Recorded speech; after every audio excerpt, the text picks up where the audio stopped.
listen.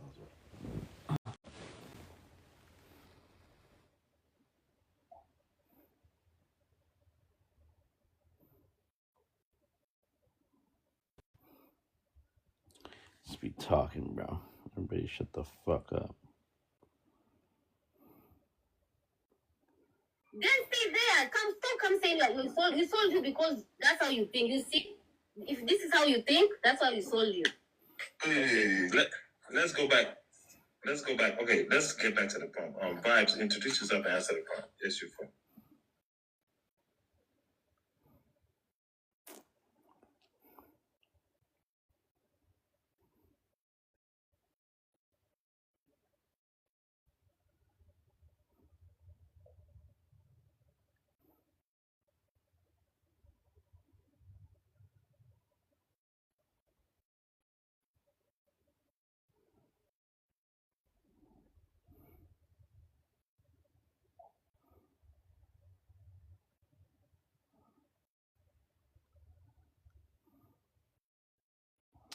I hold it. Holy command.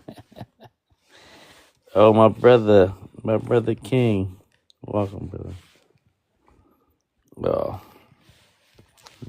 put some controversial fucking photo up.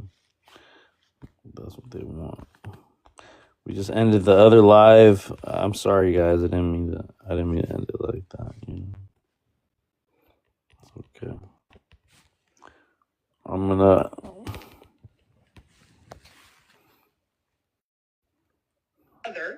Some would be sold and vice versa, right? Do you agree? Sure. Okay, great. So that means with them Did I say anything? that also sold slaves. There's two. At that time, you were African too. There was no Black American at that time. You were African too. It didn't work as clear cut and dry or even as chaotic. But everything exists. Appreciate every time. Why do y'all have this fake outrage? It's like fake. It's like Yeah. you sold us just to like y'all just throw that out there. Like why you? Because y'all why y'all act like it just ended there.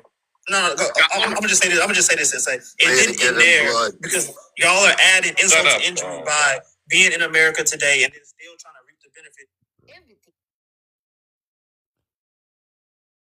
Blame more the plugs or the dealers?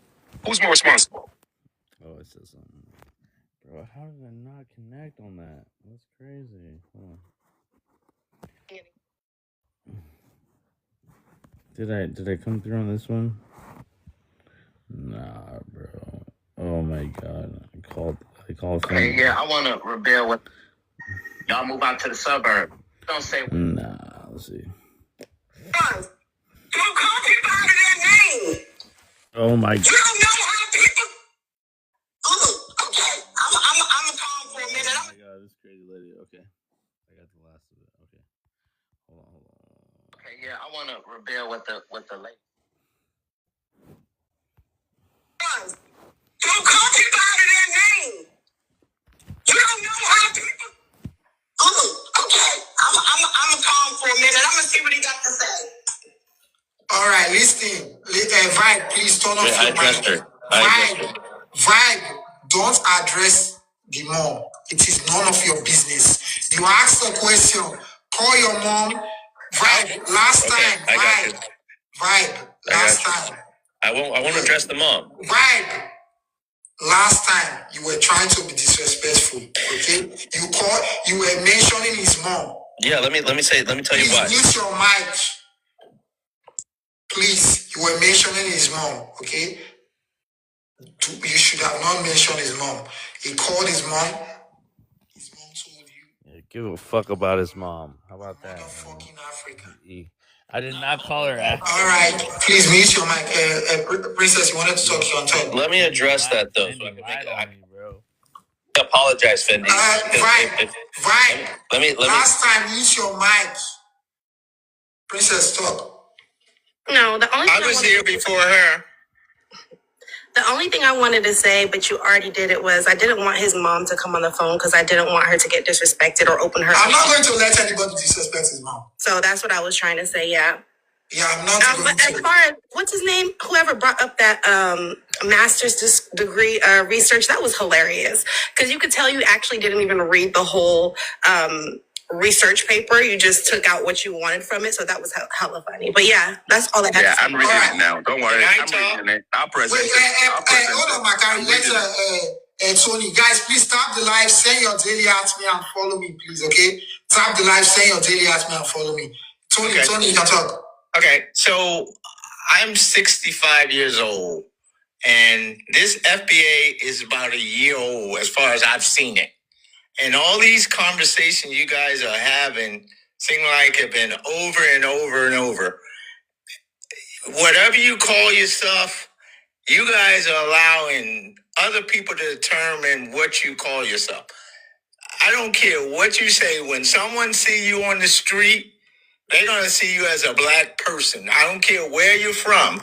And depends on what the situation is, they're going to treat all of you the same way. If you're FBA, Black American, African, Caribbean, or whatever. And you guys are wasting all this time trying to say who I am, what I am, and all that, instead of saying, what can we do as one group in America, whether you're from another place or here, to work together? African Americans here and Africans on the continent. But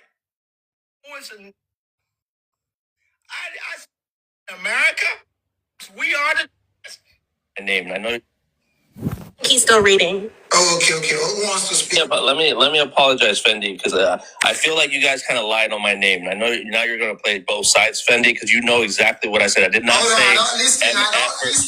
I don't play any of those things. You were Okay, so let me. Hold on. what you said. I tell you. Hold on. Wait. Hold on. Wait. Don't let him talk, Fendi. Hold on. You mentioned his mom. You mentioned Yes, that's true. Hold on. So don't tell me I'm playing both sides. You crossed the line. You mentioned his mom. Please don't tell me that nonsense. Okay. This is what I'll tell you what I said, Fendi. I didn't say MF African mother or whatever. That's not true. That's not true at all. I said go argue with your mother. Now, OG talked about how his mother said that she was African American.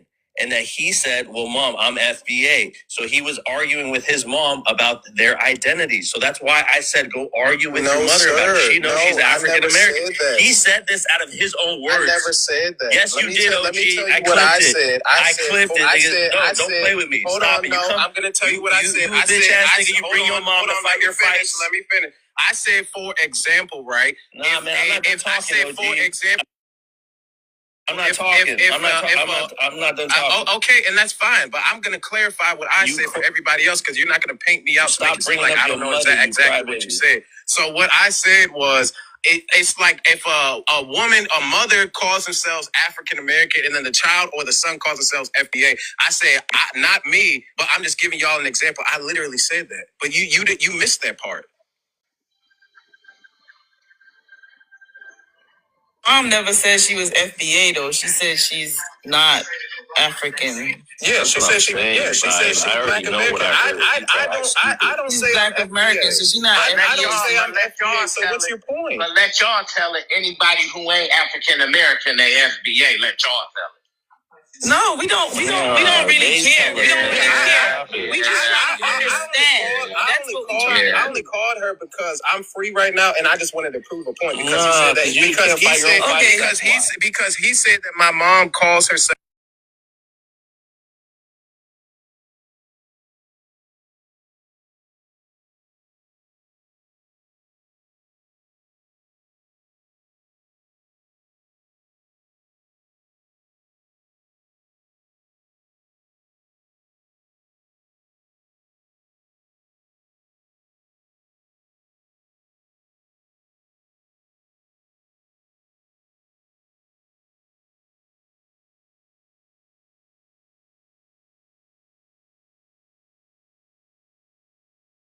Talking, don't talk when I'm talking. Because I didn't talk when you were talking. So that's why I muted. You have to have some respect. Anyway, so you all are so set on trying to confuse everybody about what this is and what is the problem. Y'all hate yourself so much that you don't want to be the same skin color. I want to be closer to my brothers and sisters. Or at least people that look like me. Let me not say that because you may not consider me a sister. But I don't care. I love humanity, period.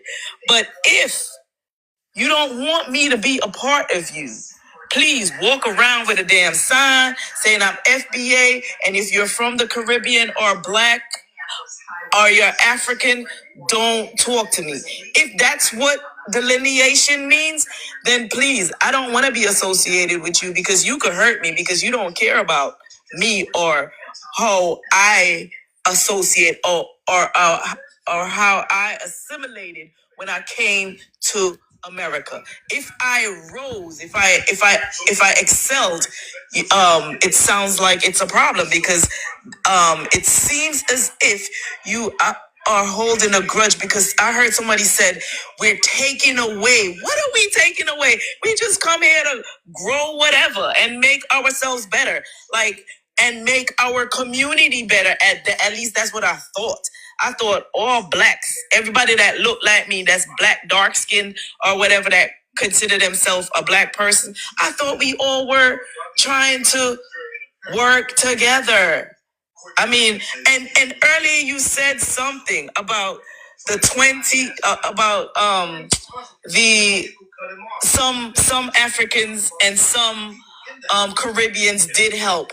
So they not worthy of repatriation? Are they not worthy to be with y'all if we helped when you all were going through whatever you say struggle? And I land right there, bro. Okay, let this person has some chocolate. No, Fendi did me dirty, bro. Fendi, that girl stood up for me. Fendi, bro. As one group. Fendi, bro. I swear. All right, we're gonna move forward. So that is what We're gonna move radicalized forward from that. I was hurt. No, you don't. You know, when you guys don't, when you're not in my circles, you don't. Okay. What's brother Jay's back up. JD, I have. Same with you, Jay. I have a bunch of. I'm gonna give you my YouTube channel, bro. All right, it's under wraps. I only got I try to keep it under wraps. You know, I'm not. Manito, ¿qué pasó con el vivo? No, pues se terminó mi teléfono. Oh. I had to. Yeah. I should have switched up chargers because I was charging a phone that was hotspotting through that phone. Yeah. But I fucked up. Anyways, we'll go back to the other one. Pero manito, we got a lot of people. We gotta talk. Oh yeah. Yeah. Yeah, I know. Tenemos que hablar. Yeah, we do. Tenemos que hablar. Tenemos que hablar. Hey, tranquilo. Para tú, vivo. Sobre tú, vivo. Sobre tú, vivo. Sobre mis caderas. Sí. You want the biracial? You want the immigration? Which one, bro? Which one are you out for? You know I like the biracial one. You know the biracial topics are my favorite. You're so biracial, bro. Yeah, I was on with Nagual earlier. Where he's still in another live we were on. Oh, earlier today. Yeah, he's still in it, but it's this other lady. She's really good. She's on the same on the same time that we on, so she's good. We met some very interesting people that one night with the Yeah, the other night. Yeah, we did. Well, we had those two mulattoes that came in. Yeah, those two mulattoes that came in. This attracts a lot of those people. Yeah, man. Bro, it was so funny how I was understanding him because I was all right, I have some empathy about your struggle and how you're trying to identify as mulatto. And then I let you take it to the left. And you had why are you subscribing to something that is government made? I think that you were saying. And they're like, what, you want to be recognized by the government, right? And they're like, well, no, but but who are you trying to prove it to? You know, and so it went back. Like, so why are you using race at all if you don't want to be recognized? The only point of using race is to be recognized by government. And they're like, well, we do want it to be on the census. Okay, so that requires recognition by government. So you like on one side of your mouth you're saying one thing, on the other side you're saying something else. Right? But the thing is I don't know if you heard it, but they started using slurs because then they start talking about, oh, you guys are all nappy headed. I'm like, yeah. And I was like, bro, you don't even know what we look like on here. I can't wait to hear it back. I can't wait to hear it back, Jay. Like, that's why I had to drop them, because they started going on. Yeah, they moved into that. And I'm like, okay, so now you've already revealed that you have your own, like, weird identity issues. You can tell they were barking. They were barking back. They were just barking like, hey, well, no. Like, you could already tell that they were already on this, like, defense. Yeah, once you start throwing out the slurs, nappy-headed, and this, it's like, okay, well, you clearly have your own identity issues, because how did it go from us talking about mulattoes to you talking about people's physical features? Like, what? And we're all dudes here on this panel, like, bro. And then Nagwa comes up, is like, where's the paperwork? Where's the literature? Right, yeah. But that's what I mean. It's like, these people don't, like, I could tell they had their, because, you know, like, you've seen these other mulatto panels, like, that's the problem. They say, oh, it's not an ethnicity, it's a race. But then I'm like, okay, races are government things. And they're like, oh, no. Then I caught them when they're like, oh, no, it's biological. No, it ain't. See, they just making shit up now. And I'm like, no, it's not biological, bro. Mulatto is a made-up concept. Just like black, just like white, they're all made up, bro. They're governments. Depending on what country you're in, your race may change. So this whole mulatto thing, and then they were like, because they remember they do like, you know what, bro? I realized they're like the opposite side of the coin, the same coin as FBA. Because what they were doing is then they start saying, oh, well, this person was mulatto, that person. Start going back in history and trying to name these people that were really mulatto. You know how the FBAs do that shit? And like, we're international. Let my California. And I was like, well, and I was like, no, you don't get to go back in history and start assigning people races, and those people never identified as that. They didn't identify, and they were like, yes, we can, because they're mulatto. I said, okay, well, if you can do that, then I can say you're black. Now what? And that's when they got pissed off. I'm like, so if you get to assign, I get to assign you. Like, who are you? Who made you the king where you get to assign people? We can't assign you. Crashed out. He crashed out. Him and the guy, because they only want the rule to go one way. They can assign you a race, but you can't assign them a race. I'm like, nah, that ain't how it works, bro. I wanted to be like, hey, bro, he's cool. You know, he sounds pretty sincere. But when you have your, like, it's not even a personal. You know, you're just like, this is where I draw the boundary about how you still subscribe to an identity that is attached by what the government gave you, right? Yeah. And so you're trying to count it as a race, you know, when you have both races in you. And same thing with the Black Americans trying to make that like an ethnicity, or FBA an ethnicity. Yeah. Like, and so you're like, you can have your own perspective. We'll leave you at that.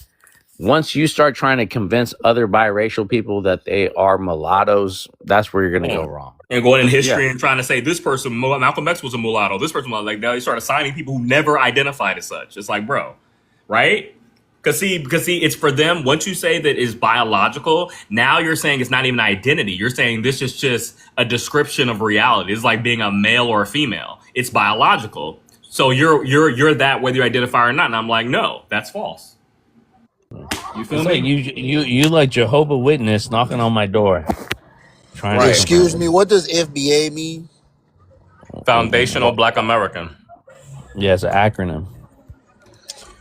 Can biracials be FBA? Yeah. I still don't understand what you mean by that. Walter, let's start here. Yeah, Walter. Can we get your race, your ethnicity, and where you're from? I'm a black and white man, and I was raised in Southern Alabama. Okay. Yeehaw. All right, Walter. Southern Alabama. Well, welcome to the panel, my brother. As a biracial, you know, we asked this question. If you don't know what an FBA is, we just told you, but maybe you don't have the full context of what an FBA is. It's a foundational Black American, like my brother Jay just explained it. There's a lot more nuance to it, but so you've never heard of FBA? Nope. Nope. Walter. No, I never heard of an FBA. And this is what we're saying, my people, for the grand total of 3 listeners on the viewership, that most African Americans, most Black people in America don't know what a FBA is, okay? And it's not to their own This is a TikTok trend. This is a TikTok thing, a theme that has not hit the streets yet. You know, to this day, I have never met an FBA. I say my name is this, and they go, "Well, I'm FBA. My name is like." I've never met. I've never met an FBA in real life. You know, it's mostly here, and so we're here to be their first impression about listening to FBA. You know, maybe me and Jay will be kind about their struggle, their cause, what they want for them. We've only taken the lickings about how these FBA people treat us on any given day.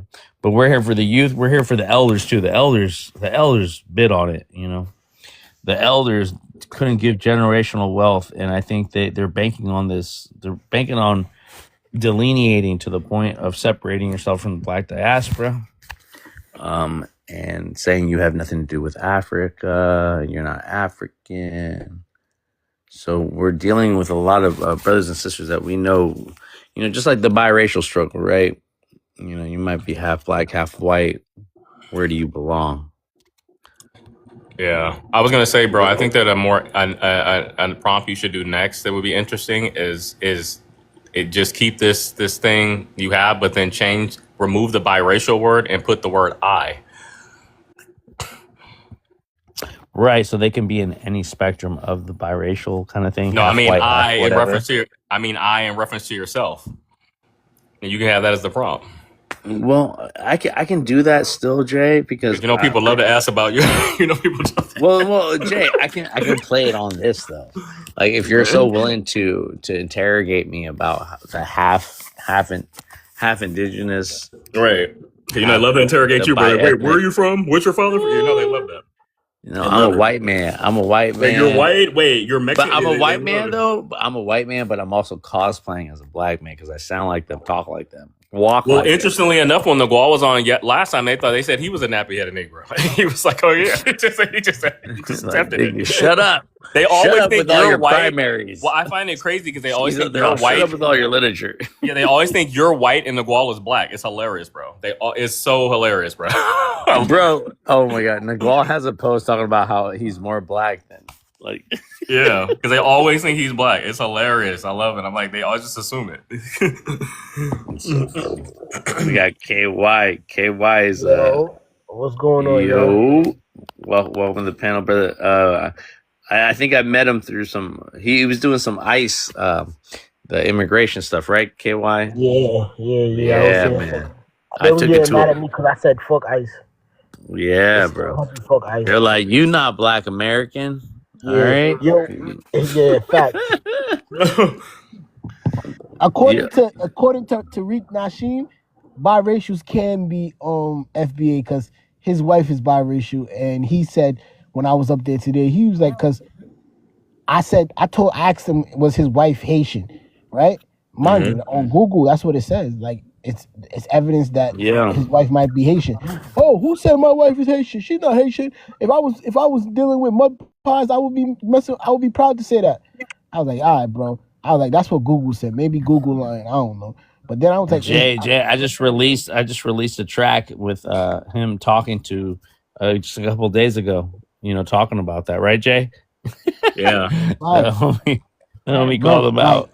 He's such a clown because he was like, oh yeah, her daddy is FBA, so she's FBA. I'm like, but isn't she half white? He's like, no, her mom is white, but she's FBA. I'm like, you are what then he said, you are what your daddy is.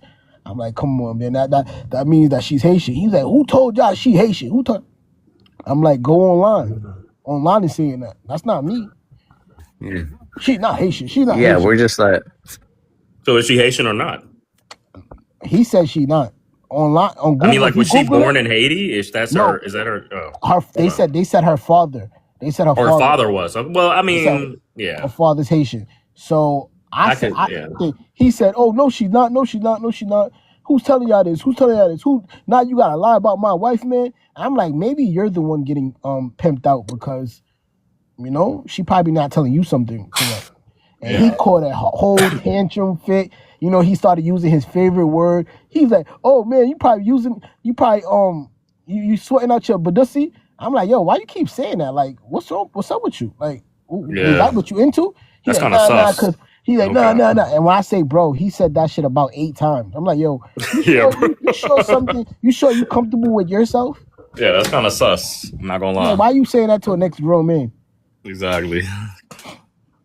But yeah, Tariq Nasheem's a clown. The whole FBA lineage thing, the cult. Well, it's not even a lineage. They're using the term wrong. Lineage is about family. It's not about a whole group. So Facts, because they keep saying that. if it's a lineage, right, then that means they're supposed to respect and honor their fellow African side that, Yeah. you know, their Their 13th common great grandmother ancestor. and stuff like that. But yeah, according to them, we got ethno-genocide and da-da-da-da, and we, you know, the European and the native wiped that out. Bullshit. I thought he said they were African descent though, or something. I don't know. Nope. They like I said, depending on what type of argument you get him in, he changes the story all the time. So like That's I what I've said, noticed. Yeah. if you bring up okay, so your lineage, right? Y'all lineage based, right? So and you tell them like, okay, so that means you acknowledge that you're of African descent. Oh well, yeah, but it got removed. And now we're just a whole new people. We're a whole new people and stuff like that. I'm like, shut the hell up. You sound stupid. Yeah, you're right. Like, and I was just talking about that earlier on this live. We had to restart it, but like, the problem I have with FBA is that it means whatever people want it to mean, depending on who you're talking to. You'll get 99 people get 99 different answers. So I'm like, okay, then what are we talking about then? Like, how is this meaningful if I ask different people, but then they'll all talk about as if, oh, this is the answer, and I'm like, yeah, but then the person next to you just said something different, and they said that was the answer. So what is the answer? Right? And then they always talk about how Jesse Jackson pushed that coin African American on us, but y'all pushing this FBA coin shit on us. Right. We never had to sit down and voted that, oh yeah, we're changing our name to FBA. Y'all niggas did that. Like, come on. And then when I ask them what's the value in delineation, I get different answers about that too. My whole thing would make sense, right? If they came to us on some, okay, you guys, we want to get reparations and we're delineating from America itself. Like, we're no longer calling ourselves American. We're going to we're going to act like if we're a sovereign nation and we're no longer a part of America and we govern ourselves and everything like that. I'll be with that. I'll be like, yes. But to delineate from your own family, like your distant family, is crazy to me. Like, you saying that, okay, so now I got to diss all my Caribbean family, my African family, and all that just because I was born in America? Come on, that doesn't make no sense. Yeah, exactly. No sense. And join forces with motherfuckers that don't even like us is crazy. And he keeps saying, I noticed in one of the lies he was saying, oh, it's not a group. It's not a group. Yeah, he said that too. He loves to say that. It's not a group. It's not a group. It's a lineage. Mind you, they was in the chat calling him Poppy and yes, Poppy. Yeah. Leader. All that. They were? They're calling him leader? Yes. Wow. They was calling him leader and Poppy. Wow. It's crazy. That's wild. Black, welcome to the panel. Can we get your age, ethnicity, and where you from? Yeah. I'm Black American. I'm from Maryland and I'm 25. All right, thank you for coming.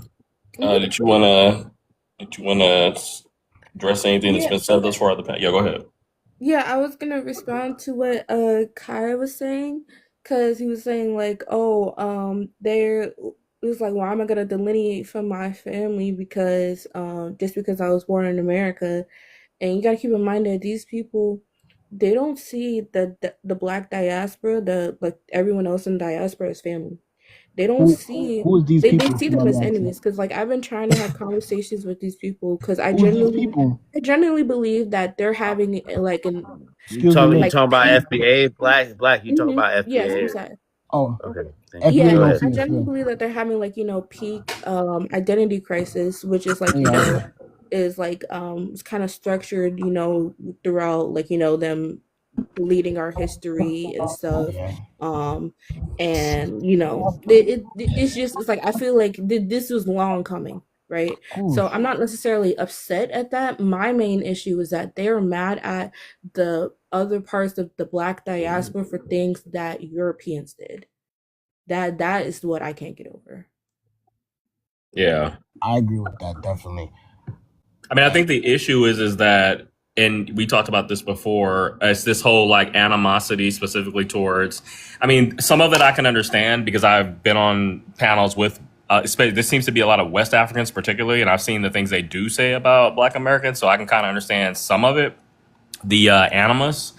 But this whole concept of delineation, you know, I've always said, what is the value of that? You know, unless we're talking about, you know, the reparations aspect of it, which would have a value if we're talking about delineation, what would be the reason of? What would be the reason of calling you, saying, okay, we're going to abandon this racial term Black, and we're going to call ourselves foundational Black American? What is the value?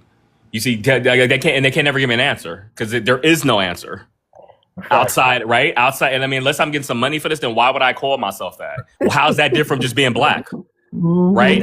Does that put me in a higher status in this society? Does that, right? You see what I mean? I Like, think it what? does. They think it does. That's literally why. Yeah, Their according to them, main it thing does. is that they don't like that that other Black people outside of the outside of the US, they don't like that they can be referred to as Black.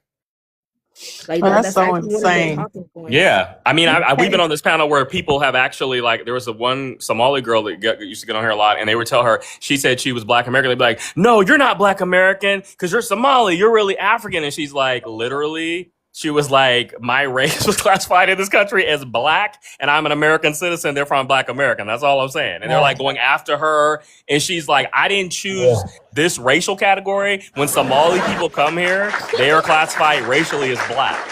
So they're like, so, and I said that, and I was telling these people, like, so you FBAs, if you have a problem with people from African countries immigrating here and calling themselves Black because the United States government classifies them as such, you need to take that up with the U.S. government, which would be the YT people. Don't take that up with Africans because they didn't choose to be Black. And as a matter of fact, considering the low status of Black people in this country historically, why would anybody from any other country come here and want to be Black? I mean, what? So that's why this whole, go ahead. Yeah. Oh, I'm so sorry. I'm sorry. My phone froze. Did you ever play the clip? Vibes. He tried to, but his phone died, so we were. Yeah. Oh, that's what happened. That's what happened. We all got dropped. Yeah. Okay. No, it was all of us. Yeah. Yeah. Well, like we say on another panel, you know, all these people think they're magically delicious. Black people, I don't know. See, that might probably go over y'all head. Remember that was the Lucky Charms, Lucky Charms ad back 1,000 years ago. Y'all probably don't even know, but magically delicious. We're these magically premium Black people. You know what I mean? And what the hell? And when you look at all of us, wherever we was dropped off, we're foundational Jamaican American. Well, they're American. Those are the Americans. But foundational Black Jamaicans, foundational Black Bahamians, foundational Black people from the we're Afro-Brazilians, Afro-Mexicans. Thank you. So we're not magically delicious just here.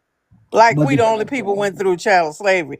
That's what irks the hell out of They me also the believe most. that, but they also don't. Like, I'm not gonna lie, the talking to plastic these premium. people is so insane because it's like half of them believe that we're the only ones who experienced chattel slavery, Right. and the other half believe that chattel slavery never happened. And Exactly. They don't know. They don't have a clue. And it's like either way, it's like both is based off of like some serious misinformation. Absolutely. And I went and looked up immigration naturalization law. See, I like to have facts in things when I talk about stuff. And like I've said on many lives, it wasn't until 1870 that the immigration naturalization law recognized Africans as Americans. Now, what were we from 1526 on their flag up until the 14th Amendment, 1868? All them folks was African. Okay, so you know, what are we talking about? And then even when they so-called recognized you as an American, when could you fully exercise your rights and privileges? How about never? You know what I mean? So what if we were said we could vote? Then what? Y'all already know that we had to pay taxes to vote. We had to recite the Constitution of the state. We had to say how many marbles is in this jar. I mean, anything and everything you could think of that they could do to keep us from voting, they did. So, you know, I'm so tired of these people, magically delicious Negroes that feel like they got something. What? When did we ever have full rights and privileges? Dred Scott is still in effect. Okay. You know, the 14th Amendment was passed in 1868, but Dred Scott was 1857. You mean what? 11 years later, woo! White tea people all of a sudden said, hey, wait a minute. We're not, you know, Dred Scott, we don't have no rights that we got to abide by so far as you're concerned. Oh, 11 years later, oh, everything just changed and they had this moral awareness. Come on now, people. Are we serious? Are we serious? And I get so tired of this diaspora wars in the sense that why are you mad because of what somebody said? I can come over here and call you everything but a child of God. Is that going to change your life? Is that going to oppress you? Is that going to keep you from getting the bank loan? Is that going to keep you from the health care you deserve? I mean, we all pissed off what they said and they called us this and that. And what power does a so-called black immigrant have on your life? Absolutely none. Who decides who comes over here? Who decides who will get deported? Is it them? Is it us? No. Facts, Sister Smart. Facts, Sister Smart. I got Sister Smart. I got Jay as my moderators. We're gonna keep it forward. Sister Smart, do you want to answer this question? Can biracials be FBAs? Well, according to them, no. I mean, like I said, Tariq is all over the place. He said his wife was FBA, but she is her father's Haitian and her mother is YT. How is that? When he calls other, even first generation people from anywhere else are not considered FBAs. So how did his wife escape the definition that they use? So it's according to what he feels like. And you can find old videos, I'm sure, vibes, where he's talking about all black men should marry and be with biracial women. Because these nappy-head black women over here, they too mean. They ain't about blah, blah, blah. Every black man Shout should out get a to Isaac. biracial woman. I got those archived. I got those not on Do hand. I you? got them archived. I do. Okay. Well, see, so he contradicts himself. You know, being he didn't even finish high school. You know, I'm done. I how people can keep following an idiot, I don't know. And like I said, after all the things he called me other than a child of God, he never answered my question, did he? Yeah. Why is your name Marcus Sanders? Yeah. I told him, y'all, I said, well, since you're always talking about people tethering, then why did you tether a Arabic name, Marcus? Now people start to say I sound now people start to say I sound like, and why did I get married? Remember what she said to her husband, Marcus? Well, that's what you call him, Marcus. That's his real name. So why does he not Marcus go by Sanders. why does he not go by his real name? That's what I asked. I said, why Oh, are you he was pissed. tethering He was an pissed. Arabic name? And Oh, he got triggered you by that. old ass Gladys. Oh, You wow. too damn old. You don't know what the fuck you talking. He did it. He called me. Everything went all the way around the barn. Never answered my question. Wow. And that's what I can't You understand. touched on People. something. You touched on Yeah. something. He didn't. Yeah. Yeah, he couldn't answer it because then it takes you all this. He'd have to go back to his Pan-African days or his so-called pro-black days if he answered that question. Right. You know, Tariq Elite. Remember, that's what his show used to be called. You know, when you a pimp and you keep changing your name, PIMP. You know, like I said, just like YT folks, if they answer for one thing, they got to answer for it all. So that's why they'll never answer for it. Just like he won't answer, why is your name Tariq Nasheed? Why don't you just stay with Marcus? So ain't nobody got time for this foolishness.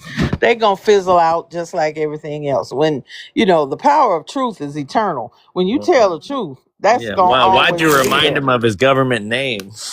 Huh? Well, yeah. Why did you dare call him by his government name? Right. Marcus Sanders. That's your government, like you say, government name. Come on now. That's them taxes you paying is gonna be under that. Yeah. Because I doubt if he changed it legally. So yeah, all the shit he doing, whatever. You see, he never wants to say he's the leader or he's the whatever. Because see, then he'd have to take responsibility for all these fools running around acting a fool. Yeah, I remember you said that. You pointed that out. You said, "Oh, you just don't want to take responsibility. That's why you don't want to say you're leader." Right. Yeah. Them fools that came up behind the Ghanaian president desecrating a grave site. He don't want to be, but you trademarked it though. Right. If you or I got up here trying to sell us some FBA T-shirts, he'd come for our ass. Right. You want to cut. You want to cut it out. Thank you. Thank you. So come on. I'm just exhausted. You talk about white fatigue or exhaustion. I'm about got FBA exhaustion. They'll fizzle out. I don't care. It's just this is needed that we need to start calling out people, especially when they give a whole bunch of misinformation. That we can't allow it. I've always said, why don't we have a black anti-defamation league? Do you know how busy we would be going after all these newscasts, newspaper stories, broadcasts, everything to clear our name and to get the facts out there? There shouldn't be 1350 still running around and Charlie Kirk long gone. And he the one started all that shit. Millionaires paid him when he was starting at about 18 to start Turning Point, and he made a life out of trying to disparage black people his whole damn life. And then he gonna say Martin Luther King wasn't no good, but yet and still the day he get murked, what do? Pictures of him and Martin Luther King transposed on each other. Ain't that a bitch? I was like, no, the hell y'all didn't. Oh, like Martin Luther King. No, he said Martin Luther King wasn't no good. So what you putting his ass up here with Martin Luther King for? You know how we have to say the whole name, Martin Luther King Jr., Martin Luther King Jr. We got to say the whole name. So, CK got murked. So who cares? And anytime you coming up here with the same talking points as him, I ain't got nothing for you. Nothing. Because that's how all these FBAs sound. Same talking points. Yeah. King Idris, welcome to the panel. If we can get your name, your age, ethnicity, and where you're from. I'm an African. I'm Nigerian. I'm in my early 40s. Okay, thank you. You live in the United States? Okay, thank you for coming. Yeah. What did you have to say? I saw the prompt. It's just funny to me. Can biracial be FBA? For me, biracial case, so it's like half white, half black, or half something, half something. They can claim whatsoever. Yeah, for me, I'm talking about me, my own personal understanding about life, and as an African, and being who I am, I don't care where they claim, but if people are trying to delineate themselves, or if they have identity crisis, it's not to put insults and their aggressiveness and frustration on some set of people because of the history they told them in the past. People can decide to give themselves different kind of names. It's good. You can call yourself WFA, WBA, NNBA, NNA, NNP. It's cool. It's like political parties that we have in Africa. That's the way I see them. We have them as political parties in Africa. We have ADC, APP, NNC, NCC, AG. We've been having it from the age, from 1954, before the amalgamation in the whole of African states. So it's nothing new to me. But It's, they can claim FBA, they can claim wheresoever they want, because even me as an African man, I have my own children. I'll make them know, marry for where you come from. Don't marry people that would dilute my culture or my bloodline. I'll let my son know that. I have 3 children now. I still want 2 more. I will let them know that. Marry an African lady, somebody that will understand you. Marry a black person that claim Africa. Marry an African American. Don't bring home an FBA. I will tell them, because they are hate group. They're not happy. They're not happy with nobody. Yeah, for sure. They're not happy with nobody, and I don't want nobody to dilute my existence, my origination. So I'll tell them the fact. Look, if you want to be happy, marry somebody that understands you. Marry somebody that welcomes your culture. Marry somebody. Yeah, thank you. Marry somebody that comes from somebody that have your understanding. It doesn't mean you guys come from the same place, but if you have the same ideology, same understanding, it's like you want to go and see your in-law. And because they know you're in Africa, they have a kente on or something on, and they're, oh, my African brother, they show you the energy. They can be from America. They can be an American. Yeah, it's cool. But they show you respect. Why wouldn't you show the respect back? That's what I want. My children can marry anybody, but it's not the age group or people that affiliate themselves to some organization that is just to shit on other people because of what happened in history. History is cruel. History is cruel to everybody. Everybody have their existence. Why is it that the whiteys, they will never say they're Polish American, or they're Greece America, or they're Turkish American, or they're any country from Europe attached to America, or Lithuania America, or Serbia and Montenegro America, or they're Russia America? They will never say that. They just say they're American. But when it's us, they attach something to us, to make us stand out. You see Latina America, Dominican America, you see this and that. Even the Dominican, the delusional ones that they have, like the side of the biracial. People are delusional. A lot of Dululu. The world is coming to an end, though, I won't lie. There's a lot of things going on. I don't even understand. Maybe it's my age. Everything is changed now. The generation, the Gen Zs. It's just to dance on my piano in Africa and listen to hip hop in America and dance Latina music, reggaeton in the Caribbean. People are confused. They don't even know their history no more. It's painful though. But people can claim what they want to claim, but not to shit on other people and show respect is reciprocal. That's all I want to say. Thank you, everyone. That is true. Well, these Gen Zs can act a fool if they want, because I bet you their ass gonna get drafted and sent to Iran. You can be Gen Z all damn day if you They'll want put to. them in the front line. They'll put them Yes, in the front sir. line, and they'll know the real reality. hmm That's the way 18 they to cleanse people off 25.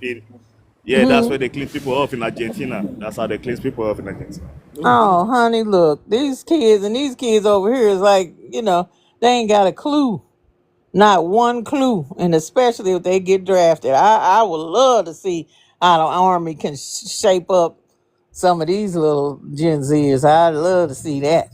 But it ain't gonna happen. Let's It's start not gonna with the happen. MAGAs. Let's start with the blagas. Okay. They ain't going, what? What did he say? We're supposed to be going nowhere. I'm American. Yeah, but when it comes down to that, Well, the MAGAs actually aren't happy with Trump because he basically pulled the rug up under him because they oh, voted for him honey. because they were anti. He said he wasn't going to get this country into foreign wars like the Democrats would. But then now we're What in war did with he do? Iran, right? Exactly. That's what And he getting said our in the ass beginning. He whooped. lied. Right. That's He why they lied. talk They're about supposed a to put my ceasefire. sister. They're supposed to put all the MAGAs at the front line. They They say ain't the gonna front line do will be for shit. MAGAs, second line will be for FBA, the third line will be for some other No, LGBTW. They'll they put gonna always everybody. put us up They line front, on brother. everybody. America, Chinese, American. No, they always put us up front. I don't give a damn. And we always get it first. I'm Me first. sorry. They ain't gonna never do that. We still at the bottom of the totem pole. So no, and about a third of the American military is black anyway. We're in there because we're trying to go to school, we're trying to get a job, we're trying.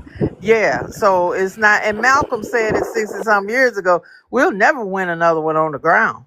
Because see, when you look at them little Vietnamese rice farmers whooped our ass with all our technology, with all our stuff, because they fighting from the heart. Most of the folks in the military and our military, they ain't there out of no love and patriotism.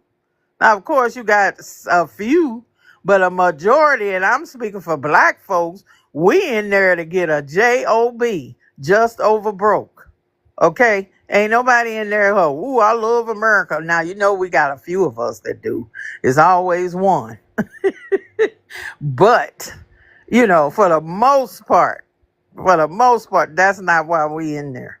You know, and you can't win against somebody that's truly fighting for the survival of their people and their land and everything against a person that's in there for, you know, shits and giggles. Sorry, it doesn't work. That's why we can't win another one on the ground. And then since when? Because you know they're going to send a drone in there and anything and everything else. You know, they figured out they're doing chemical warfare. They want to figure out how to, you know, unalive people without going there. You know, that's what all this stuff is about. We better wake My up. sister, we can't bully the world forever. People know what No. is going on now. Yeah, you can't bully people forever. Imagine a president sleeping on his bed and his wife. And in the middle of the night, they come with the pew-pew and they adopted him. They brought him to the United States Right. overnight. Ain't And gonna few happen. hours before they go into the mansion to adopt this man, there was an ambassador from China. That was the last dinner he had in his country, which was an ambassador from China. Mm-hmm. Why don't them go at the time the ambassador of China was there and adopted the two of them together, and we'll see what is going to happen to us in the world? Because imagine, China do not have no military base around the world, right? But No, do they you know got the fact? one. No, they do. Let me tell you their military bases. I'm in one now. I can hold the camera for you. I'm in Flushing, Chinatown, in Queens, New York. So look at this. There's a big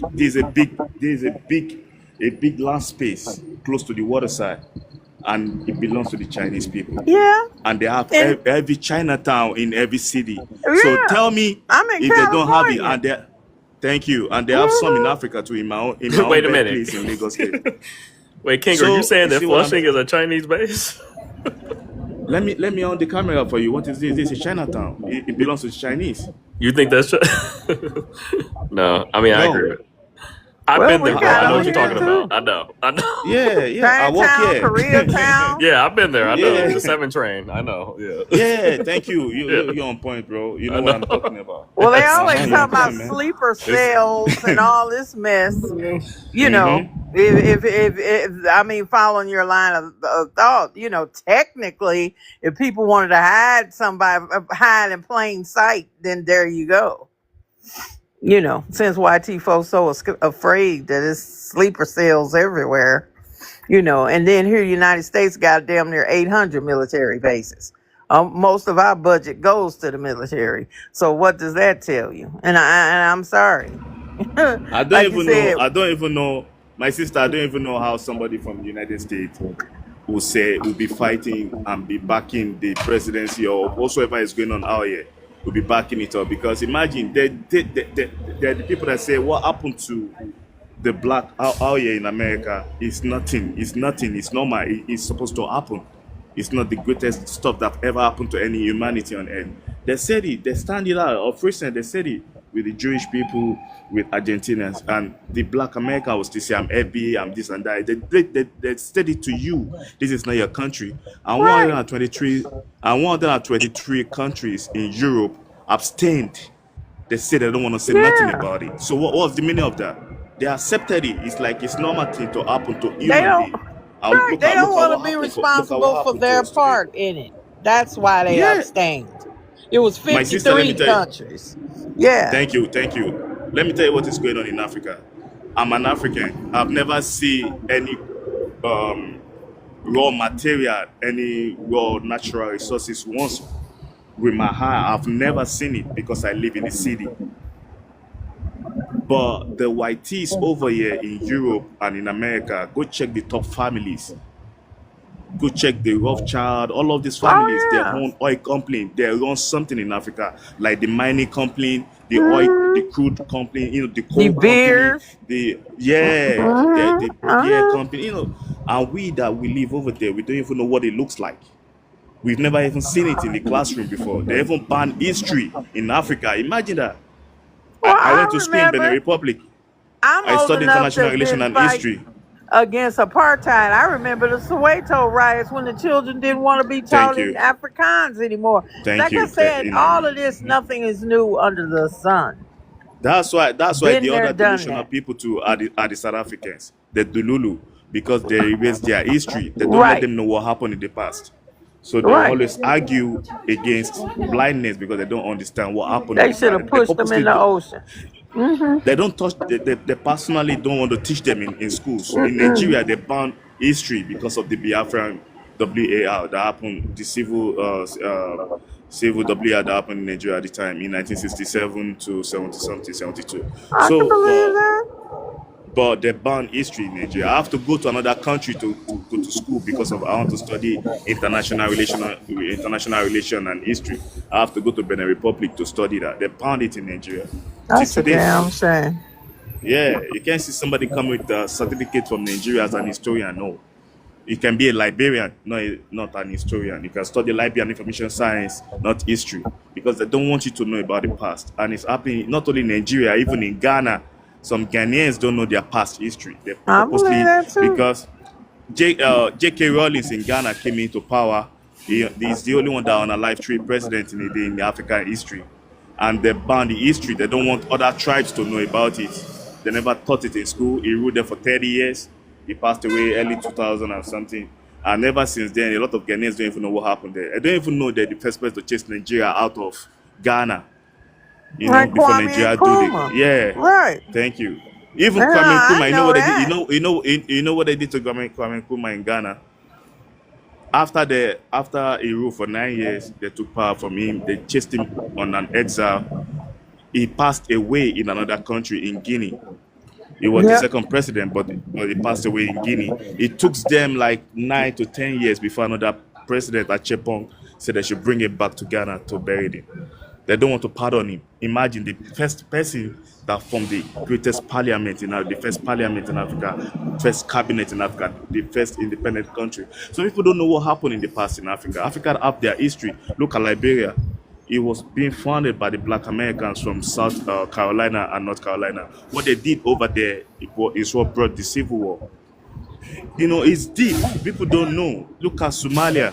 Till today, there's no ATM. You can't go to in Somalia. There's no ATM stop in Somalia. Just like you want to use Chase Bank ATM or Bank of America ATM, or let's say a bank in Somalia and they have ATM. They don't have ATMs. Yeah, they don't, because of what is going on in that country. But if you go everywhere, check out the richest people everywhere. You find some Somalians there in South Africa, even in Minnesota, in America. They're everywhere. People don't know what really happened over there. A lot really happened over there in Africa. People don't know. What is colonization? What is neo-colonization? It's just the same way of continuing the slavish trade, but in an Well, international way. People ignorance. don't know. King Yeah. Idris, I want to ask you a question, King Idris, because we had a South African guy here before, and he was saying that a South African marrying a Nigerian is an abomination. I want to understand, what is that coming from? So this is what happened, brother. Let me tell you what happened. I went to Yeah. South Africa in 2012, right? So What I had was there in happened was 2012. I will tell you the truth. Let me just tell you the truth. I went to South Africa in 2012, right? So when I went there, I was very happy. I've been traveling with my dad. My dad is a dentist, so he used to have like 2 spots. As a Nigerian, you work with the government, so you can take 2 people with him. So I've privileged to go to Sweden, even because before I came over here, a Schengen visa. I've been around Europe, so I was privileged to go to South Africa with my dad. They robbed someone in my eye. I was looking. They were robbing people. I've never seen that in Nigeria before. I'm not saying like I'm bullying them, I'm bullshitting their country. I just want to tell you what is going on and the reason why the guy said that. So the South Africans, they have a system in their country. Now you have the Nigerians that they be controlling themselves from ever. but the South Africans come out from the apartheid era, the apartheid regime. So the structure in South Africa, that the beautiful South Africa that we're seeing today, truly you will see the black South African walking everywhere. You see them walking around the street, you see them living in their houses, they're the face of the country because they have most of the population. But if you divide the whole population of South Africa, there's 65 million people. Out of the 65 million people, you have the colored people, like they call the mulattoes, like the mulattoes, the colored people in South Africa. They have two sections, like the lady that do Afrobeat music. What's her name? Tyler, thank you, brother. God bless you. So, like Tyler, they have two sections of that. They have the Indian South Africa, they have the Chinese South Africa, they have the Xhosa, they have this, they have that. They speak 11 languages, right? Okay. But South Africa itself is coming out from apartheid, so they have not solved their problem. They have huge population of unemployment in South Africa. So when the Nigerian comes, Nigeria in the 70s was the best country is the most populous black nation, the best country in Africa, with crude oil, stock exchange, everything was happening in the 70s. A lot of other country comes to Nigeria. But now Nigeria have their problems now, for sure. So now the Nigerians that got money, a lot of them, out of close to like 335 million population, they ran away. So everybody moved elsewhere. So now they see this Nigerian coming with money, and Nigerians don't just walk alone. They're coming with business mindeds, because before they go there, they've already planned it. Oh, I have 5 sons. Like me now, I've already, if I can tell you the 5 plans for my own sons and my daughter, I already have 1 acre of land for them in Nigeria. One must be a doctor or something, one must be a lawyer or something to defend the company and the property in future. One must be a doctor, and the other one can be anything. So there's the structure like that, but they have to go to school. That's the way Nigeria is being structured. So before they go there, they have already planned. We're going to open a spaza shop. We're going to sell this. We're going to do this. We're going to do that. So when they come into the system in South Africa, they're just coming out from the apartheid regime in 1994. So Nigerians started going to South Africa few years, 1999, year 2000. They started seeing the high influx of Nigeria from 2006-07. The boom from 2010 after the World Cup. So after that, a lot really come out of the Nigerian. So now they understand the Nigerian people. So at the end of the day, the Nigerians came in with money, and the South Africans see them as what to do, take advantage of that. Like, oh, you coming with gold chain, you're looking good, you're looking too good. Where do you see this money from? Where are you guys seeing this money from? But they don't know the Nigerian came with an agenda to establish themselves in South Africa, start business, start family, medical care and stuff, what they can get in the country, because a lot of stuff is really going on in Nigeria. So when this Nigerian comes now, they want to get married to them, they want to be part of them, they love them for who they are, blah, blah, blah. But the South Africa don't see it like that. They're coming from WAR. In apartheid era, they have their own guerrilla groups. They have a lot going in the mix. South Africa community, South Africa is the most, they have the highest criminal rate in the whole of Africa. They're the highest. Forget what is happening in Nigeria about the Boko Haram. After we finish speaking, go check the statistics yourself. It's very easy. You see it there. They have crime family. We don't have crime family in Nigeria. We don't do powders in Nigeria. You will never see people selling powders in there. But they do sell powder, Mayope. They call it Mayope. Unkuboti is their alcohol. So the men is a structure from the apartheid era, from the Boers, from the YT. They put them that way. They drink a lot of alcohol. They stay in the township. They don't want to go to school. But now it's totally on them, because Nigeria have 6 billionaires. You can Google this. South Africa have only 1 black South African billionaire. That's the CAF president, and he's a thief. He just gave the African Cup to Morocco because of money. So South Africa itself, they pay the unemployed. They have huge unemployment problem in South Africa. They pay them 250 rands, the educated people that don't have jobs, and they pay the other people that they're not educated 275 rands. So that's the system in South Africa.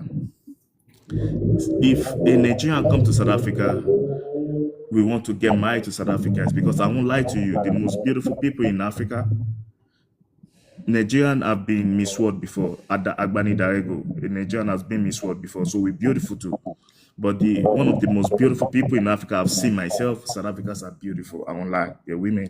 So the Nigerians love to get married to them, and they have a big population of, they call them Saugerians.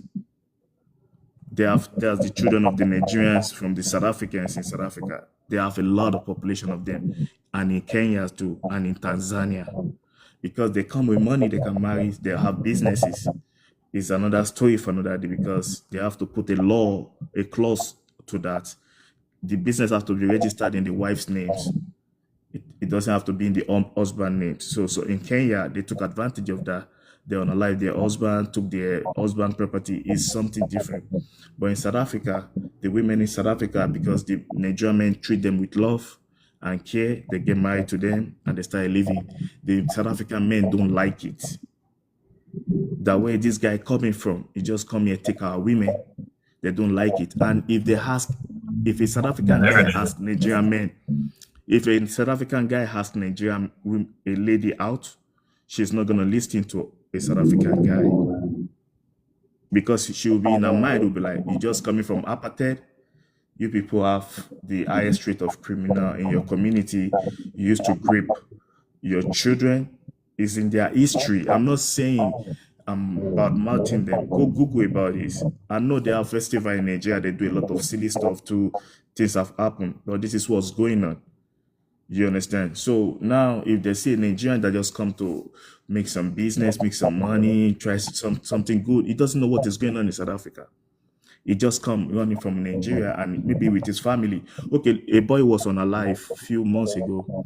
He was a boat driver, like Uber driver. They strangled him on a live. It's there on YouTube. You can Google this. It's there on TikTok. It's there on everywhere. Facebook. They strangled him few days to his graduation. They threw him away, dumped him, sorry, because of his car and his phone. A young boy from Nigeria. I'm not saying some Nigerians are not selling powder in South Africa, because they know the money is there, the culture is there. The powder culture comes from the apartheid era. That's why the Nigerians that get to South Africa, they can't get jobs, because they don't have jobs.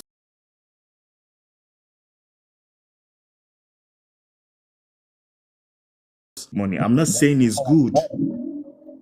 They should arrest them, scrutinize them, unalive them if they can do so, because they bring in disgrace to us real Nigerians that have real business, because they think all of us, we are all criminals. So that is why the South Africans don't like the Nigerians, like, just coming from nowhere. I've been there in Joburg. They asked me, where do you guys have money to have this gold chain? How Nigerians got money? Where you guys get money from? I told you how it happens now. My dad have a trucking business. I don't come to the United States myself. My dad brought us over here, or the family, through his company. And we're all citizens and we are living here. We even have grandchildren who are out here. That's the way Nigerians move. They think about the situation in Nigeria. They're like, damn, how can I take care of my family? I'm not saying Nigeria is good. Something is happening in Nigeria, but I pray to God we will find solution to that, because we find a solution in our own way. So we move, like that's the way we move. And if we are going, I know the reason why I'm here. I'm gonna own a truck company. I'm gonna do this, and I came do what I gotta do. I own stuff here now. So my dad is my backbone. That's the way Nigerian move. But the South African will see them like, hey, where is this money coming from? Who is paying your school fees? Why are you paying the school fees to this boat business? I don't understand what is going on. And they want to take advantage of that, rob the Nigerian, unalive them. Do you know they pay some people in South Africa just to come on this black app and spread hate about Nigerians? So in South Africa, so that's just the way it is, because now look at the population of the Nigerians. Over close to 300 and something million people. So they're moving away. South Africa is just 65 million. Break the 65 million down. The real black South Africans, they're like 45 million. So look at the population of Nigeria that will be coming in.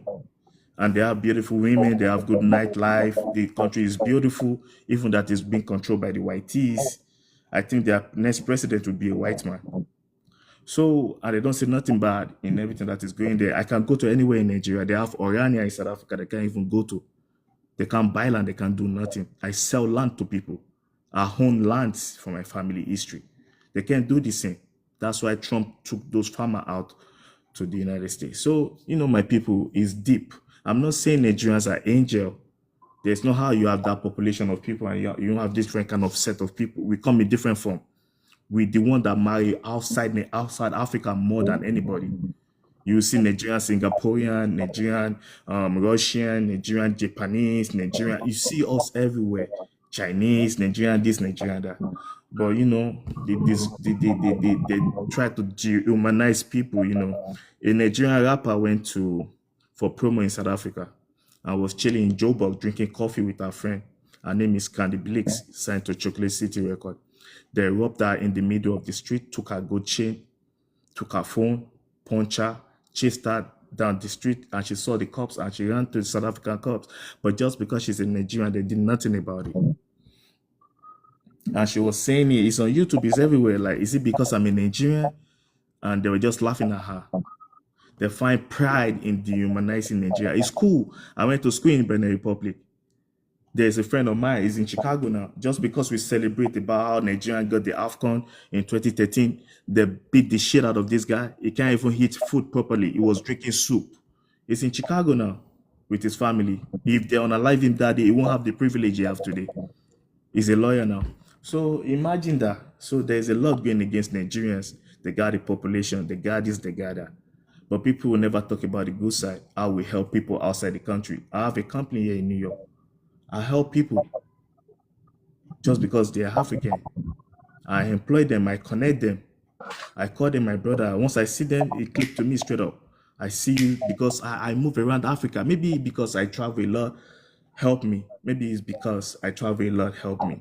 So it helped my ideology. I can assimilate, understand a lot of things that is going on, and I study history and international relations. So when I see you, you tell me your country, I know where you come from. You tell me your tribe, I know where you come from. So I don't hate nobody. I just like to have fun, enjoy myself. But if you come against me, insult me as a Nigerian, or say something that is not real, I'll say my mind and I'll keep pushing. But I will never back down from people that want to bully me, because South Africans, they bully. They can't get the Nigerian women. They don't like that. But we can get their own women because we can spend. So Well, I that's just what found happened, it. my brother. Yeah, I just found it interesting, talking too much. King. I just found it Sorry. interesting because when he said that, when he said, "Oh, and South African marrying a Nigerian is an abomination," he said it almost as if in the tone was, "Oh, we South Africans are superior to them." So while we would never do, like, for us to do that, that's like looked upon bad. That's like what I was getting, and I was trying to figure out where that comes from.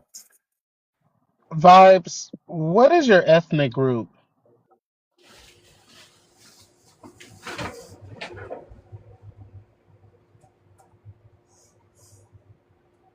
Vibes is actually away right now.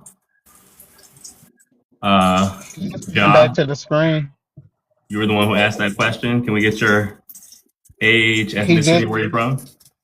he knows me, but he just Oh, he came back does. to the screen. So he Yeah, he knows you. Yeah, does. you don't know his ethnicity. No, this Oh, whole okay. time I don't know. I think I don't know. But after today earlier, I don't know how to look at vibes. Oh, So really? that's why Why I'm is trying to that? figure this out now. Why is that?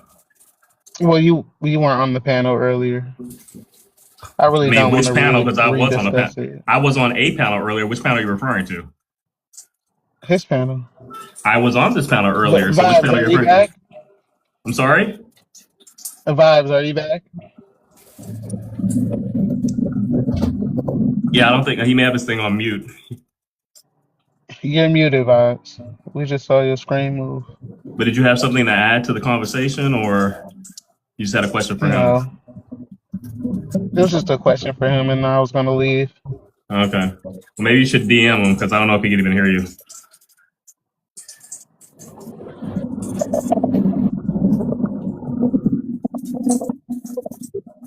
Oh wait, the other guy left. Oh, he said he'll be back. Okay. What you mean, Fanny? Oh, you reading the prompt. You said they need their own area. I'm dead. So when you were on here earlier, was this prompt up as well? Yeah, but it was other people on the panel with Oh, another okay. person. Yeah, he must have restarted it because I was on earlier and then he restarted. I mean, his phone died, so now we started a new one again. So yeah, Yeah, I think I that's was what it just being was. disrespected by someone. Oh, you was? That's not good. Yeah, he was one of the mods, I believe. All right. Sorry, I was with my uncle, Oh, here we John. go. Yeah. I did not see you today at all, John. You had me confused with somebody else, John. You on the wrong panel, John. Yeah, we're not doing his vibes. What is your ethnic group? Well, what are you? You never introduced yourself to my panelists or my viewers. I did earlier. What is your ethnic group, vibe? I need it again, John. I need it again. No, what is your ethnic group? Yeah. So again, John, this is my panel, right, John? Mm-hmm. Yeah, you're gonna have to introduce yourself first. You know who I am. We followed each other months ago. Yeah. We know we who know each other. we know. I And know. But we, as a group, a collective here, we don't know who. thank you, Hidus, in the comments. I did earlier, so I don't know why he's acting John, like I need a race. John, I need a race, ethnicity, and where you're from, please. Race is a colonizer casting. I need something. Situation. I need something, John. You don't need anything. My name is Jai Emeridian. That's all you need. Rastafari. Okay? Ja Rastafari. Haile Selassie. Irie. Ja. Who do you think you are to come up on my panel asking me about some shit I never even you saw let today. me get berated and you let me get berated I haven't by seen you today. Ja, I have not seen you today at all. Yeah, look bro. at the I've been on my comments. own But panel. anyway, you let me get berated by a Mexican. That's why. No, Ja, that wasn't me. I haven't seen you today, Ja. That I'm was telling you. No, that wasn't me, Ja. But anyways, it's okay, Ja. So don't come up here talking your shit, right? So are you Mexican, Vibes? Are you Mexican? Ja. A Mexican dragged you today, right? He told you that you're not indigenous. He probably told you that he's indigenous more than you, right, Ja? No, he didn't. I'm pretty sure he's white. Okay, so I don't know. I never saw anything I cooked happen. him because he was trying to say that he was so indigenous, but I said Well, Mexicans. what you coming up here Right. talking about that now for? We on a whole nother conversation. Right. Well, that's why I just had a question. If I was on that panel, I could already see how it went. But you He's the one that's dragging this out, smartest. I just came up for a question. So again, Ja, I was not there today. I don't know what the fuck you're talking about. Give a fuck about what you're talking about. Look at the comments. Nigga, give a fuck about the comments. Look at the Ja. comments. You and your following to come and berate me about being Mexican. Some Mexican dragged you today. It's just one guy. Come on now. Okay, I don't know. Anyway, I don't know. so listen. How many guys you talked Mexican, to? How many guys did you flirt with? Listen, him, I thought we were. Did you I flirt thought with him, we Ja? were like. Did I you thought flirt we with had. him? I thought we had common ground. Ja, you're I thought me we had out. common ground. You're calling me But out on my panel. listen, I never saw you today. I've been because on my I own thought panel. we were cool, Vibes. You I thought we was wrong. cool. You thought and wrong. You let me get berated. You're by still a wrong. Mexican conqueror. Ja, I don't know what conquistador ended up slaying you today and dragging your ass, but it wasn't me, and I never saw you on anything. Yeah, just like he did Geronimo and his people. Yeah, just like y'all Mexicans did Geronimo and his people. Oh, Lord fine. have mercy. But this just shows you this is collateral damage because I never saw Ja today, never talked to him. I've been on my own panel today. Well, Yeah, why look at bring the your comments. ass up on a panel that you think is hostile? That doesn't make any sense. Well, I Ja, just had a smartest. Well, he asked me. Listen, I give all respect to the melanated women, okay? But I came up here Yo, for a send me question. the He's the clip. one that's Send me dragging the it clip. out. Send me the Remember, clip. I said Ja, I was like, I just came up for a Send question me and the I clip. dropped down. That's Ja, it. send me the clip. Send me the clip because bro, I've been at the beach all day. I've let this live go on, and I've let my mods handle it. I've been here for a while. We did another live before this. Ja, I have not been You on were any there. other lives. Okay, fine, Ja. Again, I'm not here to validate what That's you. why you sat there. A Mexican dragged me. Said I'm not indigenous. Like you heard That's it what I all, can Vibes. get. Like, come on, Yes, like, I can you're guess. childish. Because you're mad and you want to take it out on another Mexican that had nothing to do with that. I didn't even No, drag you. I because I wasn't even thought we there. were cool. That's why. I'm like, you didn't even come back and like stop him or anything like that. I'm like, wow, Vibes, I was never this is really there. I crazy. was never there to begin with. I was Then never how did there you to know begin with. everything I that don't he know what was you're saying talking then, about. Vibes? How did you say, like, come I could on? imagine that you got dragged and you want to Y'all blame it on another Mexicans are Mexican. really That's conquerors and y'all definitely slow. that's How y'all fine. twisted history and crazy. That's Like, it's Well, fine. That's crazy. fine. goodbye. Ja, you're gonna eat your own words, okay, Ja? That's We're all. finally Right, cool. It's a man just like telling how you. y'all made Geronimo and his family eat dirt. So Yeah, y'all sat there and slaughtered his family. Let me introduce Ja. Y'all He's an real American Indian. indigenous. Y'all real indigenous. He's more Conquerors. That's indigenous. what y'all did. Well, you All right, not cool. indigenous. You don't know me, I ma'am. can look at you and know. And You came right. on I the look wrong panel, I Ja. don't you have you been to the Polynesian Islands? Have you been to the, Pacific? Have you That's seen those indigenous Nope, to people? those ain't your them. That's people. not indigenous here. Right. But the indigenous So, people over here also look whatever. like them, ma'am. They Oh, look it's like them and I look like them. I don't look like who you think I look like. okay. Yeah, Okay. he's a Whatever. light skinned. He's a I got light a Go skinned I be got a indigenous about picture with folks. You me don't and a look like average. Polynesian, ma'am. Come on now. Don't play whatever. with me. I don't Whatever. look Whatever. like what you think I look like. Okay, sure.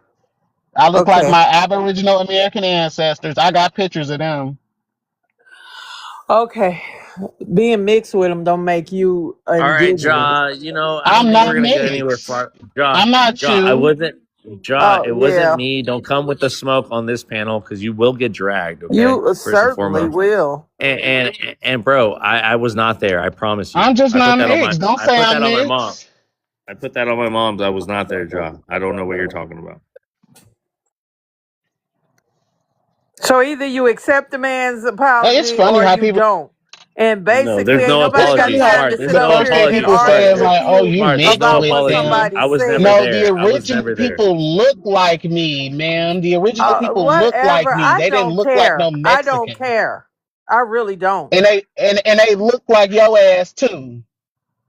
But y'all Please, have a blessed one. please, you too. Have the day you deserve. Yeah, facts. Again, guys, I don't. I've I been up here can't. with you guys. I don't know. He's American Indian. That motherfucker is I about know him through American Nigual. Indians. Jay, that's Nigual's boy or girl. I don't know Wait, which is that? I one. thought that was a female. So it's a man. Oh, I It's thought a that was a man. female. You can It's see a it's a man. man. I couldn't see the He's a picture. little he's a little zesty. He's a little Yeah, zesty man. Trying. I thought it was a female, bro. I'm not gonna hold you. But Well, I he didn't. said he knew you, but then I was like, okay, well, you He say you knows me know through him, but you don't know he his knows me ethnicity. through So, Nigual. He knows me through Nigual. so he He's know. another. Oh, he's just acquainted with Yeah, you, but he don't know you. yeah. Él no But conoce. he thought today I showed up at a panel to talk shit about him or back somebody that dragged him, right? That's what I was saying. Like, what happened today? Did you get dragged and now you want to come up and blame Mexicans? I don't know. He said he was on a panel with you earlier, and I'm like, well, I was on the panel earlier. I don't remember him. That's So. a lie. Yeah. He said this prompt too. Yeah, he was like, "Oh, I was just on here earlier." I'm He like, "Well, said I was this on here prompt, earlier," and he said and this that never prompt, and I'm happened. like, That "Okay, never I don't happened. remember you because me, Smart Sister, we were all on here. I don't remember you, bro. So I don't know what." Yeah. And get to the questions at hand. Ain't nobody got time to argue about what No, somebody said about you, he was hyper focused dude. on Vibe's ethnicity. He wanted that answer Right. to that. Yeah, it didn't make And sense. who cares? Because your ass is a man and your ass is black as the ace of goddamn spades. So I really don't care. I really don't. We got bigger fish to fry. Yo, soldiers, stay in line, soldiers. I You thought he know said he I was. don't I give thought a he said he was damn. from Polynesia. No, I wasn't Yeah. even tripping on him because I think he went through something. I imagined he got dragged by some Mexican because he's talking He shit must about. have to He come must up have. here being so Well, you know mad what they say. and take that You know shit what to the person that said it to Sister you. Smart. They tell the Mexicans that they're Siberians. That they're not indigenous here. Oh Lord. Yeah. So I already told them what it is. Like, you're not going to erase a whole bunch of people just to proclaim your indigeneity, Aboriginal, whatever. He's But not. but I And think there something is some happened to him truth today. to Something the happened. migration pattern from Siberia and East Asia. That is true. But that's just it. We're talking who was your ancient ancestors? We're talking about thousands of years. And everybody want to act like it was 2 years ago. 5 years ago. You ain't found shit in your ancestry because we talking about thousands of years ago. And you cannot trace your shit back that far. So I'm so tired of these people. I don't know what to Genealogy, do. sister. Genealogy. Just go My sit down grandma. somewhere. My grandma said. Well, when the police pull up behind your ass, it don't give a fuck what your grandmama said. You gonna be a black ass person that they gonna crack your dome. Period. What are we talking about here? Ain't nobody pulling up on you being mistaken. They see what they see. Whether it's true or not, they see what they see. And we sitting up here arguing over this nonsense when we better be fucking trying to figure out how what we gonna do if this damn place starts crumbling, which it's already doing. So what are you gonna do to save yourself, save your community? Nobody give a damn if you am Asian or whatever the fuck you want to call yourself. Go be it. And then pick a struggle. I I thought just tell people all the time, pick a damn struggle. he said he was Polynesian. Is that not true? He said he looked that way, didn't he? And because I can't tell by looking at him. So yeah, part of his ancestry, I guess, was Polynesian according to him. But I don't see nothing but black male, not no damn female. I'm tired of that shit too. Sister, why are you so blunt? I love it. Why am I so who? Why are you so blunt? I love it. Oh, honey, when you get to live to be 65 like me, you gonna be blunt too. You have no time. I got more time behind me than in front of me. So why would I play around and let you play in my face and waste my fucking time talking about some dumb shit? That's why I'm blunt. When you get older, it's just no. Like I said, I got more time behind me. So I'm trying to live better in the few little years I got left and get to the getting. I don't have time to be playing with people. And I don't like them playing with me. You know, and it's just right in your face. If you got two brain cells that rub together, all this stuff, common sense. Well, like they say, common sense is not so common, is it? You know what I mean? It's just, I don't understand. I just really don't understand. You know, when the stuff is all right here, and like I said, nothing is new under the sun. We're all brilliant and all, but for us to think that we done thought of somebody else may not have thought of before in our history is a little arrogant in my book, and especially if you haven't read your history and your scholars. It's really, and I'm not saying we can't think of new things, of course. That's what we need to do to see how we gonna get out of this. But the fact is, base it upon the knowledge and the mistakes people have made before. I'm a baby boomer. My generation did a lot of good stuff. My generation did mistakes.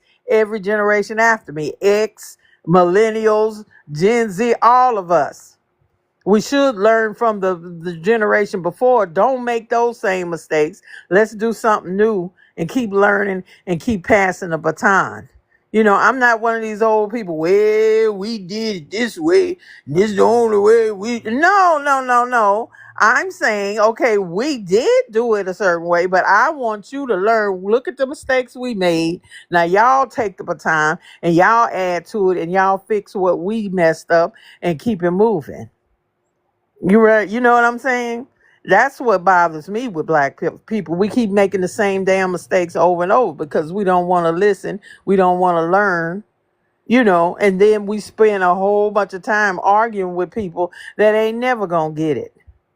I'm not banging my head. And that's another reason, young man, y'all young and got a little more patience than me. That's another thing. I can't keep beating my head against the wall to try to convince a fool that you black, that you are, there is race, there is such a thing as racism, there is such a thing as you doing better, right? I don't have time to beat my head. Come on now, y'all, I did that already. Like I said, there were white only signs still around when I was a kid. I done shared that with y'all a bunch of times. You know, I got called an N-word bitch every day going to class because I had to walk past a white T-boy's dorm. You know, people don't understand the things that some of us had to deal with and that we got through to try to make it better for you. We're always forward thinking. We're thinking of what can we do that's going to make it better for the next person. Now, a lot of these people now are so me oriented. They ain't fucking thinking about no future. Future my ass. It's now. It's me. It's now. Microwavable. I need it now. So what are you doing for the future? And is that everybody? No. Of course, there are always going to be those of us that are conscious, that are going to make the right decisions, that are going to try to move our people in the right direction. Always. But then we got a whole bunch of dumbasses because of this app and social media and technology in general. So if you're not dismantling this nonsense and adding something to it, what are you doing? What are you doing? You know, I've noticed that after participating in these lives for a while now that a lot of people on here, they're on here really because they really have identity issues and they're looking to get their identity validated online.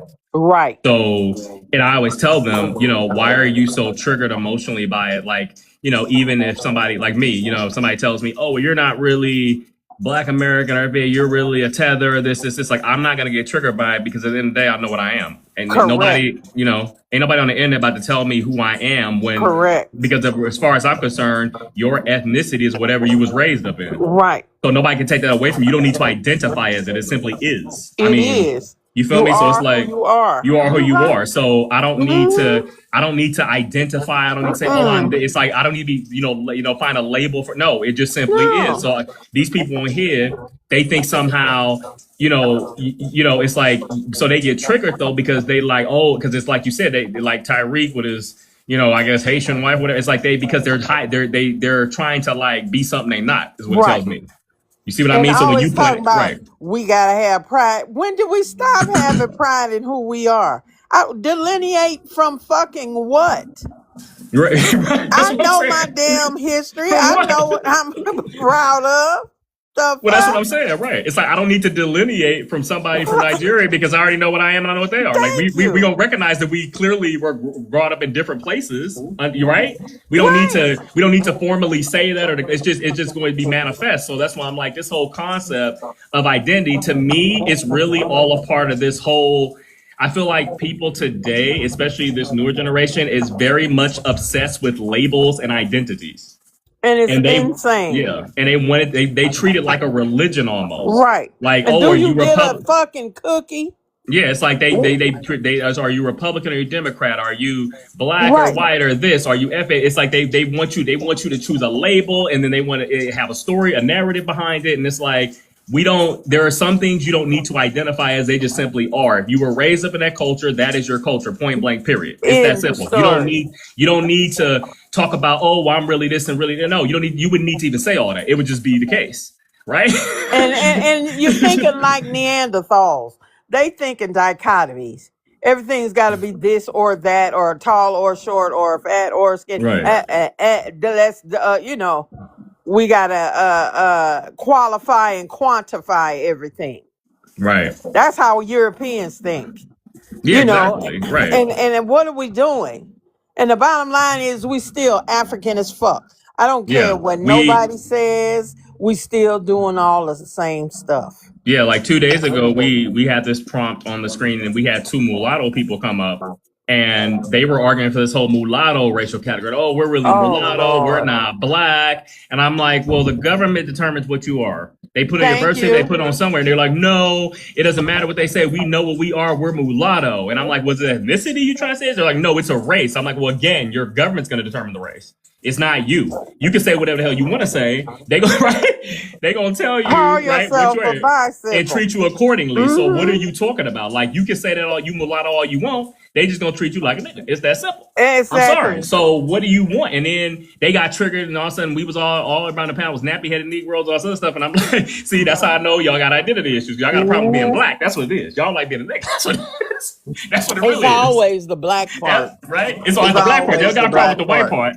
They have no problem with the white part, but that black part, they can't stand that. And that's what has oppressed your motherfucking right. ass. That piss them off so bad. They don't want that to be acknowledged. And bro. don't they know mulatto is a slur? It's a mule. Oh no, they say it's not a slur. They say a mule. They say it's a badge of honor. They say it's pride for them. And I'm like, okay, well, then you stupid. I just gonna call it like I said. You're a fucking idiot. You're a mule. And then they went on to start naming people in history, and they're like, this person, well, that person, well. I'm like, them people never identified as no mulatto. And they're like, it doesn't matter, they were. And I'm like, no. And they're like, yeah, they are. And I'm like, okay, well, if you call them mulatto, I'm gonna call you black. Now what? Then they got pissed. Because what are they using that book? What by J.A. Rogers? I think he wrote a book with a lot of stuff like that with different people. It don't fucking matter. We all got admixture. And yeah, it does. Right. That's what I'm saying. The fuck? But they're like, oh, well, one of our parents is white and one of our parents is black. I'm like, okay, good for you. Now what? I mean, now like, what's? Do you get some special privilege in the United States for being that? So, well, who cares? And what you typically look like? If you look black, like I said, when that po-po pull up behind you, it ain't gonna matter. It ain't gonna matter. Like, if you look like you have some black ancestry, then they're gonna treat you accordingly. So I don't even know why you trying to lean on this mulatto thing and somehow that's gonna be you're right. Right. Like, oh my God, officer, no. And then they were like, oh, no, it's not true because in the United States, they let you choose a box. And I'm like, that's only in certain instances, not in all instances. I said, for example, if the police pull you over and arrest you, they ain't going to ask you. They going to choose a box for you. They're going to say, they're going to describe you. They're going to say Negro male. That's what they okay. They're not going to ask you, are you a Negro? No, they're not. Right. And they ain't even got to check no damn box. Right, exactly. So and on the box, what do you get? You get black, African American, black like non-Hispanic, you don't get mulatto or Hispanic. That's about all you getting. Yeah.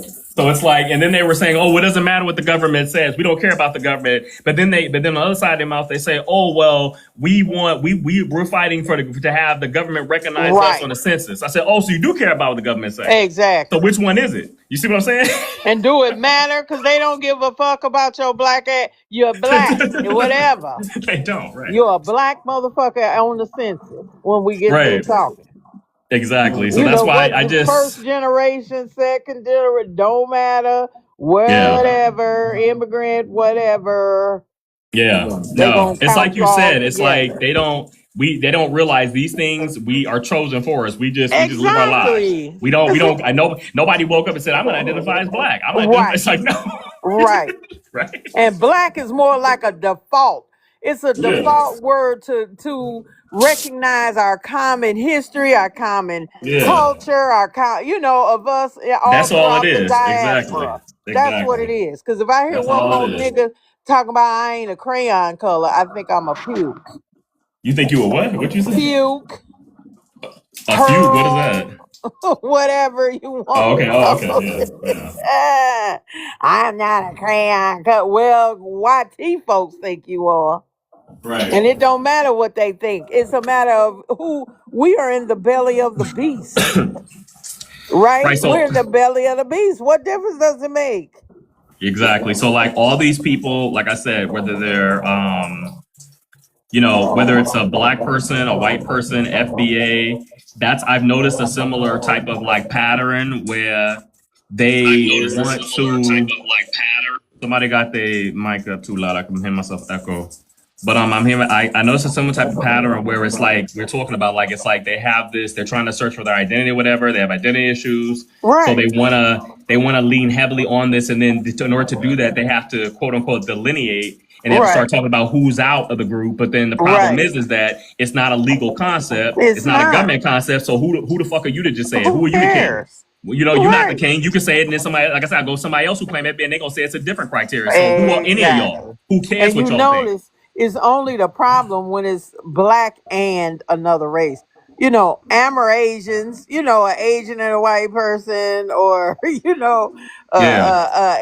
and another Yeah, you notice that, East right? It's only when it's black and Indian. something else. It's Facts. That's exactly. always when it's the black part. It's always when there's a black part. Exactly. That's what everybody hyper focuses on. But like I That's said, because it. in this country, we've all been taught that to hyper focus Right. on blackness and see Right. blackness in people and try to, oh, you got some blackness. That's just what Right. it is. That's We all know all that. it is. So that's all it is. But that's How not an many identity white thing. tea That's just, people mix with Asian folks? You see that all the time. yeah, you do. But it ain't no problem though. It's not, yeah, nobody remarks on it. It's like, okay, No. whatever. But as soon as there's some black into the equation, it's like, oh, Right. oh, you're black. Oh, okay. You black and Asian, what? Yeah. Oh, yeah, welcome back, guys. I know you were on here earlier. Yeah, go ahead. Yeah.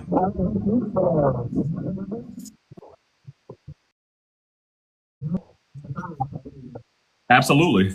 It does. Yeah. I mean, black folk do that too. I've had multiple pure black women ask Yeah, me. but you're right. You're right. Black dudes do that too. They don't like if a black woman date a white man.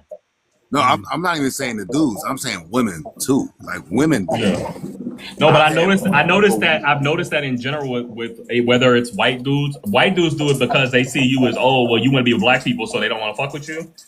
And I think when it's black dudes, it's like, okay, well, you like white dudes, so you ain't fucking with us. It's kind of like they don't like that. It's like, why you know what I mean? But that's just how it is, bro. Look, I'll look at a woman that like mess around with whoever. Yeah. Certain way. But if I ever hear any woman, I don't care if you're white, green, or indigo, if you tell me you only mess with this thing and that thing is not you, how you gonna tell me as a white woman you only mess with black dudes? Or you only mess with Puerto Rican dudes? Or you only mess with, even as a black woman, if you tell me you only mess with white dudes or you only mess with Southeast Asians, I'm gonna look at you crazy. What do you mean? You only do this thing that is not you. Facts. Because it's like, I always said that too, that it's very, when people do that, when people say that, I don't care if it's a female or a dude, it's very sus to me. It's like, okay, so you telling me you only mess with something that looks not like you. So you got a problem with you? That tell me you don't like what you see in the mirror. So you think that somehow by being with that thing that you like, somehow that's gonna elevate you. Like, nah, that's some weird shit. It's very weird to A me. lot of people do it. And you ain't I mean, they gonna can do know whatever they unless want, you talk but to them. And if that's yeah. how they feel, they ain't gonna really talk to you no way because they don't want Yeah, I mean, they could do it, but I'm just saying, Mhm. like, these same people would do that, but then try to claim that, oh, well, we ain't got no issues. I'm like, okay. Yes, they It's like, do. don't judge other people then if you're gonna do that. You know, you feel me? Like, it's like if you get triggered by somebody else, by, you know, like what somebody else doing it, but then you do it yourself, it's like, nah. It's like hypocritical to me. Well, a lot of people do that too. Well, no. If you mess with somebody outside your race, there ain't nothing wrong with that. That's you doing what you doing. Right. If you are one of those weirdos that says, I only fuck with white dudes, or I Yeah. only fuck with black dudes, I only fuck with Puerto Rican women, I only fuck. Yeah, and you're not What Puerto is Rican or right. fetishization? There's something exactly. It's no longer just you Yeah. fetishize. Well, we got a lot of crazy people and a lot of mixed up Because people. and a it's lot like of not all folks. them people from them groups is good looking. So you just decided, oh, I'm cutting off you a black dude, I'm cutting off all black women. Like what? That's crazy. It's beautiful women in every race. In every group, right? There's It's ugly people and handsome there's beautiful men people. So in every race. yeah, there's ugly and However, beauty. Exactly. if you pro-black, in my book, if you pro-black, the most pro-black thing you can do is choose somebody to marry that's in your race. Yeah. That's the most pro-black thing you can do. I can't be mad at you for that viewpoint. Yeah, if you pro-black. I'm just Yeah. saying, if you pro-black, now if Be you're mad at not you for that. pro-black, that's fine. People gonna do what they want to do. Right. My You can thing be is, pro-black if you're individualistic on Yeah. You a can be certain pro-black way, and do other. That huh? is very. You can be pro-black and have an Asian wife, a white wife, a Hispanic wife. No, Nah, you can't. I can't believe that. You know why, bro? Because if you let me explain to you. Because if you pro-black, why would you want to be with? I mean, I'm not saying you can't like mess around or whatever, but why would you want to actually marry and procreate, knowing that your children are not going to look like you? Because That's not pro-black to me. Because If we just talking about pro-black, only because pro-black. you're a human, right? So as a But we talking human, about pro black you We heat. talking falling in about love pro with this. black. Like you want Being a that, You human, in you love can with go this do what you person. you want. want them physical You can features. do. You feel me? You. I would never. I would never say. You know what? I can't love you because that would be not pro black. That'd be crazy. Any man that comes to a woman and says, "You know what? I Yeah. love you so much, but I can't love you. I can't marry you because that would make me not pro black." Any man that would ever say that is a man I would never respect. No, that's not what we're saying. No, that's not what we saying, bro. That's not what we're saying. If that's who you love and that's who you want to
What you do, Brody?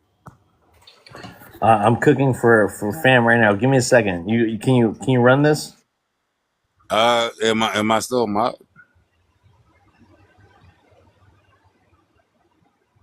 I can, but I mean, I don't know if I'm still my.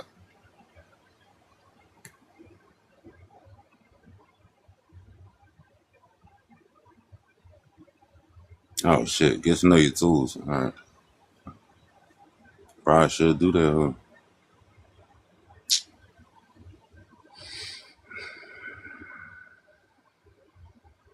Open the settings. Choose mute or block. All right. So can I bring somebody up? Mhm. They have to request first, okay? You got mob power. No, I seen that. I was looking at the John. I was just, you know what I mean? I was thinking out loud. I appreciate you, Brody.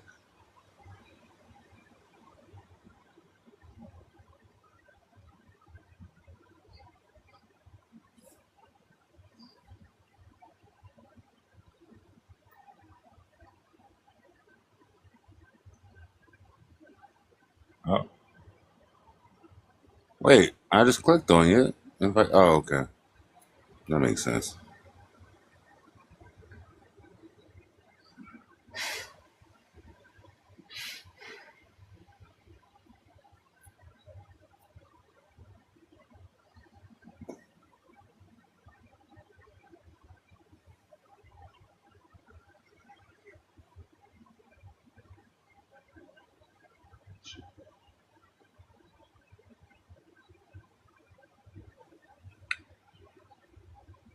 Now, how do I? Oh, I can invite somebody.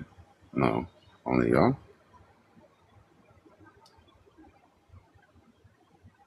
How do I invite somebody?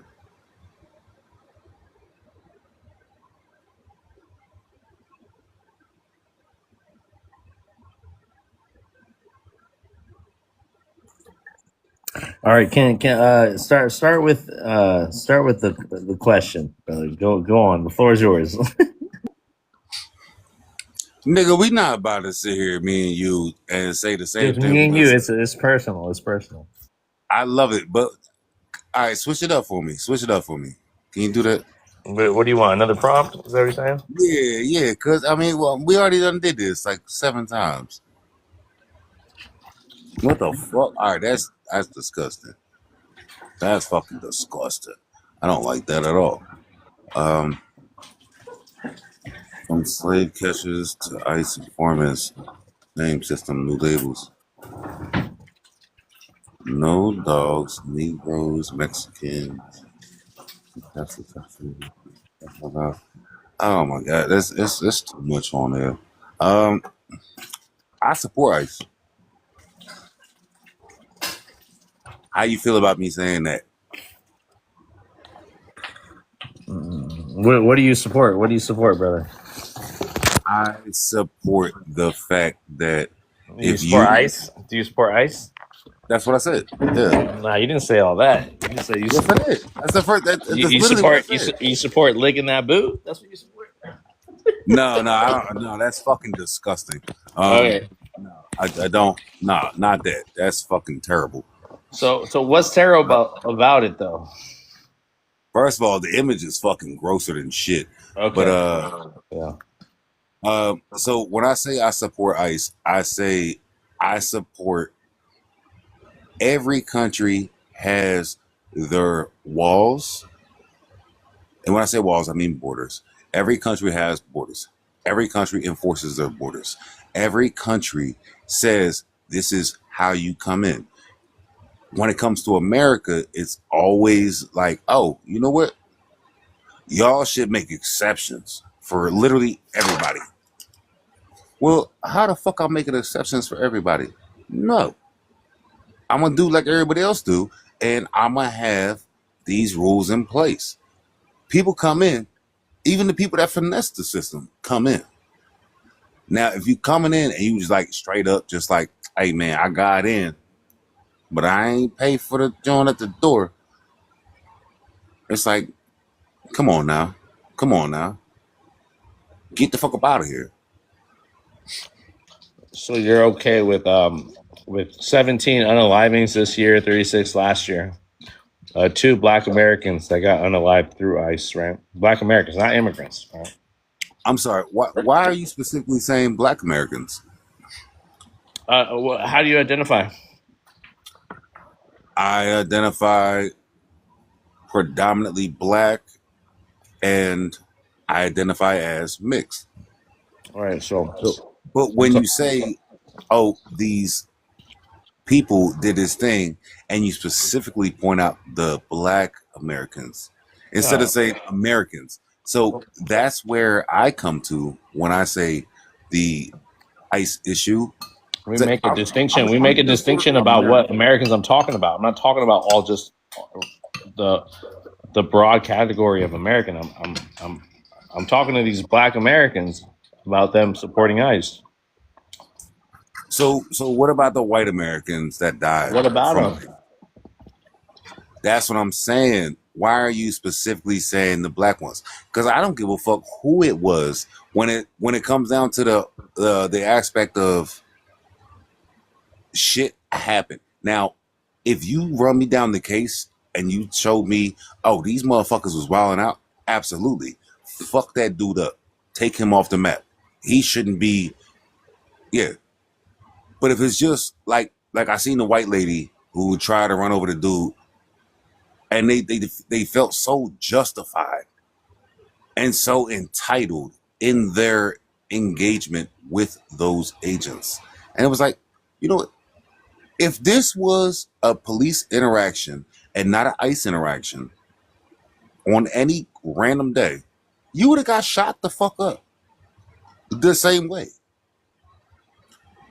Why are we making a public outrage over what you just did?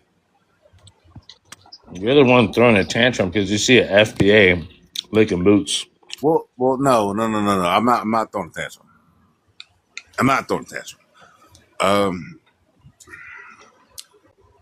I'm just saying, when I look at that stuff, it's like, make it make sense.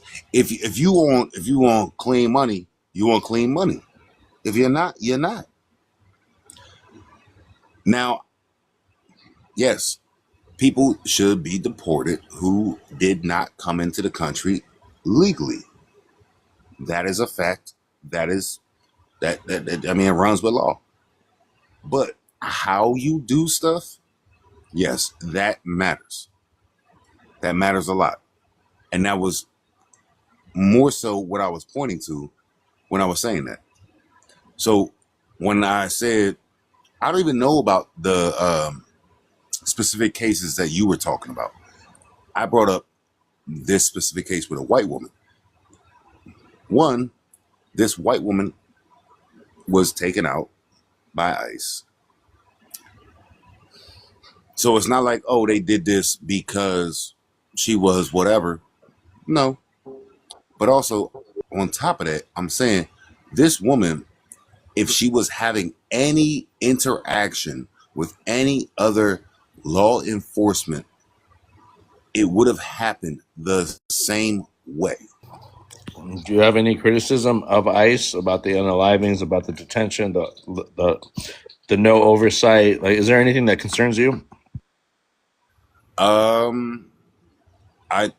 First of all, I don't know enough about what you just brought up. You know enough to support them, though. You know enough to support them. No. I support the. All right, it's like saying, oh, I support NASA. Do I know what NASA does on a day-to-day? Do I know what their funding goes to?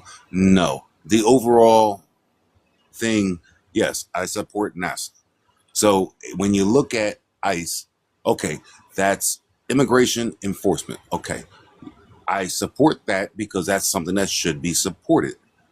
Now, how they handle their day-to-day operations, I don't know enough to have a full conversation about that.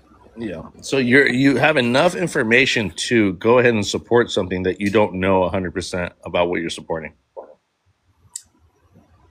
Like I said, the thing itself is necessary. The thing itself is something that every country on this planet has. But, and yes, I know there's outliers. Don't bring that up. Yes. Okay, so let me ask you this then, to do more of a deep dive into it. For example, ICE has an internal policy that they are to interrogate people who are perceived as potentially illegal aliens, which is a code word for if you don't look white, if you look like you could be from Central or Latin America, then that's reasonable suspicion, in other words. What do you think about that policy? I think, first of all, all right, so now we're getting into policy itself. All right, so like I said, Because, I don't know enough about day-to-day. I'm only asking you, sir, about that particular internal policy. I don't care. I'm not asking about the whole picture. The overarching theme, I support. What you just said, no, I do not support that. Right. Well, and the reason I brought that up because like you said, you don't know enough. So I'm giving you information to then be more informed about it. That is a policy. So if they're walking down the street and you look like a so-called whatever Mexican has been propagated as a Mexican look or a Latin American look in the media, then that's reasonable suspicion for them enough to question you, to pull you to the side and question you, which could potentially mean your detainment until they're satisfied that you are not an illegal alien. You look illegal, bro. You understand what I'm saying? So now that you have that information, you look like I'm talking about that specific thing. I'm not talking about ICE in general. That's not new information given to me. That's like, oh, okay. So you support that then? Is that what you're telling me? No judgment, just asking. No judgment. First of all, don't be disingenuous. I said I don't know enough about their day-to-day operations to have a real stance and talking point on that. Now, I do understand that ICE as a thing is very necessary. Now, theory versus practice. What is the practice? How do you do the thing? You went out of the classroom. It's no longer the classroom. It's no longer a piece of paper. It's no longer a talking point. It's now community action. Now you're in there. You're bothering people. Are you doing what you said? That's fucking wrong. Yeah. That's wrong as shit. Now, what is the other way to do it? I'm not out here trying to give seminars and tell people, hey, this is the way we should police. Hey, this is the way we should. But if you go and you just like, hey, you know what? I'm going to go audit these companies. Okay, these companies, now audited them. Okay, I discovered they have 15 individuals who are undocumented people in America. Okay, so now I'm gonna take them in. Great. You didn't go and do some weird shit on the street. That shit will always be wrong to me. But now you didn't do no weird shit on the street. But also, it gets fuzzy. Where Smiley, where does the process go from there? Smiley, you're not like the you're not an administrator at ICE. You know, you don't have any oversight. You know, you hope they're doing the good, but regardless of the fact, you don't have enough information to have a position, but you have enough information to support an agency that is third ranked in the military expenditures, right? 170 billion. Again, let me show you this. So I'm not just talking, right? Let me just show you. You said that's third ranked in expenditure? No, in spending, yeah. Oh wait, no. Oh wait.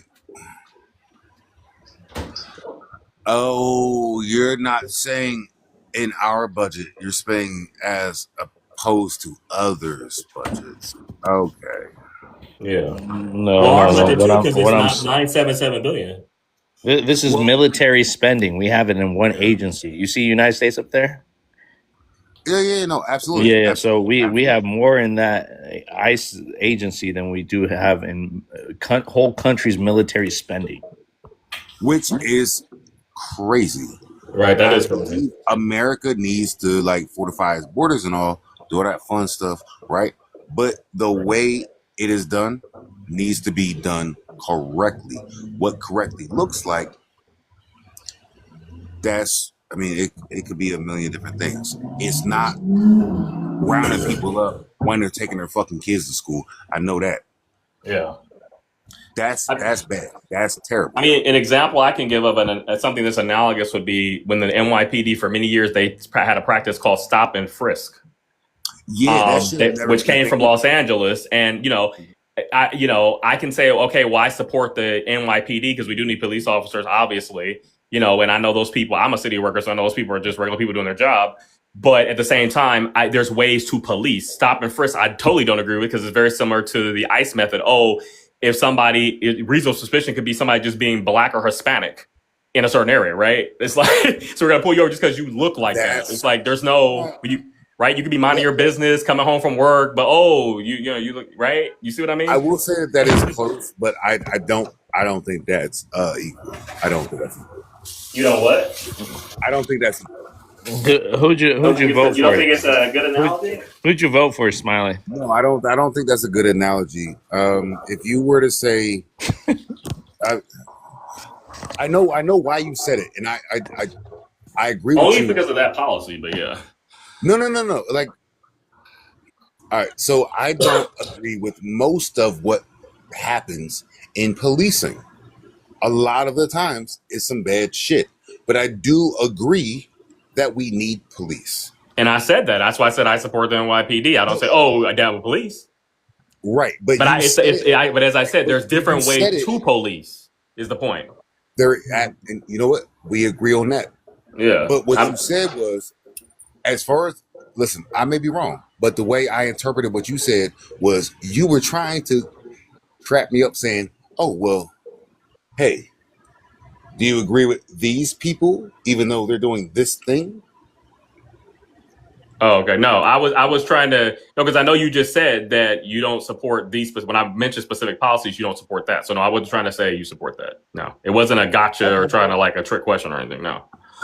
All right. It did seem like that. But let me give you my gotcha. Let me give you my gotcha. All right, smiley face. Who'd you vote for? Who'd you vote Come for? on, baby. Tell me. Who'd you vote for, baby? Come on. Nah, Now. here. Come on now. Smiley, you gotta own it, bro. You a dude. Come on now. Absolutely. Let's stop being around the bush.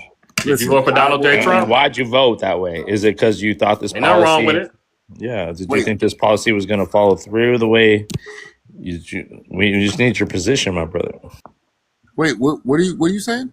We're asking you if you voted for Donald J. Trump, and did you change your now after what's happened in the last few with the did you change your opinion of him or what? That's what we're asking.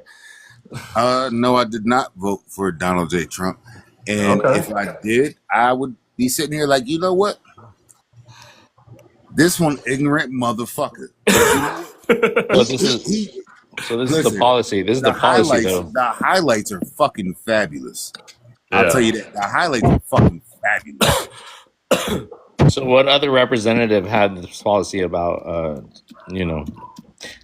regulating our borders and all that? Who'd you vote for, brother? Oh, I didn't vote at all. Okay, but you're in agreement with kicking out illegals, whoever you deem illegal, right? So fuck the dreamers, fuck the people that got here the right way, fuck the people that they showed up in court for, or the kids that they showed up in school for. I just want to know. I just want to know how far. I'm saying. Now you're just erasing the whole term of illegal. Oh my! What? You created the term illegal. Now you're deeming people that were legal illegal now. What are you talking about? You just said Donald Trump called people that were legal illegal. His wife's fucking illegal. Okay, I mean you're kind of getting out of the point though. What did you support? What did you support, brother? What do I support? About ICE, because you support ICE. You said you support ICE. What don't you agree with? What do you agree with? Okay, all right. We're gonna circle back. All right, cool. So with ICE, I agree with the fact that America needs to have its borders. America needs to have its control of its sovereignty. Now, the way people do stuff, like I said, if you are pulling up to somebody's preschool, to somebody's elementary school, you yourself should be taken off the map. I don't agree with that on any level. I don't agree with anyone who would sign off on an order to go and have that executed on any day. That's terrible. No one should be doing nothing like that. Now, if you wanted to go and say, hey, you know what? Y'all are illegal. You're not American citizens. You shouldn't be here. You done broke the law. We got to deport you. That should not happen in a classroom. That should not happen while that child's trying to eat lunch. That should not happen in front of their peers. I don't care if they're supposed to be here or not. That's still their peers at that point. Now, if you take someone and you say, hey, you're being deported, that should not be a 3-month process. Yeah. 7 days max. And in that 7 days, they should not be in hell. I don't know what that specifically looks like because I've never personally been there. I've seen a lot of different footages and whatever, but I don't make the claims to know what the hell it's like. But it should be done with some type of fucking grace, for one. We want to be over here toting most powerful, most affluent country in the world. Act like it. You want to round people up? Okay, do it. Don't do it at 3 a.m. Don't snatch them out their beds. Don't scare them babies. Don't pull up to their fucking schools, whether it's preschool, elementary school, or the high school. It doesn't fucking matter. Don't do that shit. But when you go and you get these folk and you want to remove them from the country, I'm mad that you're pulling the dude that's been here for 23 years, paid off a whole fucking house, held down a job this whole time. Why is that the dude you're going for? Because it's called low-hanging fruit, bro. That's what law enforcement does. That's what law enforcement does. They do low-hanging fruit. They're not going to be combing the world trying to find people who are hiding. They're going to go for the people who they can get. And that's the whole issue with this whole policing, is that you end up having unfortunate situations like the ones that you're not agreeing with, because those are the easiest targets. The people who paid off their mortgage, so they have a public identity. They're not trying to hide, but yet they're here. They're undocumented, right? So yeah, that's how it works. But so there's, like you said, the theory, and then there's what people are doing in the field. Yes. So like I said, I support what it's supposed to be. In theory, right? Right. So in theory, the theory is, hey, we have borders. You cross the borders. We get you. We put you back on the other side of the border, back where you came from. And wishy-washy. Hands is clean, right? Yeah. That is the most clean-cut, dry bullshit that will never happen. But I understand the sentiment. I understand the theory that yes, and every country has that. They do. That's true. When it comes to America, it's why are y'all doing that? Nigga, you doing the same thing. Yeah, but we're not talking about me. Yeah. What you mean we're not talking about me? We talking about us now, dickhead. What you talking about? And nobody wants to have that conversation. I've never heard another person talk about how deportation works in another country. I have no clue how that works. Well, I also find it interesting that when Obama was president, he deported the most people in American history, and yet that wasn't all over the media. So we did. So to me, it's almost. I hate to say it, but it's almost like I see also a lot of selective outrage, because it's like, oh, so you're only outraged when someone you don't like does it, but when someone else does it and does it even more, we're just not going to even mention that. So do you really give a damn, or is this just right? You get what I mean? Like, no, absolutely, because I do know that is a fact that Obama did do more, and you are correct, because it's not that they're mad about the practice; it's about the way it's who's doing it. They can frame you to make you look bad because they don't give a fuck. Like you said, they don't give a fuck that it's happening. But now, fuck you, guy. Let me paint you like a piece of shit. Right. Well, I mean, I know because I have family members who totally hate Trump, but yet they do support his, deporting the illegal aliens. They support that 100%. So that's why I'm like, it's like I see like a lot of it's not it's like the only people who have an outrage about it are people who specifically don't like our current president. Not that because if think of, you know what I mean? Not that they, but like you said, they really don't have a problem with what we're talking about, these policies, this, they really don't care about that. They just care about the man who's implementing them. But if the right man implements them, then it's fine. So I'm like, to me, it's just a bunch of bullshit in that case. Like either you agree with these policies or you don't. It's that simple, and it shouldn't matter who's in office implementing the policies. That's my whole point. I think you are 1,000,000% correct. I love everything you just said. You are correct as hell.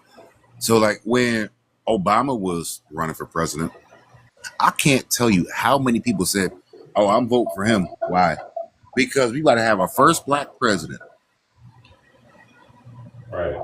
Are you telling me you're only voting? You don't even know what the fuck he's talking about. You just said because he's going to be our first black president. And to this day, how many people say, well, he ain't even really black anyway.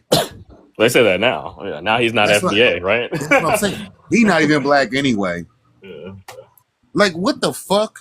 Everybody was dick riding on. Everybody was dick riding. Oh, we gonna have our first black president.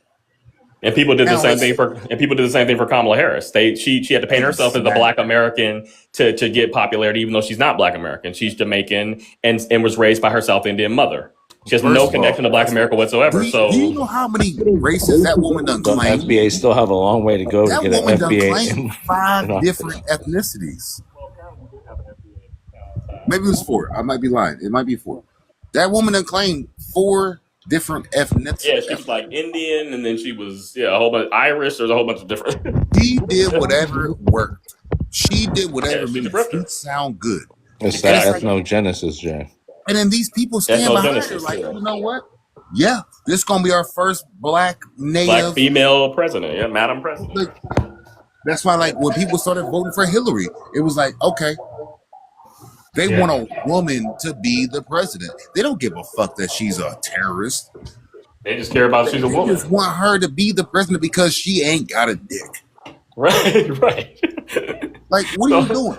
It's all it's not about her policies, her beliefs. It's just about her anatomy, right? They don't give a fuck about that woman's war crimes, how many bodies she got, how many bodies her husband got. And I made a point earlier about the way a woman is able to influence the man. If you're my wife and I'm your husband, when I go to work every day and you gonna have some influence. And you got to be a strong, specific type of person to say, I'm going to cut that shit off at the door to make sure there's no influence into your role as the president. Now, reverse it. You would think these women gonna be over here like, you know what? First of all, they might do some shit just to spite a nigga. But these women not about to be out here talking about some, you know what, I cut it off at the door. Oh, when my husband told me this morning, oh, bomb cereal or I'm leaving you. You know, like, obviously that was dramatic, John. But no, I get what you're saying, bro. But yeah, exactly what you mean. Yeah.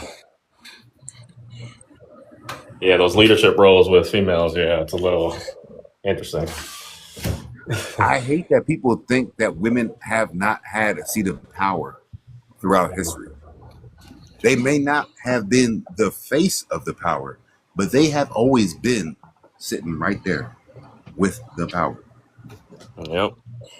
You are going to influence your man. Women do it today. Women do it to get fucking Chick-fil-A. Like, what do you like? They want to go to Starbucks. They're going to influence that shit. If we're talking about people do basic little tiny things like that today, you're going to tell me people who are heads of state don't do that and haven't done that throughout history? You're a liar. Yeah. No, I was going to ask you something though, because I know before we got cut off on the last live, I think we were talking about pro-blackness. Okay. And you were saying something about you think you can be pro-black and marry a white woman or something like that. Yes, I think you can pro-black and marry an Asian woman. Yeah. I don't. Now, you know what? Yes, it is. It's coming back to me now. So we did have that conversation, and there was many parties involved. I think Miss, I don't know what the hell her name is, Miss something. The other mob, everybody kind of came to the consensus, and I think you came right on board with what I was saying was, if you are doing that weird, I only date black guys as a white woman, that's terrible. I only date Asian women as a white dude, that's terrible. If you happen to be with this person and you find love, I can't fault you for that shit. Right. And anybody that tries to fault you for finding love, they just a bad person. That don't detract from your blackness. That don't detract from your ability to sympathize. They don't detract from your ability to engage, spend your money, do anything within the community. So hear me out. This is why I mean, and the sister lady orderly agree with me. This is why I have an issue with why I don't think it translates into pro-blackness. The reason being is because of the way race is constructed in the United States, which is heavily based on physical morphology. And I agree with you. You can't. At the end of the day, you can't choose who you fall in love with because feelings are not products of the will. But when it comes to a part of pro-blackness, which is a necessary part, not most sufficient, is you want to propagate that physical morphology. You don't want your children and your grandchildren to look like something else. And then say I'm pro-black. And also the reason I say that too is because I always think about, well, when a white person says they're pro-white, does that ever include them marrying a black person and having no? So it's like, but yet somehow when it comes to black people, now all of a sudden, oh, you can be a black man or woman and marry a white person and then you're still pro-black. And I'm like, see, no, that to me, there's some anti-blackness in that. There's some, it goes back to this. It goes back to how and when I say anti-blackness, I mean it in the sense of a devaluing. Like you don't really consider the black morphology to be valuable, which is why you're so easy. You're so not that you are necessarily actively trying to give it up, but you don't give any resistance to give it up. Whereas white people, they covet their physical morphology.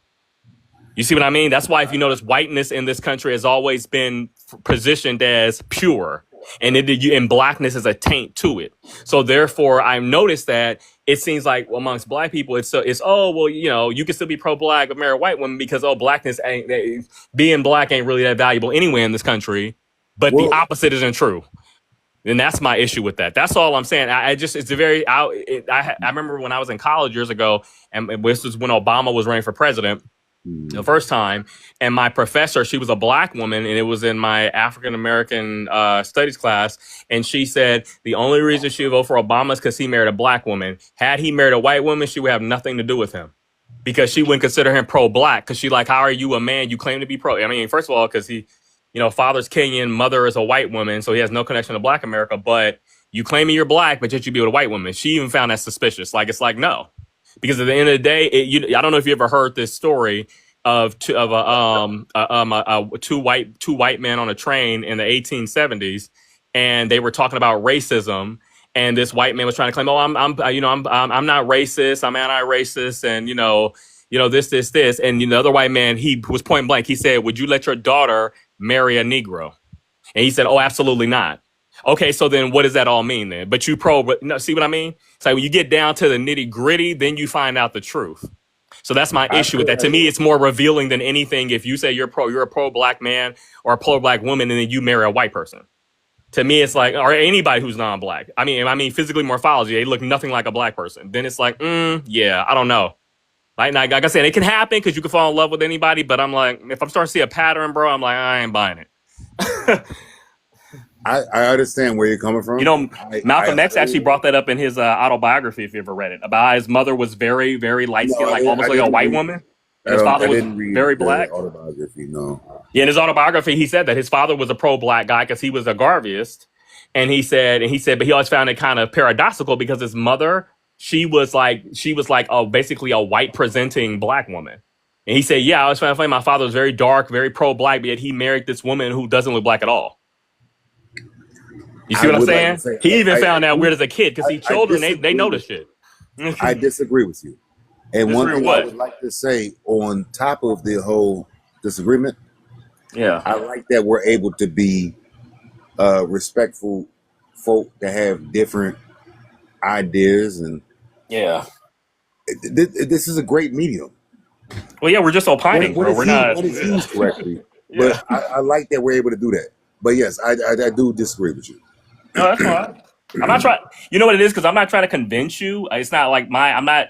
I was talking about this earlier. I'm not on here looking for like validation or something like that. A lot of people on here are, so they get triggered and emotional. I'm just giving you my opinion, giving me your opinion. That's it. I'm not like, oh, you're wrong. You know what I mean? It's not that serious. Absolutely. I love to hear. See, I don't like being in no type of echo chamber. When you hear your own ideas regurgitated to you, when they bounce off the walls, that's a bad joint. When you hear some shit you don't agree with, even if it's some shit you don't like, it expands your mind. You're able to say, you know what? You see, Smiley, you come on my page, Smiley. You come on my page, brother, and you're gonna find Jay's my mod. I made Smiley my mod before you showed up, Jay. Okay. But since we have a biracial on the panel, right, Smiley? take a stab at the prompt, Smiley. Oh yeah. Yo, I'm so fucking annoyed with you in the same ass jaw. What jaw? Him having him having what? Say that shit. You know what he got. He had the same prompt for the last 8 months. Well, Smiley, it's interesting because we previously we used to use this other prompt, which was a biracial themed prompt. These tend to be our most popular prompts for whatever reason. Oh yeah, it's definitely divisive. That's for sure. It's definitely divisive. Hold on, Smiley. I told you I was gonna do this tonight, and I needed you because you were biracial, and you agreed. But we did it already. You agreed, so I don't know what you. Yeah, but we get new people coming up. I don't know what you're crying about, Smiley. You already knew. You already knew. I gave you an invite to a biracial space. Even though I'm bi-ethnic. Go ahead. Look, I love you for that. I love you for that. Right, bro. Let's do something that's fun. Can I have I need my brother Jay to know you on a deeper level, right? So my brother Jay is my brother. Talking. So I need you to answer this question. I didn't hear you. Oh, you okay? You were here on another live. You're right. I haven't been up here for 8 months doing this prompt, or I had another prompt before this. But But I made you answer. So, but I want Jay to get to know you. So this is the only way. You know, I have another biracial prompt, but I don't think we're gonna have to go through all that. I just want you to answer. I mean, we don't have to go through no extra nothings. If you want me to, I got you. Yeah. Just start answering this question and introduce yourself to my brother Jay. Go ahead. I got you. But afterwards, can we have a different prompt, nigga? I got a prompt for y'all. Go ahead. Something that's like, all right, I got you. All right, hey Jay, my name is Drake. I'm 32 years old, out of Philly. It's nice to meet you, sir. Bet, bro. Your race and ethnicity? Oh, shit. Well, you know, you didn't give me the prompt. Mulat. Mm-hmm. I'm fucking with you. Yeah, no. I'm black and white. All right. So my stance on can biracials be FBA? Excuse me. Got the hiccups. Yes, absolutely. By definition. Mm-hmm. You can't argue that. By definition. By definition. Yes, and if you want to ask what the definition is, I will ask somebody else because I learned what an FBA was from Vibe. Vibes, I wish he would have been on here when the two mulattoes were on here. I was here, Jay. No, I wish he would have been on here. Oh, well, Great. he doesn't subscribe to mulatto.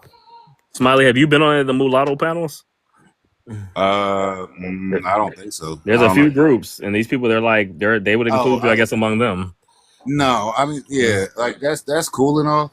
I don't like I understand what I'm made of. Yeah. I don't like when people start getting too like culty about their thing. Like that's not for me. People start getting weird about their ethnicity and shit. Like, no, I'm not gonna go over here and be funny with y'all. Yeah. No, I'm okay. Oh, this is the new prompt? Wait, all right, what is it? Oh, I can't really see it. Don't lie. Who comes first? Roots, responsibility. Oh shit. Hold on, let me fix it. Responsibility or romance? Yeah. My daughter comes first. Fuck everybody else. My daughter's coming. Yeah, that's even worse. Oh, that's perfect. Oh my god. Yeah. No, my daughter's coming first. Your daughter's coming first? Absolutely. Over your wife? Over your wife? Absolutely. Your Do you wife. Disagree? That's Do you your disagree? wife, though. But that's your wife. I don't give a fuck. I don't give a fuck. Fuck that. Wow. That's my daughter. Wow. That's your wife. That's my daughter. You made your daughter from your That's wife. my daughter. Yeah, you're right. Exactly. You made your daughter from your wife. No, that's But my what about the daughter. moms, though? I can Yeah, make but what? another wife. I can She make made another you. wife. You can make another daughter, too. Yeah, but I can make another wife. You And make that's another easy. daughter. No, I like this one best. Oh, okay. Well, if that's the case, then yeah, you choose the daughter then. Yo, Smiley, you don't know her. Why they don't know She's how to just on the swim? Why they can't swim? Why the only nigga know how to swim? Yeah, they are the mother, the Nobody daughter, else can fucking swim. They keeping afloat. You feel me? Yeah. First of all, the mom should probably be smacked because that girl, she like what, 9? When I met her, She 9 with a Hello, big face. hello. You know what? when I met you. He fucked up in the first Hey, place. Tay Tay. Hey, Hey, mama. what's going on? All right, Tay Tay. Tay-Tay. Introduce yourself, and you can go. You can take a stab at the question. Hello, everybody. My name is Lady Tay. I am from Southern California, and this is a tough choice here. I Just would switch say, up the wife with the husband. Just pretend okay. that you're the. How you know I don't have a wife? No, I was playing. Okay. Okay. I would say, dang, that's hard. I would say my mom What? first. Fuck I out would here. say, I Man, don't I, even like you no more. the old ass lady. I don't even like you no wait, more. I and would this say, all depends, right? yeah, Depends. it's It depends hard. if you Okay. have a daughter, you only have Yeah, a I do. mom. I only You have know. one. Yeah, I will. Okay, how about this? I'm gonna rescue both my mom and daughter together. Wait. It says who Yeah, comes first though. Like, that was the follow up no. question. If you Like can they were rescue saying, two, which one would it be? That's the do follow up. Okay, you guys. have children? Yeah, I have Do one. you have a spouse? Yeah. So all right. So it is relevant to you. So you're making a decision based off your people, right? Can we ask why, Tay? Why? Because it's hard. That's really hard. Like my mama, my daughter. Oh gosh. You don't love that nigga. My mama. Oh man, let me see. You don't love that nigga. Yo, I'm give gonna me his say, number so I can tell him to run. wow. I'm gonna I'm say, kidding. I'm I'm I gonna be talking say, shit. dang, that's hard. Why you can't rescue all of them? Because that's flood water. It's moving. You gotta get them while you got them. I'm gonna have to say my daughter. Thank you. Yeah, Jay, how you feel now? I feel like How you feel now? I feel like this new generation devalues marriage. That's why they keep saying that. Wait, so you would pick? We need to have a Wait. deeper I will pick my conversation. wife. I will pick You my pick your wife. wife over your mama and your I would pick my daughter? wife. I will pick my wife because you cleave to your wife and you become one flesh. My daughter or my son will grow up one day and have their own life. That ain't got nothing to do with me. And So what about yes, your That is mom? true. What about That your is mom? true. my mother. But I have no moral responsibility to my mother. What? your Oh, well, I purpose don't. that's why you Earth. feel that way, because you and your mama's not close with one another. But if you and No, your no, mama's no, no, no. No, it's He is not that. correct. You He leave is your correct. the husband shall leave his wife, his parents, and cleave to his wife, and they shall become one flesh. That my responsibility first and foremost is always to my wife, and my wife is to me. Your daughter and your wife should always come before your mother. Well, my wife should come first, and then my Now, children. But the wife is always first. That is, yeah. You make a commitment to your wife. You don't make a commitment to your children. in regular circumstances, you are correct. In these extenuating circumstances, no. That grown ass woman better learn how to fuck to swim. I'm saving But my she may baby. not know. She may be a princess. She may not do that. you can come And back that's and her get fault for being your dumb. wife. Well, now Your you can make mama it the brought your daughter. mama brought you in You this a princess world. that can't swim. Your mom brought you into this world, and you're That has gonna nothing to do choose, with me. That and was you're her gonna choose decision. your wife over your mama. Because Absolutely. your mama And could have you easily should swallowed you. every time. Your mama could have Absolutely. easily have Wait, swallowed you She could or have. wait a minute. aborted you, but she That's brought you true. into Jay, this world, Jay, and you're That's gonna. true. Jay, Wow, But that Jay, was her decision, not mine. wow, Jay. Go wow. ahead. I got a question, right? Yeah, go So ahead. the way you're saying you would choose your wife so damn good. Tay, why would you Listen, not choose your husband? well, it's between it would be like my mom or my daughter, and then then my husband. That says a Sound lot. like you ain't loyal. Because That says a lot. because That says a lot. because my husband is strong. So my husband gonna pretty much carry me on his back, But what if and he I'm gonna injured get my though? daughter and my First of mom. all, But Boom. what if he's There you injured? go. are you trying to lean on a man that needs to be rescued at that moment? Talking about he gonna carry you. That's crazy. No, on his back. What you mean that's crazy? We in a flood. Look at those kids and the Yeah, mama. in a flood. All right, Yeah, so you're supposed to. You see that man in that picture? That's yeah. supposed to be you. That's your family in them flood waters. You're wading into them waters to come and save your people. Yeah. You talking about I'm gonna come up in here so I can get on his back? How the fuck you gonna walk into the flood waters to get on his back? Because he's strong. That you hate that man. Yeah, she No. hate that man, right? You hate that Wow. man. Wow, I don't think so. I think because I'm short and he's tall, so I can That get on his. I can get on his back. I can get my daughter and my mama, and we out. ma'am.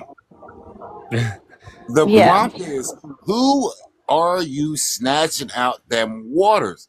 And you said I ain't snatching nobody. I'm getting on this nigga back. And he gonna snatch everybody. No. That's The first crazy. time I said I was gonna get my mom, then I said I'm gonna get my daughter, and then I said, well, why we just can't rescue everybody? But Well, I y'all mean, said you can only pick one person. Yeah, you're gonna pick one. And you said your mother, right? Yeah. yeah, Yeah. So that's you what I'm have. saying. So that tells me you have more. You have loyalty to your mother over your husband. That means your number one priority in your life is your mother. No, I would say So it's you're not both. married. You're not It married, can't be right? both if you only save one. No, No, but but I you're not mean, married, right? No, No. okay, this is the thing. Okay, so No, you said okay. when you're in a relationship, right? Yeah. So I mean, you guys love each other, but you will hope that you'll stay together forever. But who knows? Life happens, right? So you don't know if you're gonna be with that person forever. But your flesh and blood, your mom or your child that you could have died to have in this world, I mean, why would you not pick them first? As a parent, I'll tell Yeah. you this. As a parent, I am going to choose my child above my wife and above my mother in this specific circumstance. Oh, just in My this wife circumstance. and my Okay. mother Yeah. need to know how to fuck to swim or how to grab onto some shit. I'm gonna get my daughter to safety, and I will try to get to you after I get this child who is not built for none of this, who did not have the chance to learn how to be built for none of this, to safety. You know what, bro? When you put as it a that way, I grown agree with you. adult, I agree with you. Right. I So like the way you as put a it. grown Yeah. adult, if you can't cling on to some fucking rubbish, whatever the fuck is gonna be, a shingle, obviously that shit ain't floating like that. But you know what I mean. If you can't do that shit until I get this baby girl onto that dry land and come back for you, nigga, that's your fault. I have a question. Yeah. Why Yes, ma'am. does his wife look like the child too? Like she It's like she could be AI. his daughter. Because It's AI. that's her mother. It's just AI, bro. They made it like that. Okay, Nah, I'm fuck that. saying Because that's her mother. that's R. Kelly homie or somebody. Because I mean, his Yeah, wife. you said she like a teenager, right? Yeah, I'm like, what the heck? Yeah. Well, first of all, why you ain't say nothing about that 8-year-old with a goddamn binky? That's the first thing I said. Oh, Wow. with the You know what passive I'm saying? right? Like, Yeah. first She's of all, not she a 8. bad mom anyway. She's only 2 years old. Drown, bitch. But yeah, I see what you're saying, bro. When you put it that way, I agree with you. But I'm thinking, you know what I was thinking of? I was thinking another scenario was like, remember in the movie Titanic when Rose got he let her get on the door, Yeah. and it's like, well, who can get on it? Like, is it me or you? Like, why are you? Yeah, why is she important? Bitch, Why is you she met important? her Right? And they yesterday. wasn't even married, so why is she important? You met that bitch yesterday. Yeah, you weren't married to her. You just met her like a couple First of days all, ago. exactly. You should have beat that bitch ass. Get off my door. Get off my door. Right? Wow. What are you talking about? Get off my door. Fuck you talking about? Get off my door. Yeah. But that's what I mean. Like, it's all because I feel like with these questions, it all comes down to values. It's like Tay, you value your mother, you Drake, you value your daughter, right? So it's like, you know, you're gonna choose based on that. It's not there's no right or wrong answer because it's based on human values that are specific. I want you to answer because you said one thing first, and then after I said that and I explained it just now, you were like, you know what? You're right.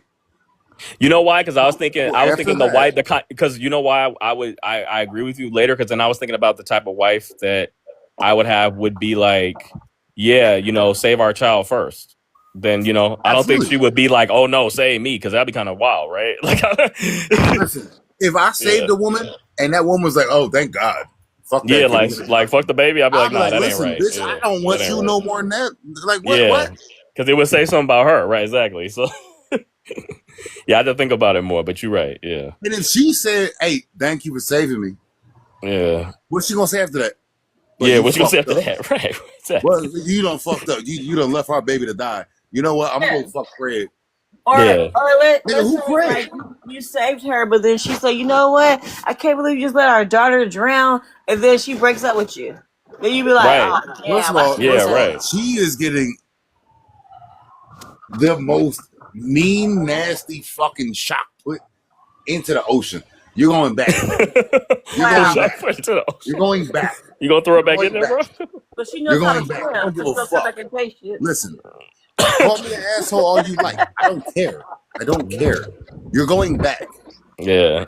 You know what? I'm gonna go save her. Wow. But bro, what about your mother? Why wouldn't you save her? She lived a long life. Hey, Wow. Thank you. Yeah, she lived. That's what I always say. Thank She you. lived a long life. Exactly. She lived her life. She's like 80 years old. She good. Listen, I would love to save everybody, but I'm Yeah. saving that little baby girl first. Tay, You I don't know if you know this, but like when they're like when people are on a list for like a kidney transplant or something, older people are always at the bottom.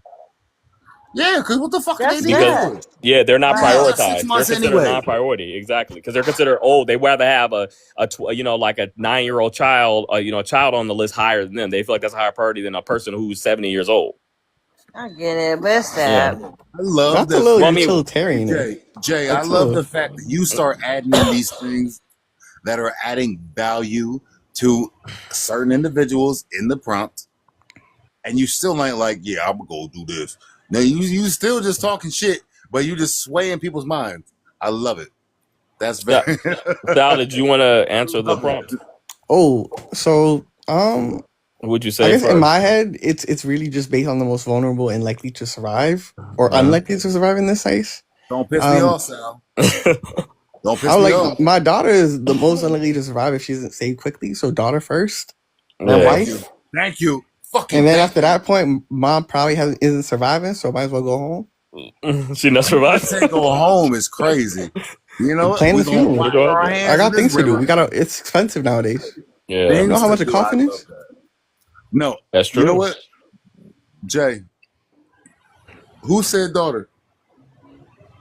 You guys all I did. well, Sal said daughter, you said daughter, Tay said mom. So, They say you hate that nigga. but you know what? You know another thing too, and I'm looking at it from perspective of No, I you didn't know say that. the. I thought you said mom first. You said your mom first, I think she did too. or I maybe might you be changed wrong. it. Yeah, that's what I thought I heard, but I'm just thinking like too when it comes to the mom, it's like I feel like you have more. You first and foremost, you have responsibility to your immediate family to be your wife and daughter. Your mom, if she has a husband, that's her husband, her responsibility, not you. Like That you that don't, you're not. that was wild. Whether she I'm has a husband or sorry. not, the moment you have a wife and a daughter, that becomes your immediate family. Right. That becomes your immediate That's obligation. your primary responsibility, right? Yeah. Exactly. So you owe it to them first before anybody. I don't give a fuck who I they don't know are. about this old thing. I was going just based on survivability. A life's the life. Right, I but mean, she's 80 years old and these people are young, so it's a life, but Damn, it's now not the lady look same. above at least 90. Actually, you know what? That doesn't He matter. could. I mean, I'm just saying, like, it's just like you have in these situations, so you have to prioritize. Of Exactly. course, we want to save everybody, but if it's a situation where that's not possible, you have to prioritize. Well, whose life is more valuable? Because see, when we get into these extreme situations, then that is the question, Well, and it's going to be based on your personal values. I wouldn't say it's about who's more valuable. It's the most likely to survive. That's really what you got to focus on here. Well, that's how you focus on it. Because your value is who's most likely. Other people's value is who do I like the most? Who brings more joy to my life most? Because we're talking about it's not a question of logic or reason. It's a question of human value. You value likely to survivable, but that's your value. That's your. I want to you get what I mean? succeed. You know what I'm saying? Right, yeah. Like I'd love to save everybody, but I want to save who I can first. Right, but then you also say, well, who's most likely to? What did you say? Like who? Actually, who I can't? take it back. I'd save my wife first. I really like the way you put that, Jay. Because I say my wife first. I take it back. Why? Because now we can both go save someone. Nigga, Right. what? You said now your woman's saving somebody. Your woman's right there. Yeah. Exactly. And she probably First of stuck all, or something. why That's why she she ain't can't just swim. grab Because the there's no baby damn and way get at the her out the grown age water? she can't swim. Can we Why switch she it up a can't little just get bit? out the water with the baby? Yeah. Can't swim ass woman. What's going on? Exactly. Just like for example, there's a Okay, I forget this. so what if Go we? ahead. Go ahead. So no, I'm just saying, like, what if we were to switch it up? So you have a chance. Okay, so it's 1, 2, and 3, right? To save your wife, your mom, your daughter, or yourself. Which one are you gonna pick? Your wife, your daughter, your mom, or yourself. You always have to pick We all yourself go first. together. You got to pick yourself first Or always. yourself. What? We got to go together. That's stupid. So you said No, you there's said pick love actually first. scenarios like that. That's I'm explaining I to say you. we all got to go together. Let me tell you. No. Real, because I think you meant to do it differently, No. but you did it wrong. Okay. But if I was going to have to, listen. I'm Okay. saving my loved ones before I save Wait. myself. I Let would Tay explain absolutely it. not do that to my children. Okay. Let Tay explain So that. you'll What are you save trying your to say? loved ones before yourself. Absolutely. Every No, what time. I'm You're trying not to say is, saving them. okay, so y'all, the water is rising, and it's like it's life or death. Yourself, or your family member? You only got like 15 seconds. Who are you choosing? Nobody. First of all, no. Well, that's not an option. In this thing. Like no, because I don't think y'all realize if I would say the same thing. I would say the same thing, madam. You just said, would you save yourself or would you save the people in this prompt? Wait, I'm sorry. Can we dissect this? My last moments making sure my daughter gets the higher ground. Twin, but you have to think about her life after that. Right, yeah, like who gonna raise her? Like exactly. It's not even That's just who what will I'm raise her. saying. She's probably going to be hurt, taken advantage of, tortured. Like Yeah, she could become it's a not slave. safe. She could be sold to slavery. Well, what So that's the what. fuck do y'all niggas live in the worst places possible? No, well, okay. So I live in the real world, Twin. It's not safe for women. So Drake, look at it like this. Look at it like this. Because this is an example of this. It's kind of like if we're in a burning building. Let's say it's you and your daughter, and you know their smoke is crazy, and you guys got to get out. And there's only one. There's a mask that's available to prevent smoke inhalation. Who are you gonna put it on? You would put it on yourself because that the only way you can get your daughter to help her is you have to be secure. Exactly. You can't. You get what I mean? So it's Now, kind of like that. It's wait a like minute, you wait a have minute. to. You drastically changed it because yes. Well, that's what. I thought that's what Tay meant. No. Hold on. Let me break that down for you. Yeah. I could put that mask on me, run through this fucked up building with this child who is unresponsive, get Right. outside, and hopefully What, bury her? No. Have you never smoke? No, yeah, I get what you're saying. Smoke inhalation does not mean immediate death sentence. You're able to. I was being dark. Yeah, but I'm being Yeah. I'm being pragmatic. I apologize. But I'm being practical, right? So you're able to go outside and lay a child down on the lawn. Now that you're out of this fucked up building, you take your fucked up ass mask off. That, hey, it fits you perfectly. I love that shit. And now you do what you do.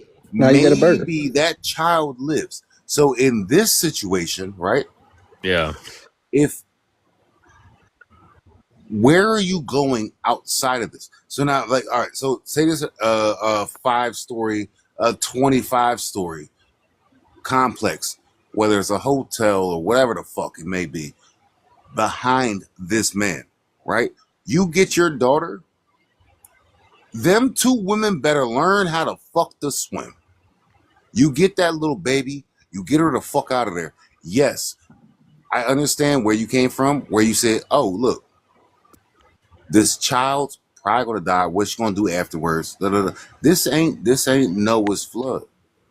This is Noah's Ark was No, safer. Saul had a point though. Actually, these times will pass. You know what I'm saying? Like, we don't know what her life gonna be like. Bro, what if you're her only family? Like, what if that's Not even just that. What? Imagine she goes to a foster home. what? 6 out of 10, she getting assaulted. Yeah.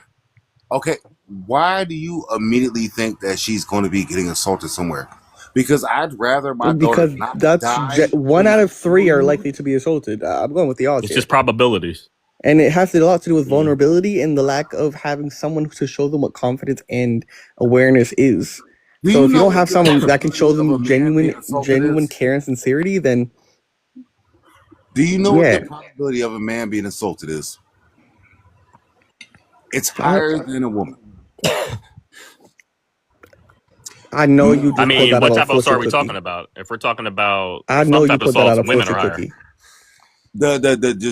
If we're talking about a sexual assault, then women are higher than a man. just the basic assault Well, by a woman. Well, yeah, a I- man would be higher. If we're talking about just like physical assault, No, it's no, not no, no, the no. other one. Yeah. No, it's a sexual assault.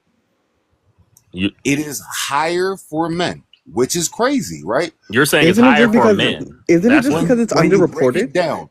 All right. I've never heard of that. I mean, I'm not disagreeing with you. I just never heard that. I've heard I the haven't opposite. heard of it When either, you but the break it only down, reason I right? can think of is that it's So, underreported. huh? The Well, only but reason if I it's can think of is that it's underreported, then underreported. A lot of but women don't It's report not their even rapes. yeah, it being underreported is a I feel massive like man fact. would. I But feel like men that's would not underreport it even the more. thing, right? It's the there's Gang, been a big I thing know in people the who I've news had to recently. force to go report it. So hold on. in the news recently. There was a whatever her name, Beck, whatever. There was 2 teachers messing around with a high school kid. 2 teachers. Yeah. 2 women messing around with a child. It was In that probably in school, Idaho. having full-blown relationships. But was that assault? That's different from assault. Yes, yes, it No, is that's assault. assault. No, What do no, you no, no, mean? no, no, no, no, That's no. We're talking assault. about statutory, or we're talking about actual. So that's a difference. All That right, was so, all wild. right, you know That what? was Because it's a so difference. wild. It is. You realize there's a No, difference, right? I respect what Jay said. Legally, There there is a difference between statutory versus actual. It's in the law. It's a difference. I No, don't I'm even aware care there's a about the fact difference, that but it's the Yeah. fact that legally we're different. talking about morality It's here. factually different. We're Like that's talking about morality here. one thing is So, I well, then if we're talking about overpowered you morality, we can't and use the I word assault because did that's a what I legal wanted to concept. do. In Go ahead, what Jay. world is assault Jay, illegal in explain that. morality? No. We're saying if we're talking about morality, we can't use words like assault and murder because those are legally prescribed in statute. That's my whole point. So you Oh, can't okay. use So legal what words, word would but you then say we're prefer to talking about use? morality. Are we using biblical terms? Are we going to I use mean, you could just Latin? say Should I like go rape. Hebrew? I guess if you want to talk, well, and then you're talking about also, and then you're adding in this whole age of consent, which is also a legal concept. So that's already problem. That's the issue too. Do you see what I mean? Like you can't get away from the legal. You want to say we're not. If you're going to talk about morality, then you can't start adding in legal concepts. You get what I mean? Yes, you can. You can describe a No, different you can't. systems. If You you're can talking about describe a different morality, system's parameters we're to an either talking object that about exists outside of a context. bro, we're either talking about moral concepts or the law because the law varies from jurisdiction to jurisdiction. So So you're if telling me you, I can't talk about the It existence should of an be event both. and ascribe a morality to it? I just said you can, but you can't start a Wait, sprite. You can't use the law to talk about it unless that's the I'm because not they're two using the different law to talk domains. about it. I'm talking about an event that happens to be against the law. Okay, well, if it happens against law, that's just yeah, that's Proximity just to incidentally, right? enforce It's it. incidentally, right? Exactly. Yeah, you can talk about that. Sal, I don't think you gave your opinion. Did you give your opinion, Sal? I would just listen to the examples, and I'm not gonna lie, I daydreamed a little. I Oh, you remember the did. good old days when I used to do philosophy club and I used to make problems for people. Oh, you I did. My You were in problems philosophy were so club. much better. Sal, you better not write nothing down. Did you ever do I the want trolley you. problem? The trolley thing? Oh my god, that is my crowning achievement. Oh, it Wait, Yo, no. I I need to hear that now. Sal, explain that uninterrupted. Explain that, please. Yeah. explain what? The trolley problem? Yo, you said it's your crowning achievement. I want to know what the fuck that means. Oh, so basically what I did was I took the trolley problem and I created 9 variations based on common dichotomies. And I mean not dichotomies, the ontologies, sorry. You son of a bitch. Things like do not kill, do not steal, don't be racist, like things that are like very common morale things that happen across different systems. Yeah. It's kind of what it is. So let me ask you this: are you a cognitivist or a non-cognitivist? I'm so scared. What just happened? What? Oh, what? My AirPods were connected. My fault. Sorry. Oh no, I said, are you a cognitivist or a non-cognitivist? Hey Jay, I don't know what that means. What does that mean? Okay, I'm not gonna lie, you lost me too, twin. Oh yeah, so because you said you were used to ask moral questions, so it's related to morality. Basically, a cognitivist is somebody who's claiming that morality is moral statements have a truth value. Oh, So is that to say that I don't really believe in morality or good and bad. Yeah, so truth value mean like, so when you said, do not steal, do not, those are actually have a truth value. They're propositions, meaning they say something, they're descriptions of the world and can therefore be true or false. So they would be objective. Right. Here, when I use those those prompts or whatever, and I made those 9 variations, the whole point of it was to expose everyone as hypocrites because I made them like basically it made them obvious, but also like you had to admit you didn't care about certain things when making those decisions. I found the paper somewhere, but I'm not gonna find it. Yeah, so like when we're doing these, because like I tell people when because I also was in philosophy, moral statements like we talked about. You don't, you shall not kill. You should not do this. If you notice, they're commands. They're what we call imperatives. But by Mm-hmm. definition, an imperative cannot be true or false. You're not saying something about the world when you're commanding somebody to do something. It's a command. If I say, bring me that phone, that's not true or false, right? I'm It not better be damn describing the true, because I world. said so. Nah, I'm Right. playing. It's just I'm telling you to do something. So like when they like the 10 commandments, it says do not steal, do not bear. Those are commands. They're not true or false. A true or false proposition would be it would be the sky is blue. That is a description of the world. It is either true or false. It's not a command. So, but with people who are believe in morality morality being objective, they want to claim that no, actually moral statements are like these descriptive propositions, that they have some type of true value. But curiously enough, they can never demonstrate how they verify the truth value of the proposition. How I do you realize determine? though, what you call cognitivists, I call hypocrites. Oh, you saying they're hypocrites in what sense? In the sense that they ascribe different systems of beliefs that require like you actually consciously accepting them, not things like the social contract, or like resurrect citizenship, like things that already have an established placement of delivery in a sense of consequences, and then turn around and then ascribe those judgments on you and your behaviors and have expectations that are irrational. Yeah. Well, I brought this up because it was on another TikTok where these people were talking about they brought up something about the Constitution. They were like, oh, the Constitution and these are the values. I'm like, well, that's all prescriptive. Some man came and just said this is how they feel things ought to be.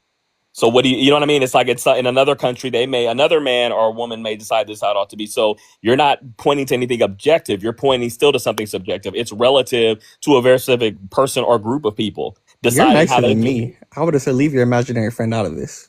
Well, because I think they don't understand the difference between ought and is. They think that an ought is an is, and that goes to what I said earlier. Oughts cannot be true or false because you're not describing, you're prescribing, and that's the whole issue. So when we get into these questions Oh, of that was morality, beautiful. That was beautiful. Wait. All right.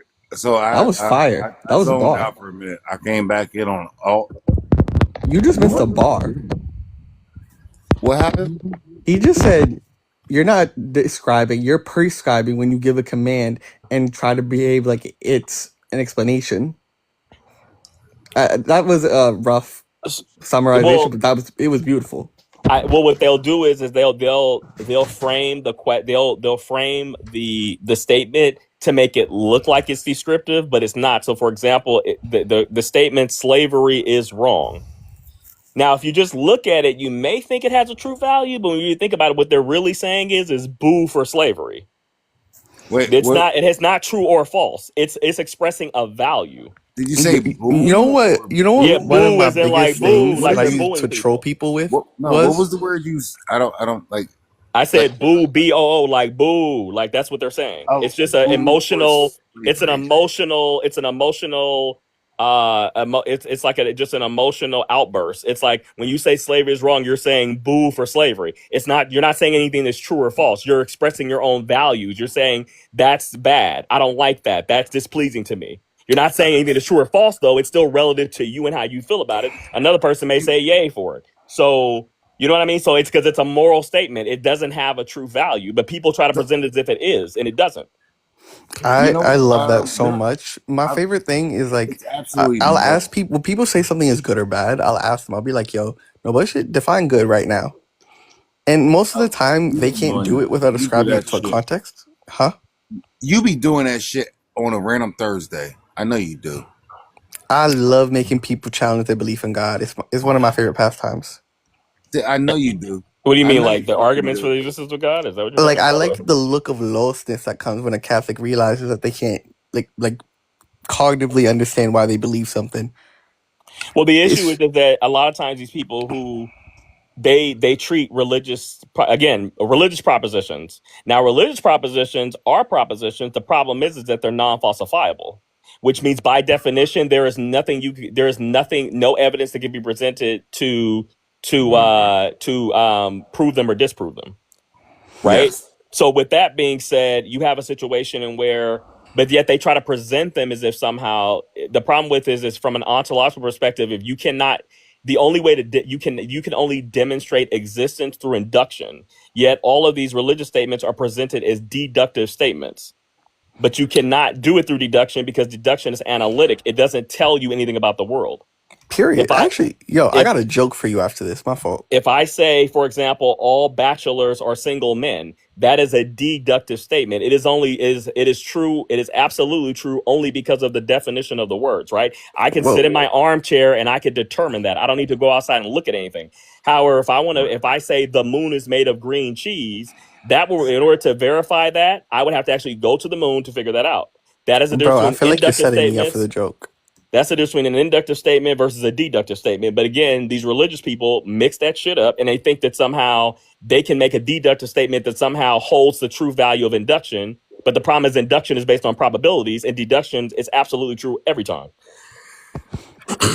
That was very well put, but I'd like to tell a joke now because I think you set me up perfectly. Oh yeah, what's the joke?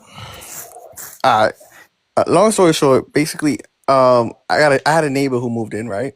And he's a philosophy professor who focuses on logic. And so I go over there one day and he introduces himself as like a professor of logic. And I'm like, what the hell are you talking about? Like, what is that? Right? And what's it called? He gives me a name. He's like, if a man owns a lawnmower, right? Then he has a lawn. If he has a lawn, then he owns a house. If he has a house, then he most likely has a family because he probably doesn't live in that giant house by himself. And if he has a family, it's probably a straight family because probably it shows most people are straight. And most people's families are straight. Right? And he says, and that's logic. And I thought that was a pretty fair example. Well, And yeah. You didn't land nowhere. Like I ain't even done. Hold on. Yeah, go ahead, because that's already an invalid argument, but go ahead. So basically, I went over to the bar and I tried to explain it to my friend, his right? argument was cool. His argument was cool. No, I'm talking about the argument his logic professor presented, but go ahead. So I went to go see my friend at the bar, right? And I told him about how I met my new neighbor, and I told him that he was a professor of logic. And bro said the same thing. He's like, what the fuck are you talking about? And I told him, I said, I'll give you the same example he gave me. I said, twin, do you own a lawnmower? And he said, no. And I told him he was gay. And that was just coming out of closet moment. Stupid. Stupid. No. I didn't get the joke, but okay. No. Get it? Because yeah, tell me. This man owns a lawnmower because he has a family, because he has a wife. He is not gay. Now, this man does not own a lawnmower, which means he does not have a home, which means he does not have a woman. Right. Oh, you good. Yeah, no, I get you. Right. Yeah, okay, now I get the joke. I get it. That's why I said it was an invalid argument. Yeah, exactly. Yeah. No, that's it. Yeah, I get it now. So you got it before me, Drake. Yeah, absolutely. Yeah. Nah, that should have me dead when I first heard it. I butchered it a little to like make it. I made it. I shortened it a little because of like obviously to the delivery and stuff like that. Right. But I love telling jokes whenever I'm out on a date or something. Yeah. People need to tell more jokes. I don't. If y'all don't want to entertain it, I mean that's whatever. But I want to ask a question. Go for it. If we were to go back to that prompt, would everyone still keep their same answer, or would anyone change their answer? And if so, why? Logically, I think I can say whatever I want, but in the moment, I think my brain would go in hyperdrive, and I would do everything I can to take advantage of everything around me. To like, I wouldn't know what I would do. Words, be concise. I wouldn't know what I would do, but I definitely don't think I would behave in a normal manner or reasonable manner.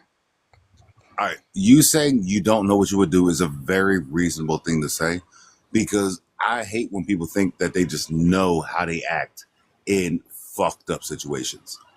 Right. But I've done a lot of things, but in a moment like that where the hopelessness would really crush on you, like it's hard to think logically.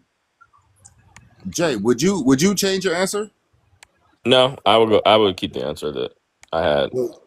I changed it once for you. I think your answer was your wife, right? No, but then I changed it to the daughter. Okay. All right. Good. I'm still there. Yeah. Yeah. I love you for that. Yeah. What about you, Tay? I'll keep the same answer.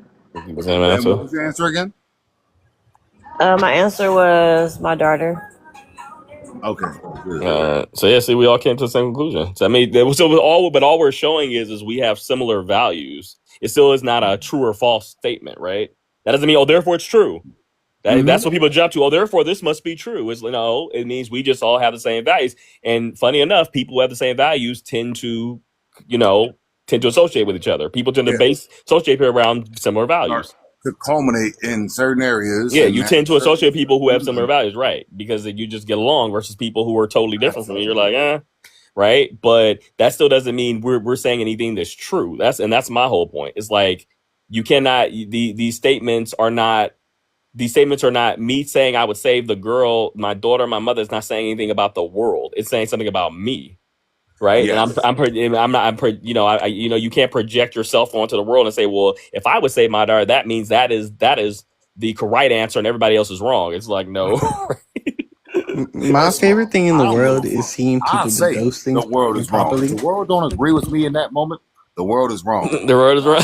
Well, now, am I being, am I portraying an objective truth? No. Yeah, all you're saying is boo for the world. You're saying, oh, screw the world. Right. With y'all. But if all 8 million people were to say the same thing, does that make it an objective truth? No, because that's an informal fallacy. It's called appeal to popularity. It's a fallacy. Call it a cult.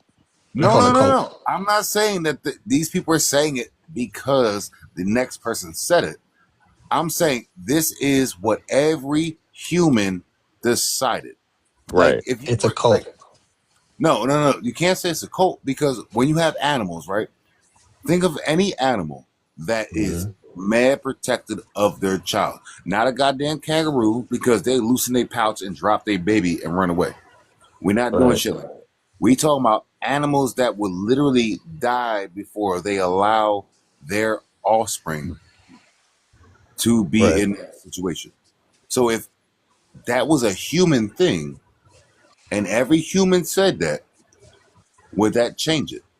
No. Well, it wouldn't change it in the sense that it would still be an emotional thing. It wouldn't be a matter of truth. Yeah, it would just be that humans have a tendency to do this behavior often. Yeah. All we can say is it is the case that when humans are faced with a situation and where they say their child versus somebody else, they will always choose their child. But that wouldn't say anything about that. Would be most the truth. Of the time. Yeah, that would be the statement about the world, but not. Yeah, go ahead. So when I said, because you're now trying to derive an off from it is, and that's the point I'm getting at. When I said a kangaroo will drop their child and keep on running, nobody batted an eye. Everybody accepted it as truth, right? No, I just didn't say nothing, twin. Well, no, if the kangaroo, we would accept it. We've observed that. That's an observation, right? I had no idea. I just couldn't argue because I had no idea. Yeah. Okay. But what I'm saying is, Drake, this is what I'm saying is, I can see you're trying to derive an ought from it is, but that's a fallacy. Because because ought from it is. An ought from it is, exactly. It's called the is ought problem. So what you're trying to do is you're saying, well, if every human being on earth would have this exact same reaction, they would save the daughter first before the wife and the mother. My point is, even if that was the case and that was true, this was observable. We've observed this in nature. This is what humans do as a species. That doesn't therefore mean we ought to do it. And that's what you're trying to jump to, but you can't do that. Okay. That's a fallacy. That's an it. Just because something is the case doesn't mean it ought to be the case. My thing wasn't we should do it because that is the majority rule, right? Yeah. It was the fact that this is what happens. So it's not maybe sometimes. No. It's right. You're saying just in nature. It's no longer subjective. Now it's an objective thing. Right. It's like humans breathe. Exactly. You're just saying this is just how humans function. Right. Then that would just be an objective reality. When I said that, a kangaroo, while it's running away from a predator, will loosen its pouch to drop the joey so that the joey is left behind. That child gets eaten by the predator while the mother goes on to make another joey. Yeah. That was what that's called some trifling ass shit. So yeah, but see, that's the thing. But at that point, once you frame it in that sense, and it becomes just an objective reality in terms of you're describing the function of human beings, the nature of human beings, it's no longer a moral question at that point. Because you're just describing objective how people have an instinctual reaction. You're not describing. In other words, there's no choice in the matter. Yeah. Morality We're implies not choice. Yeah, we don't need to evaluate anything. We're just gonna do it on just like it's like a it's just a gut reaction. There's no thinking about it. We don't even. Would you say that that's wrong though? What do you mean wrong? Now you're adding immorality to something that's not moral. No, the question is by what standard? Yeah, because you're adding in. It can't be a right or wrong if it's instinctual. It just is. And no, it can be right or wrong, but we just have to establish what is right and what is wrong first. Well, but Saul, it can only be right or wrong if there's a matter of choice in it. Will do that thing, right? So not every animal, doesn't matter what animal you're talking about, not everyone will do the primal instinctual thing. So now if we want to say, now every animal won't. Okay, now that's something else. No. I'm saying not every animal will. Okay. Different. So if I say, hey, kangaroo, jumping, running, you didn't drop your baby. Yeah. Right. You are the outlier. So now if we use things like that. Yeah. Right. As humans, if humans had something along the lines of dropping the baby and running away. Yeah. And letting it be devoured by whatever, right? Mm-hmm. Would we at any point say, you know what, that's wrong? Well, but see, that's what I'm saying. Now let's go back to the kangaroo for a minute because you said, okay, hold on. Can we stick to this example and then, like, if necessary, we'll go to another one? Well, that's the example of the kangaroo. That's what I'm saying. I don't want to bring humans into it because now you're just to stick to the kangaroo example. You said you have the majority of kangaroos, the overwhelming majority of kangaroos will drop the baby. That's just their instinct. But you have outliers that don't. And now you're saying, is that wrong? Well, no, it's not wrong because, again, you're just an observation. You're saying through observation, we have seen that the majority of kangaroos in this instance will drop the babies and keep running. But you have outliers that don't. It's still not a question of morality because it's still an instinct. They're not choosing anything. They're doing it by instinct. The point is morality implies volition. But if you have no choice in the matter, then it's not a question of right or wrong because you couldn't choose to begin with. I think we're using volition very loosely here. Well, how do you use it? I would say that despite anything, we're still responsible for what actions we decide in times of crisis. No, I think. But responsibility is adding. Now you're adding in human constructs. That's the problem. Yeah, you're adding in human constructs. You are talking about we're talking about kangaroos. Responsibility is a human thing, and then that gets into. We're talking about choice, and that's a human thing, and all this equivocation. Well, I mean, it's only equivocation if I'm trying to say that the instinct and choice is the same thing, but I'm not. I'm saying that they're separate things. That's what I'm trying to say. They have nothing to do with each other. So I use the animal as I use the marsupial as the base of the argument. Now I wanted to transition into the human aspect. So that was what Jay was initially commenting on. But if we were to go and say, okay, humans run away from predators and they just drop their baby on the ground and just dick it. Yeah. Are they an asshole? Are they wrong? Like, what do you mean by wrong, though? What do you mean? Where is the morality in that? But what do you mean wrong? See, that's my point. Intentionally drop the baby. But see, intention is still, now we're talking about, see, that's the issue. That's why I'm saying you got to be clear on what you mean by wrong.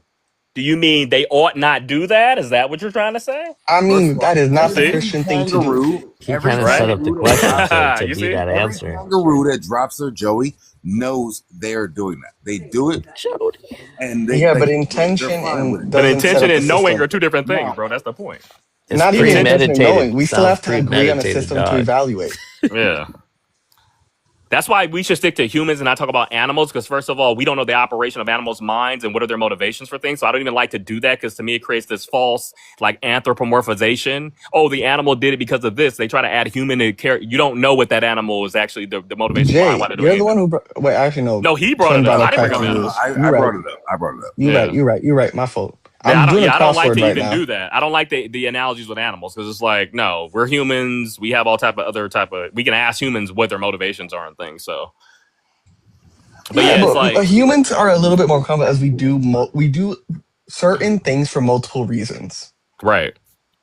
And some we don't even acknowledge. So if humans were running around just saying, hey, you know what? Oh, fuck, that thing's coming. Nick, nick, nick, nick, nick. Drop a baby. Would you say, yo, that's fucked up? Probably I'd grab the baby and try to make it out. Most people don't have babies. Right. Most people don't have babies. So if you're going to say yes or no to this, you have to understand the fact that I'm talking about a child that needs to be reared. So between the ages of 0 and 5. Mm-hmm. Yeah, infant, right. Most people don't have one of those with them. So if you were just running around, you're like, oh shit, the thing's coming, and you watch a lady just like drop a 4-year-old, you're like, what the fuck? Right. Would that be a response? Like, what the fuck? Right. So then if you were like what the fuck, you would be expressing your values. You'd be like, I wouldn't do that if I was her. I don't like that. I don't like that what I just saw. That's what you're expressing. You're expressing your disgust in it. If you didn't like, you get what I mean? That's what you would mean by that is wrong.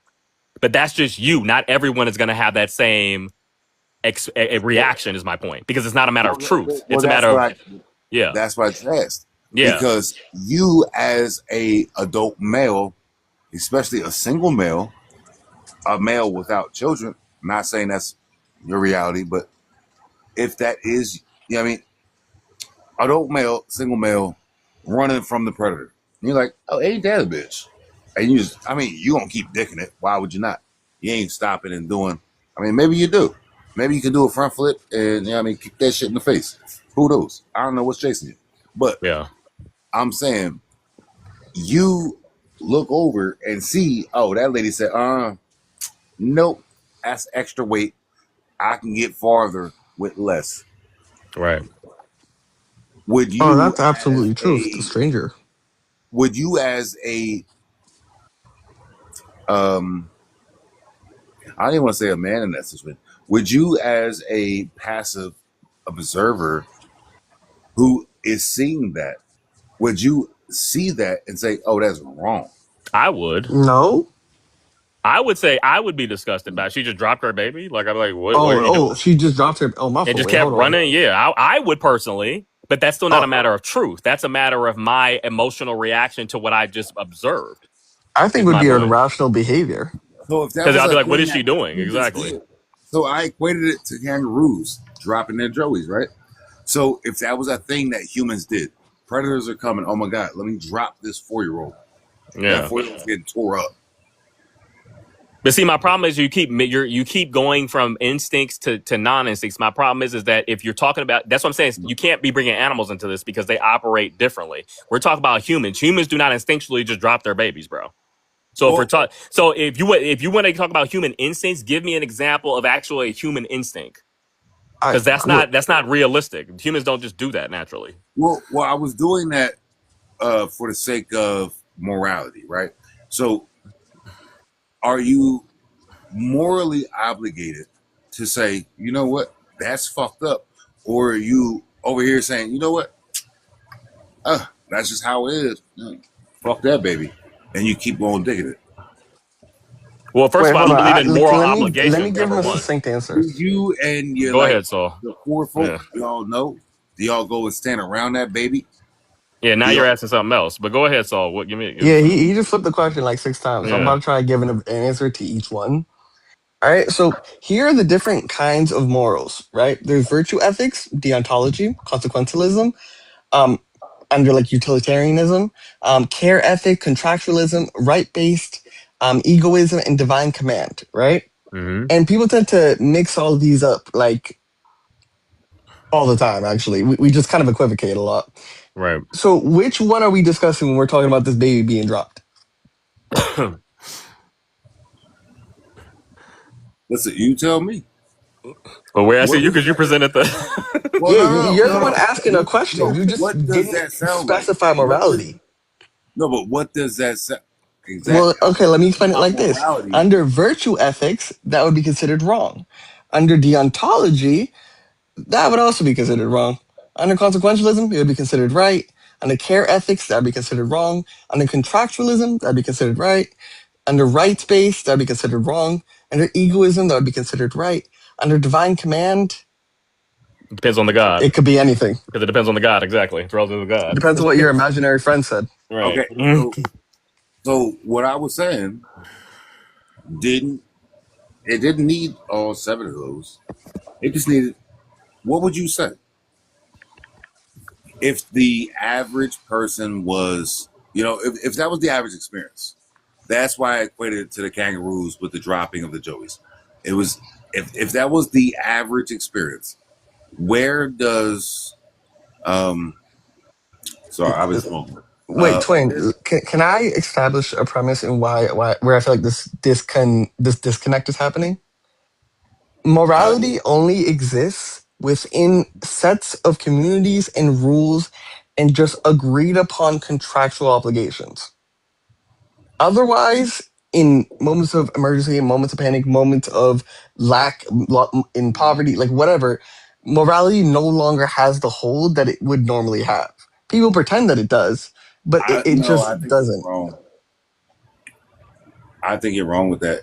You're saying that morality only exists within a set of rule and community and agreed upon. When it's convenient. Yes. So I will always think it's wrong to murder an innocent person. That's your set of beliefs. That doesn't make a morality. And murder is a legal concept. So see, that's my issue. It's wait, hold on. That's the term of talking, right? So that's the term of talking. So now that allows you to understand what I mean when I say I would do this thing, right? So if I was to go and do a certain thing to this innocent person, I would feel like that was wrong. Now, would I do a certain thing to this innocent person to benefit my family in famine? That's different. Yes, these are all interpersonal beliefs. Your sets of beliefs do not inherently create a system of morality. Right. Yes, you are true. You are true. Jay, we can't hear you. Me? All right, now I can hear you. Oh no, I was saying, Drake. What you're describing is you're describing your own personal values, but that does not create a system of morality. Is the point? You're saying this is what I wouldn't do, this is what I would do, this is what disgusts me, this is what pleases me. Those are not moral. They have nothing to do with morality. That's just your personal views. You get what I'm saying? Now, I think the point, and Saul, you presented these systems of morality, and I understand that. I think they're all bullshit because, again, I don't believe moral statements are have any true value to begin with. So I'm totally like, hey, Twin, me too. I don't believe in morals either. They don't answer the question because my point is where are they? My question would be to them, well, where are you deriving your objectivity from? How do we verify the truth? If you're claiming these have true value, well, how do you verify that? How do we verify the truth that it's true that slavery, you know what I mean? Because what do you mean? Because we go back to what is the meaning of the statement? What are you actually really saying? And if you're just saying, go ahead. Because you were told they were bad. What is that noise? That's a song he got playing in the background. Yeah. But go ahead. But so you only think things are bad because you were taught they were bad. Is that what you're saying? No. I think things are bad because they either... That's what I was pointing at. Here's my thing. I think things are bad because they're either detrimental to me, disgust me due to things that I care about or value, things that I value, or... Actually, that's about it. It's not... If you watch something really bad happen to somebody in person, would you say, we should do that to more people? Or you say, you know what, that was horrible. We shouldn't do that to nobody. Hear me out, Twin. Because of my personal experiences, I'm geared towards not wanting others to feel the same pain as I've experienced. So I have a general rule in which I usually don't like to see other people suffer. I can't stand it. So would you feel something like that regardless of that being a rule of society? If I didn't have the experience that I had, then regardless of society's rules, I wouldn't do it. if I didn't have the experiences that I've had, my opinion would change. But due to my experiences, they structure why I cannot tolerate something. I don't want to delve into. That's not something we should talk about right here. But Drake, let me ask you a question because you keep using the words wrong and bad. What do you mean when you say that? Because see, that's what's key here, and that's what I keep trying to get at. Yeah, I wanted to also emphasize. For me, I think bad is just below a standard, and good is just above a standard. Like that's the best way I can explain it. I mean that's true. Because see, when I say when I'm talking about usage of words in these statements we're making, when I hear bad or wrong, I'm hearing either one of two things. Either you're expressing a disgust, like saying ill for that, or you are saying, oh, you ought not do that. It's either one of those things, but it's never a thing that's true or false. My thing is, what I hear when I hear people say good or bad is that they've established a system subconsciously that they're using to evaluate, but they don't know what the name of it is. Right. Or like they don't even know that there's a system. They don't know that they're evaluating, and they think they're not thinking, you know? But I realize the last one is pretty common. I don't know. I don't want to say they're necessarily establishing a system because I think that I think that it's inherent to emotions, and feelings are not products of the will. So therefore, you don't choose to be disgusted by something. I'm sorry. I was apologizing. Yeah, no, the feelings are not products of the will. I mean, unless you're some type of dostastic voluntarist, which I'm not. So. Go ahead. For me personally, I take feelings to be inclinations of value. They tell me what I don't care about and what I do care about. But you would agree that you would agree that they're not products of the will. You can't will yourself to feel a certain way. You don't say I will myself to be for this to please me. Is my point, or to displease me. No, I'm agreeing with that. I'm just explaining right, what and you can't. Right, that's what I mean. So that's why I'm saying. So since they're not products of the will, when we start talking about when we say something is wrong or right or good or bad, I'm saying that those are related to values, which go back to our feelings, which are not products of the will. So if you see something and you were disgusted, when you see something and you were disgusted by it. You are not. That is not something that you are choosing to be. It is simply something that comes up in you. I would say it's a product of experiences. And also, what I was going to say is that when people use good or bad, I feel like the majority of cases it's due to the fact that they've heard it being used in a similar context, and they think that, well, monkey see, monkey do. And I feel like a lot of what people do in terms of morality and what they believe morality is, and the way that they make their decision is really just monkey see, monkey do, and fuck it, we ball. And I think that's why there's just so much disconnect. Well, that's it. Yeah, they're essentially performative. I agree with you. Absolutely. Yeah. I honestly, I feel like I was giving them too much credit in the fuck it, we ball. Fuck it, we fall. Yeah, Drake, what were you saying? Oh, shit. Oh, you were rolling some of the microwave? But yeah, so that's why, when it comes to these type of statements, these problems like the trolley problem or the prompt he had up earlier, these are essentially going to be what decision any one of us makes is going to be rest upon our values. It is not going to be based on something that's true or false. We're not going to, look at reason, use our right and try to. It's like, no, you're going to make a decision, and that's going to be determined on what you value the most. And if you value your daughter the most for whatever reason, then that's who you're going to choose to say first. It's that simple. So when people say, "Oh, well, the so-called right or wrong answer will be relative." But there's never going to be a true or false answer is my point.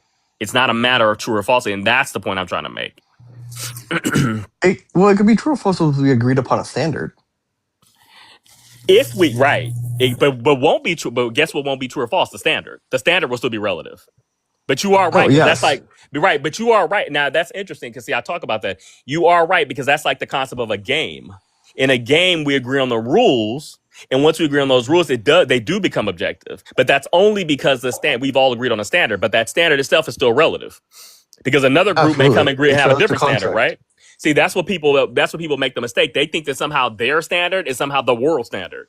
And well, our Exactly. standard, it's like, no, that's your standard, but over here on this other side of the world, they have a whole different standard they're working from. Right? Yeah. You And know, actually, go ahead. oh my fault. I was just gonna say that I actually did find those questions I asked. And Yeah. I was gonna throw them to y'all if y'all were interested. Yeah, go ahead. Drake, you there? I think he was warming something up, but yeah. Yeah, nah, I'm around. I'm making food right now, bro. I'll be Oh, my ready. fault, man. Nah, you cool, bro? Cool.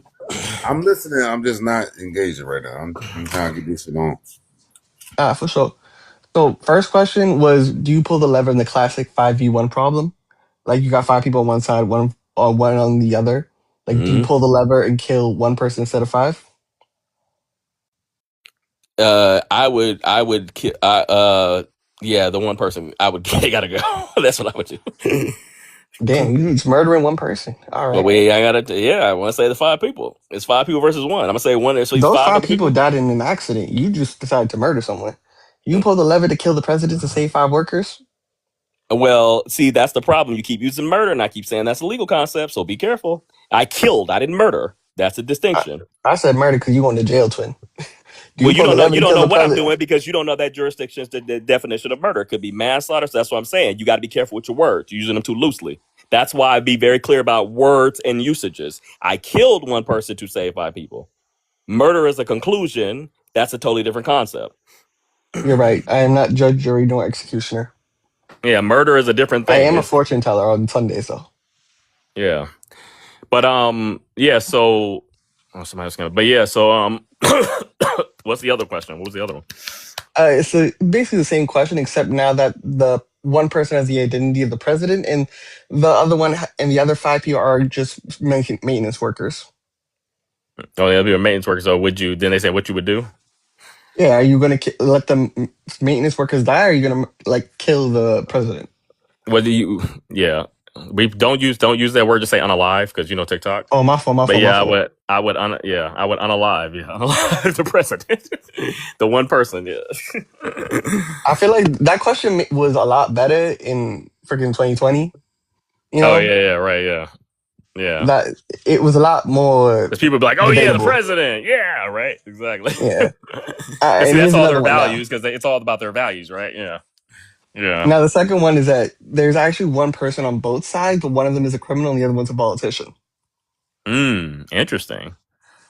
So you're saying which one would you get rid of? Mm-hmm. Right. Yeah. That's actually a tough one, actually, for me. Because see, for me, it just shows how my values are. Because I value that kind of tells me I value like more lives over 1. So, but now it's only 2 people. Yeah, I don't even know. Because I'm criminal. I mean, that could be that's a legalistic term. What makes him a criminal? Because he jaywalked. Right? What is that? What is it? So I don't know what that means. That could mean a whole bunch of things, right? Yeah. So that one's tough. That one's tough. Mm-hmm. All of these things are just meant to change. They don't actually change the actual value of anything. They're generally just distractions that I used, which is why this was such a successful discussion. Yeah. Yeah, they're distractions because you add in these little parts of it, right, to change to see how people are going to react. But I was going to ask you, Oh, my fault. Keep going. No, what did you because I know you were saying, when you were talking to these people about the God, did you go through the arguments for the existence of God with them or what? Oh, so when I was talking with that person with God that one time, what I had used was, I think it's called Plato's 3 questions, where it's like, if God is good, if God is omnipotent, then if God is good, then where comes evil? If God is able but not willing, if God is capable, oh wait, hold on, let me look this up. Yeah, if God is good, then where comes it? Right. Yeah, if he's all good, then where comes it? Right. I thought you were going to use the other Plato's thing, because there's another set of questions he had as well. Where is it?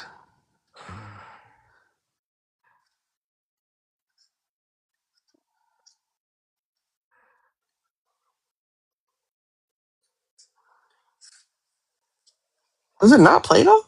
Who said that then? Yeah. The only one I know from Plato was is it good because it is loved by the gods, or do the gods love it because it's good? That's the one I know.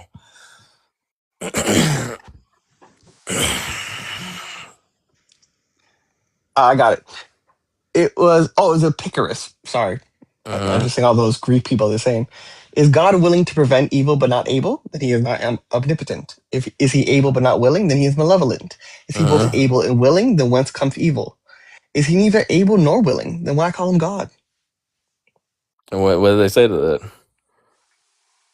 At one point, I had to explain the meaning of each of those words to them, then I expressed how much I cared very little, and then I was like, "I'm sorry, this probably means a lot to you since it's your imaginary friend." And then they just question a lot of things, and actually, I don't think they're a Christian anymore. Oh, really? They lost their faith because of that? Yeah, I was very convincing at the time. Wild. I was actually upset about financial aid, and I kind of just took it out on them. Oh, that's wild that they would lose their off. faith. That's kind of wild that they would lose their faith over that. I mean, I was very persuasive. They clearly didn't have. Right now. They clearly didn't have a strong faith if they lost it just on that question. That's kind of wild. I've never heard that. But I remember when I was in a Christian history class years ago in college, there were people who lost their faith. My professor was telling me, but that's only because they never read the Bible. So when we read it in class, and they had quotes that they were disturbed by, so they lost their faith. I was like, wow. I also explained like all the historical edits of the Bible and all the different contexts that it was written in, and a whole bunch of other things. This was back when I was in school and learning philosophy actively. So like I actually remembered a whole bunch of this stuff because I love arguing. I love taking something people are proud of and taking it apart in front of them. Oh, you like deconstructing their beliefs? I love deconstructing beliefs. Yeah, I mean, for me, it was the whole arguments for the existence of God. Because I've seen people who think they're philosophical try to present those as if somehow they demonstrate the existence. And I have to explain to them that the only in this existence, I love the circus. In this existence, existence cannot be demonstrated through deductive reasoning. All you've created is some type of mathematical abstraction. You haven't actually demonstrated a being that exists. Oh, yes, I love that one. You understand what I mean? So you can't, I've heard people use the teleological argument and that, the purpose, because the world, it was created, and you can tell by looking at nature that there's an order, therefore God. I forgot my other favorite. My other favorite is that you can't think of an original thought. Everything is an abstraction of things that you've experienced, sensed, or thought based on other influences. Oh, an original thought. Oh, okay, that's interesting. Yeah, I didn't hear about that one. But yeah, I used that at a bar on this Harvard law kid because he was pissing me off while we were talking about politics. Mm-hmm. He got kicked out. Oh, he got pissed. He got pissed. He couldn't understand it. Oh, he just couldn't understand. He started throwing his notebooks at me. Oh wow! Why was he was like, "Look, I have ideas. I have ideas. Yeah, he has a thought. Yes, he has a thought. That's true. He has a thought. He said he has a thought. I was laughing my ass off when he was doing this. I wonder why he was so pissed. This is weird. What are you? So here's my thing. I am very amiable most of the time. Yeah. But I can really be an asshole when I want to be. I'm a pacifist. I'm not harmless. So when you were in philosophy, what was your focus? What branch of philosophy? Gang, I was just arguing. I'm a computer engineer. Oh, okay. So you just took the classes, but you were, I took ethics of engineering because I had to, and I joined the philosophy club and became a member of the board because it was so much fun. Oh, wow. It was cathartic. Okay. It was so cathartic. Club. What did the philosophy club do? Argue about everything and anything, and it was a safe space for Nazis and white supremacists. Oh, that's and it's just it was because they said no bad whatever, and people felt safe, and I just loved making them feel unsafe. I mean, I like that people. I like a forum where everybody can argue their doctrines. I love that too. I'm like, no, everybody's open. Argue your doctrine. Let's right. I love that too. I'm like, there's nothing that's off limits. Well, here's my thing, right? I don't have a problem with anyone arguing like conceptual ideas, but the issue is that when it comes to ideas of distolerance or, in a sense, inequality, they inherently cannot exist at the same time as the things that I care about, the people that I care about, and the system that I currently reside in. Uh-huh. So if you threaten everything I believe in, I genuinely, sympathy doesn't exist. I don't ascribe what possible consequences could be happening to you. I just think about what's the quickest way to destroy this problem or whatever. Yeah. Yeah, so for me, it's like after being on this platform for a while, debating people, I've noticed that for me, the line I draw is with paradigms.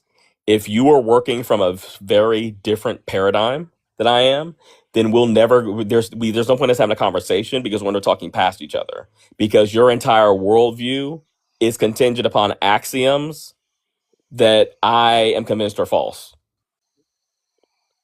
You understand? So we can't even have a conversation because go ahead. I refresh my understanding of axioms. I'm sorry. I remember there's some sort of extreme. I just don't remember what extreme they are. So an axiom is essentially a proposition that you are saying is self-evident. It's like it's the starting point. Like they use it in mathematics, for example, like Euclidean geometry. For example, there's an axiom that says parallel lines never cross. Mm-hmm. You understand? That's an axiom, right? Yes, like it's a matter of yes. right. It's not even no a matter of context. They're true. Yeah, it's not even a matter of demonstration. It's right. So that's what I mean. So some people's worldview though are based on a set of axioms that they've just established, and they're just going to work from that. But if I don't even agree with those axioms, I'm like, well, we can't even talk because everything that you're going to say is going to be hinged upon those axioms, which I don't even agree with. So there's no need to continue the conversation in that point, right? Jay, So I'm not gonna lie with you, twin. Here's my thing, right? I have genuinely been. I've had such a long day today, and I recently just broke up with my ex, and I feel like being so malicious to someone who has like such fragile worldviews. Yeah. Like this conversation is getting me excited. I'm like, damn, I really have got to like delve deep into these TikTok lives and be disingenuous. You want to be? So you basically saying you want to rage? And that's the thing. I can rage bait and be completely reasonable. Yeah, right. Like I can really make it like sound. I can make an argument that sounds absolutely reasonable, right? In his own, but like I don't believe it. Yeah. No, I get it. No, I get it. I know it's called being a dishonest interlocutor. I understand. I like to call it bullying, but that is well, it's the same thing. But yeah. I don't even know. I'm sorry. Wait, what was that word you just used? I'm writing that down. What word? Dishonest inoculator? A dishonest interlocutor. Interlocutor. Mm-hmm. That's beautiful. I love that. Yeah. Interlocutor. Definition. You're going to look it up, see what it is? Yeah, a person who takes part in a dialogue or conversation. That's all it is. Yeah. Mm-hmm. I love that. I learned something new. I've learned a lot of new things today, actually. Yeah, that's what I'm on here for. I'm here to learn. Absolutely. Every day is a time for growth. But I don't know if you've noticed this because you've been on here. A lot of people here, they get on here because they want their identities validated, or I don't know. It's just kind of. I'm like, look, I'm not here to validate your identity. I don't really care. Right? I'm just here to learn. My favorite thing is people who come who just. It's like this, right? If you were mute and silent at home, nobody would know you were stupid. But you decided to leave the house and talk. You made decisions. Yeah. Well, I think these same people who get on here, I mean, because think about it, you wouldn't be triggered by someone merely, even somebody rage baiting, for example. Let's say you were on here and you're rage baiting somebody. It's like, even if you were doing that person, the only people who are going to be triggered are people who are coming here not to learn, but to actually be validated, like in some type of social sense, like because they're not getting the validation in the real world. So they're expecting like to be approved of or something by what they say. right? No, So absolutely. I you know fully what I agree with mean. you. So that's why those people like, and I'm sure you've already encountered that because you said you know how to race base, so you know those are the people that are gonna like respond to you. They're gonna be like, oh, and go back and forth because they're wanting you to agree with them because they're really looking for you to validate them, but you're not. So they're gonna be pissed and frustrated and because Yo, they don't. so actually, speaking of, I remember earlier how we were talking about like the FDA and pro blacks and stuff like that. Tell Yeah. me why I actually ran into a group of them today, even though I was being so kind and nice. Mm-hmm. Bro, they were talking about they had like an interesting part where they talked about how fast food workers were more valuable than brain surgeons. And I actually interacted with the idea and played the devil's advocate just so I could hear all their thoughts, right? Yeah. And then I'm just listening on the panel. And then someone was talking about how AI is like, AI is completely useless or something, right? And I Yeah. was like, well, no, there are some pretty great potential uses. And I said, for example, finally doing that mass conversion of COBOL into Python or other digestible high languages to improve usage and protection. And why did I get cussed out for the whole the Republic of Congo and the mining situation over there and child slaves and how I think profit over people matters and I'm a horrible person and I'm a murderer and I have all these moral failings. Oh wow, I don't. Yeah, that's wild. How did they jump to that from you just talking about programming languages? I don't understand. That's so weird, bro. Yo, they kept muting me That's and then they you were probably didn't like, even. They must have you're not a knew what you. Western propagandist. All And I I can was think. like, Yeah, go ahead. bro, half of them thought when I said cobalt, they thought I meant cobalt, not consumer oriented business language. And the other half don't know how big of a problem cobalt actually is in terms of like how much data is on there and how many systems that are essential to daily living still work on systems that genuinely Yeah. could be like a mom and pop shop could have them back in the day. Right. But they must, bro. The only thing I can think of is they didn't even know what you were talking about, so they just assumed it was something. That's all I can think of. They didn't know what cobalt was. Yeah, They must have didn't know what it was. They were like, "Oh, he's talking about right."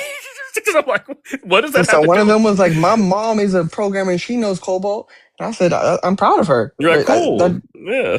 he's like, "Humans can do this," and I'm like, "Dang, if humans could do this, it would be done."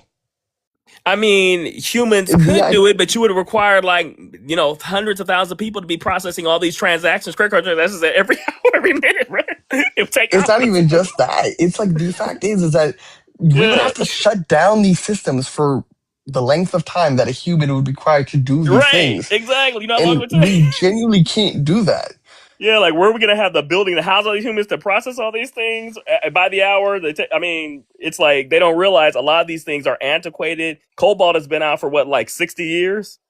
It's like locked in. I mean, even like a lot of stuff like the IRS, they still use it. It's like because it's so locked in, they can't. They in order to transition from cobalt to something else, they don't want to do that because if anything messes up, it could shut down the whole system. Not just shut down the whole system. We would just lose important infrastructure, and that would just be calamitous.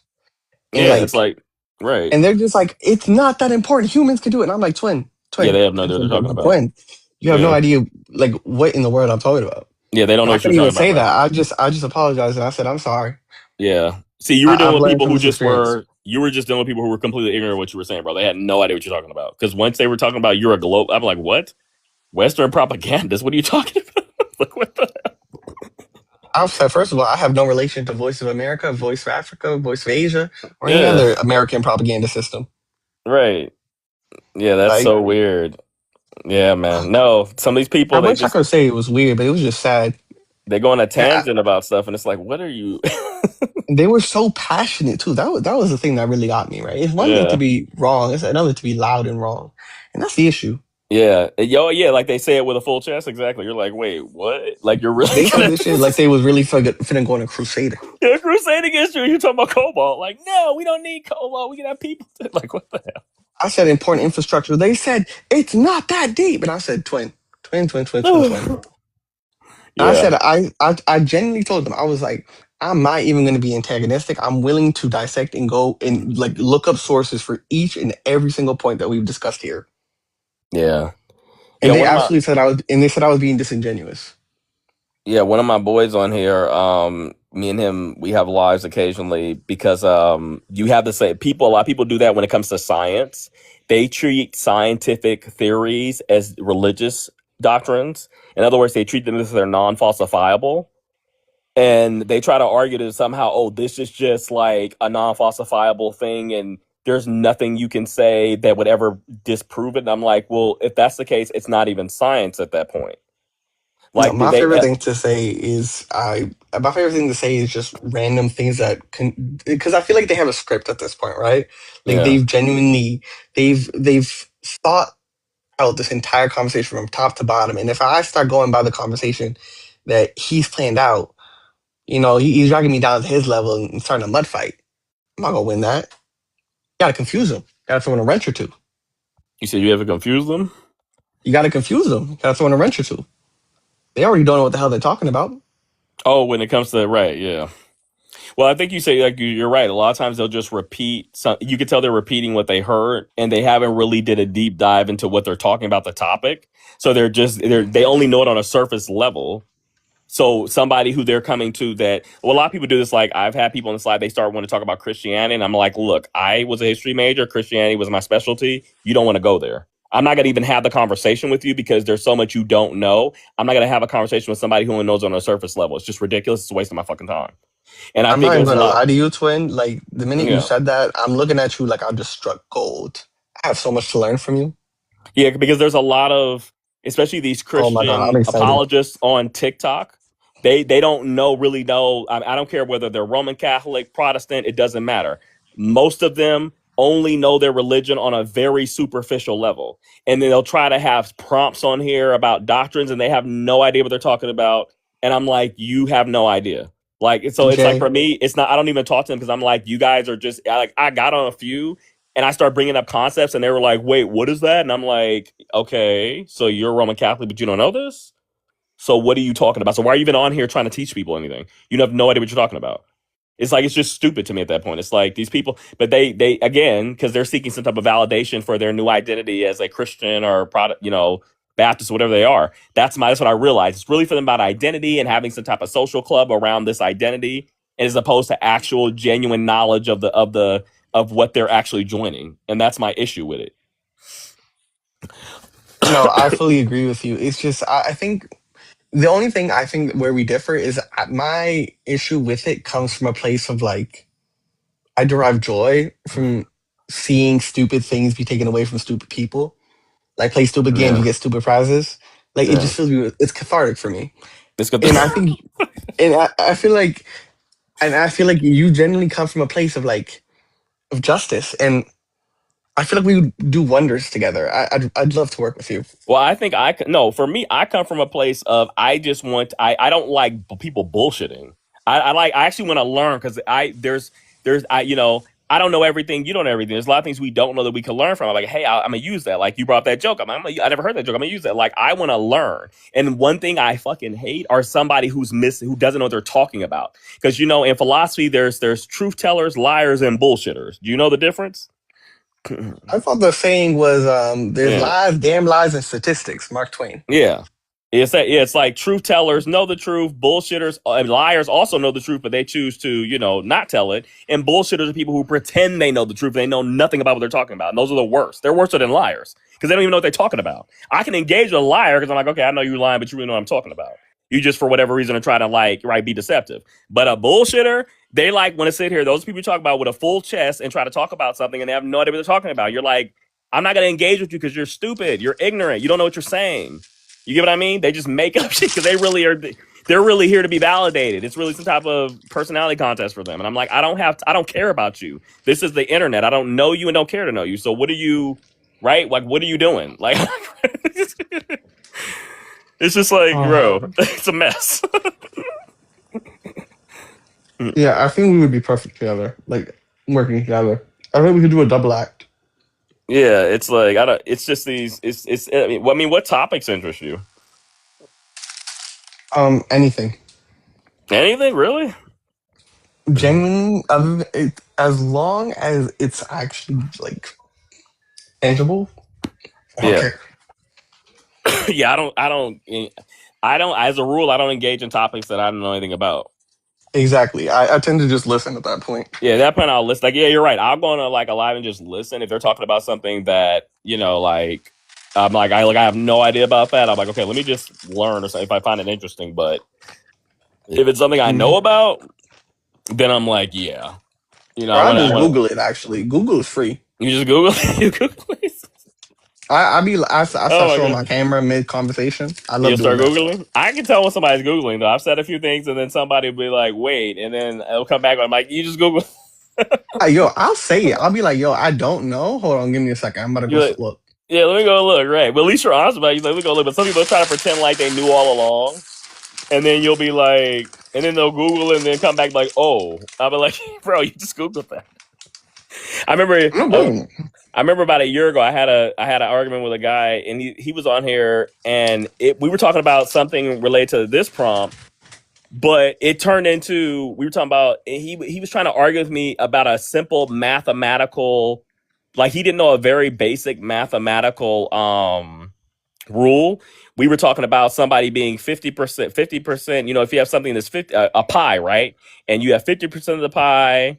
And then you have one person has 50%, the other person has, other people have 25% each, right? And I was telling him, he was like, oh, so that means the person who has 50%, 50% of the pizza, that means they have the majority. And I said, no, they have a plurality. And he went back and forth with me, no, because they have the majority. I said, no. And I was I'm not gonna lie, I don't know that word either. Hold on, let me write that down. Oh, you don't either? Plurality? Yeah, plurality means that you have it doesn't mean majority is if it's greater than 50%. Plurality means that you have most of the pie in comparison to the other people, but you don't have the majority of it. It's but it's like a very basic mathematical concept. And he was like, and then he Googled it and was like, okay, so then I'm going to saying plurality, I'm going to say, instead of saying majority, I'm going to say predominantly. I'm like, okay, that's better. We can work with that. Because it's like, but it's simple math. I'm like, and I'm not even good at math. I'm horrible at math. I was never good at math. But I'm like, I don't want to argue with people about basic shit. It's like, that's like, So just stuff like that, bro. It's just like people, on here. Yeah, something I don't like arguing about is stuff that I can Google.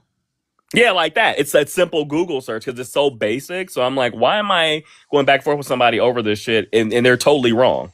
It's like, and they're so wrong. And it's such a basic thing. I have a friend who is like, he's definitely, they're definitely one of my favorite people to converse with. Sadly, we don't talk anymore. But I remember this one time we was walking down the street and we saw someone from our high school, right? And I looked at them and I was like, do they have red hair now? And they were like, no. It's like brown or something. I was like, I swear I just saw red. And he was like, okay. And I was like, yeah. What? And he looked at me, he was like, twin, I don't give a damn fuck. It doesn't matter if it was red or brown. We go into the burger shop. And I was like, you're right. And that changed the way I looked at a lot of things. How did that change the way you look at a lot of things? Like you were like, it doesn't matter at the end of the day?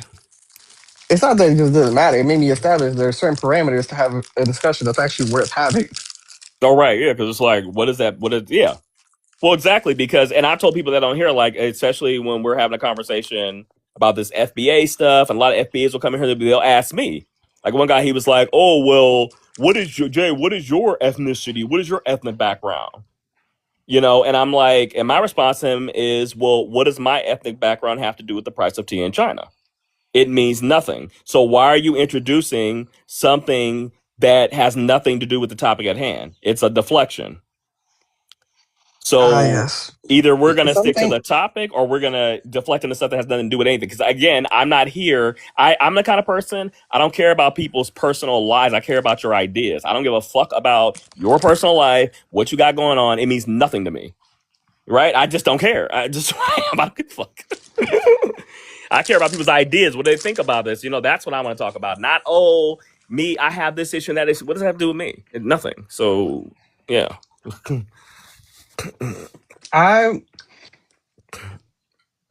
Jay, you bring me so much joy. Why is that? Your ideas and beliefs are a breath of fresh air in a world of, well, pollution and in anti-intellectualism. You think we live in a world of anti-intellectualism? I just think the majority of people are stupid. Well, in comparison, stupid. Yeah. I think I would I would actually argue I don't think we live in a world of anti-intellectualism. I think we live in a world actually of pseudo-intellectualism. I think we have people who are pretending to be intellectual because they think because they have a college degree that makes them knowledgeable in everything. It's called the Dunning-Kruger effect, but no, you're not knowledgeable in everything.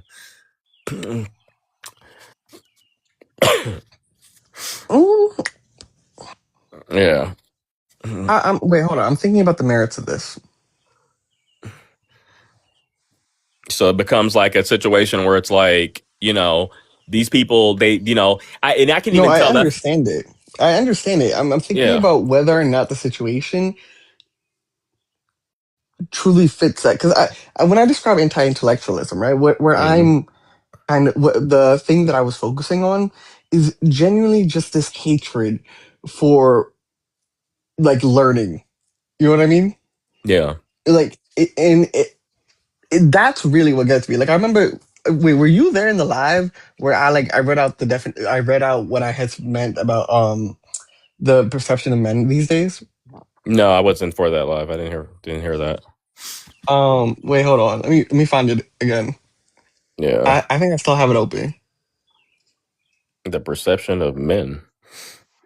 Yeah, because I had said something like offhandedly while I was doing a crossword, and they were like, apparently I used too many big words. So I tried to be more succinct, and then I dumbed it down, and then people only got the first half, and I gave up. Oh, they couldn't understand what you were saying? And actually, their exact words were, "Bro, you're using too many big words, and you're not really saying anything." And I was like, "Oh wow, if you say so." Oh, I've had people do that when I'm on this live and I'm trying to qualify something and they're like, "It sounds like you and him are saying the same thing," and I'm like, "No, we're not, but okay." Or like, "Oh, you're just being pedantic." Oh, okay, yeah, no, I'm not being pedantic. You're just an idiot, but okay. I just don't even say. I mean, I don't like to use prescriptive language, but yeah. That's what I'm thinking in my mind. I'm like, yeah, it's going over your head because you don't really get the concepts. I had a guy, we had that an argument about, he was trying to, he didn't understand the difference between induction and deduction and analytic and synthetic. So he kept on trying to talk about, I was trying to explain to him that numbers are abstractions. They don't exist. And he was like, well, no, they do exist because if I have 3 apples and I'm like, so then I said 3 does not exist. He couldn't understand that. He couldn't get it. Jesus Christ. I'm like, once you start talking about apples, now you're talking about synthetic things and not analytic things. You're talking about something that exists. And he could not understand that he was trying to mix it up and mathematics. And I was like, oh my God. That's what I'm saying. A lot of people just don't understand distinctions and concepts. So they mix a lot of shit together. And that's the problem. The same thing we were talking about these morality arguments. They'll mix in and try to pretend, oh, these have truth value and this, and they'll argue me down. Oh, that's wrong. Bro, it's a mess. But I wouldn't necessarily call that anti-intellectualism. I think people actually are pseudo. I think they are smart. Because think about it, bro. Why would you come on here to argue and present things unless you actually think you know something? Like they think they know something, right? Like they're not just watching football games and sports and enjoying themselves. It's like, no, they're on here trying to debate people who actually know some shit. So like, you must think you know something if you're going to debate me. That's how I look at it. Like, you must actually think you know something. So you're not anti-intellectual, you're pseudo. You're right. You know what I mean? Like, they're pseudo. You're right. They think they're smart. They think they know something. And they're like, oh, I can debate you. I keep forgetting they're not NPCs, low-key. Yeah, they're not NPCs. They actually think they know something and they're going to debate you about it. Like, oh, I'm going to prove him wrong. Right? And I'm like, okay. Right. All See right. about So this that. is what I said.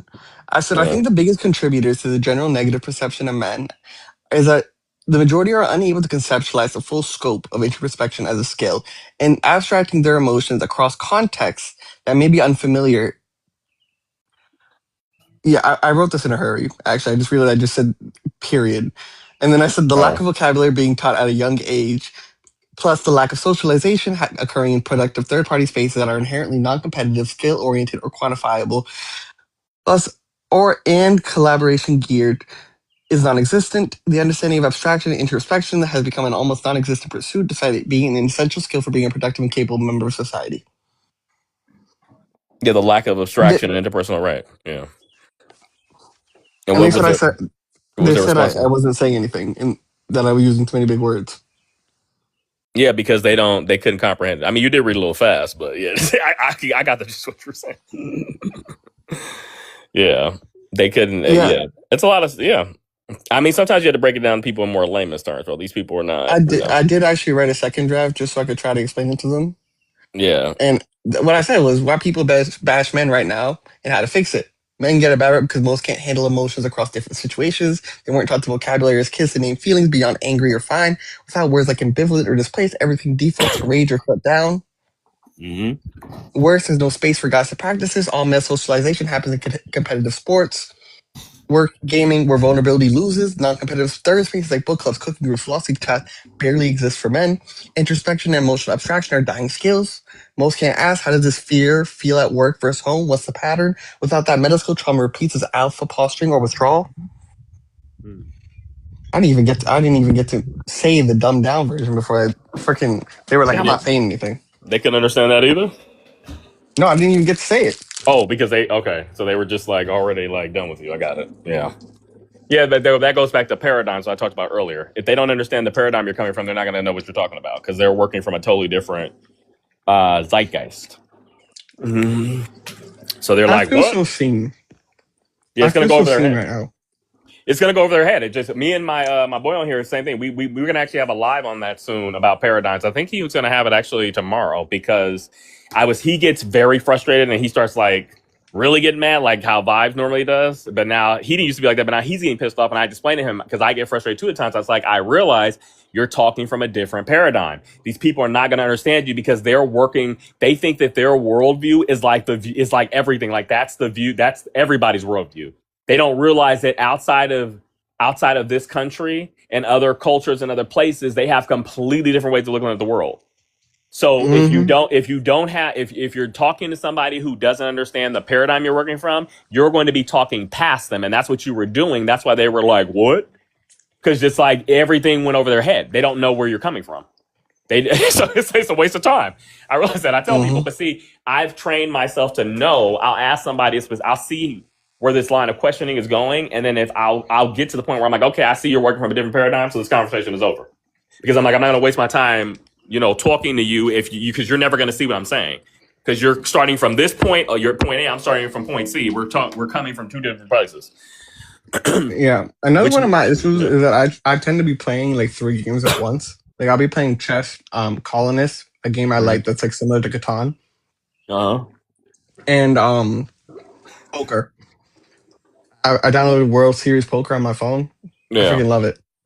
And I'll be doing all of that and trying to have a conversation. And sometimes, like, I'm not going to lie, I'd be forgetting what the hell we're talking about because sometimes I just be like, what in the world? Yeah, you start doing something totally different, right? Yeah, I'm doing something different. They start talking about how, like, I remember there was a point in one chat where I was like, yeah, this is Googleable. Actually, I'm going to do it. Yeah. And then I just put it on the screen and this was a discussion they've been having for 20 minutes now. And I had checked in 3 times.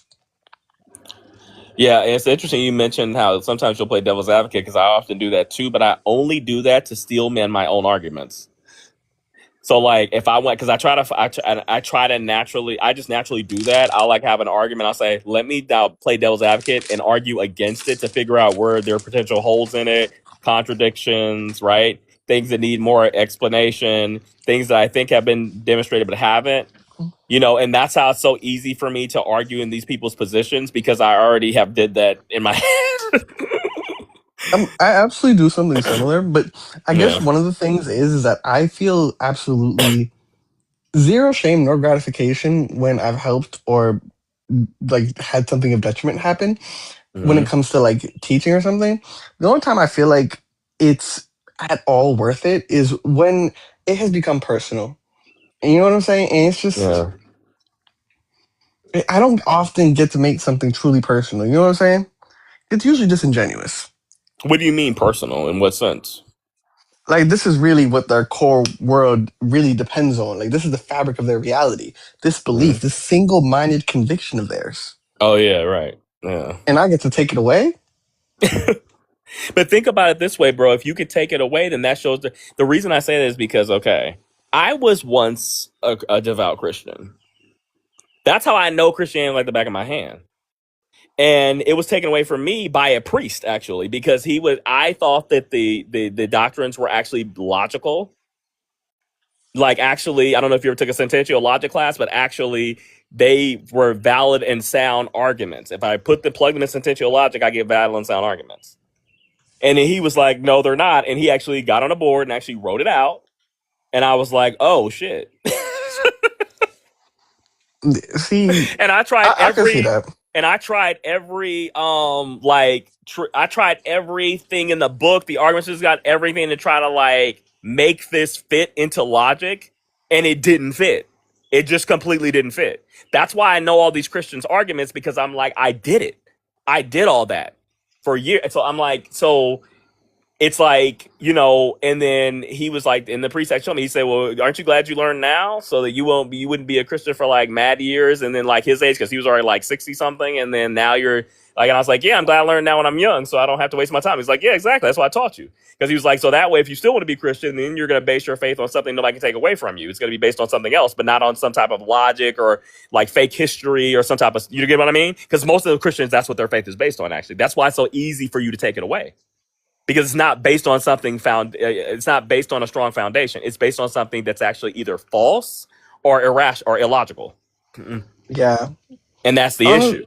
Huh? Belief itself is, it's interesting. Right. Well, it's belief, very interesting. There's belief and there's belief in, and those are two different things. Because belief, and the other belief is just you are convinced that something is the case. That's a conviction.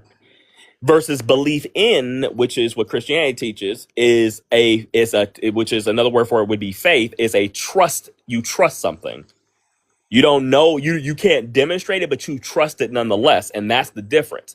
These people put their trust in certain things that either their priest, their pastor, what they were told, what stories they were told, what doctrines they were taught, whatever.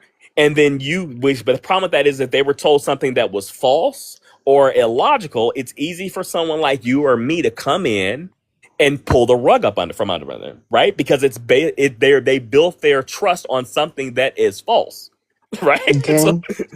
Gang, I've spent years avoiding going down the rabbit hole of why it works, and you just ruined all the fun. Oh, right. Ignorance was bliss.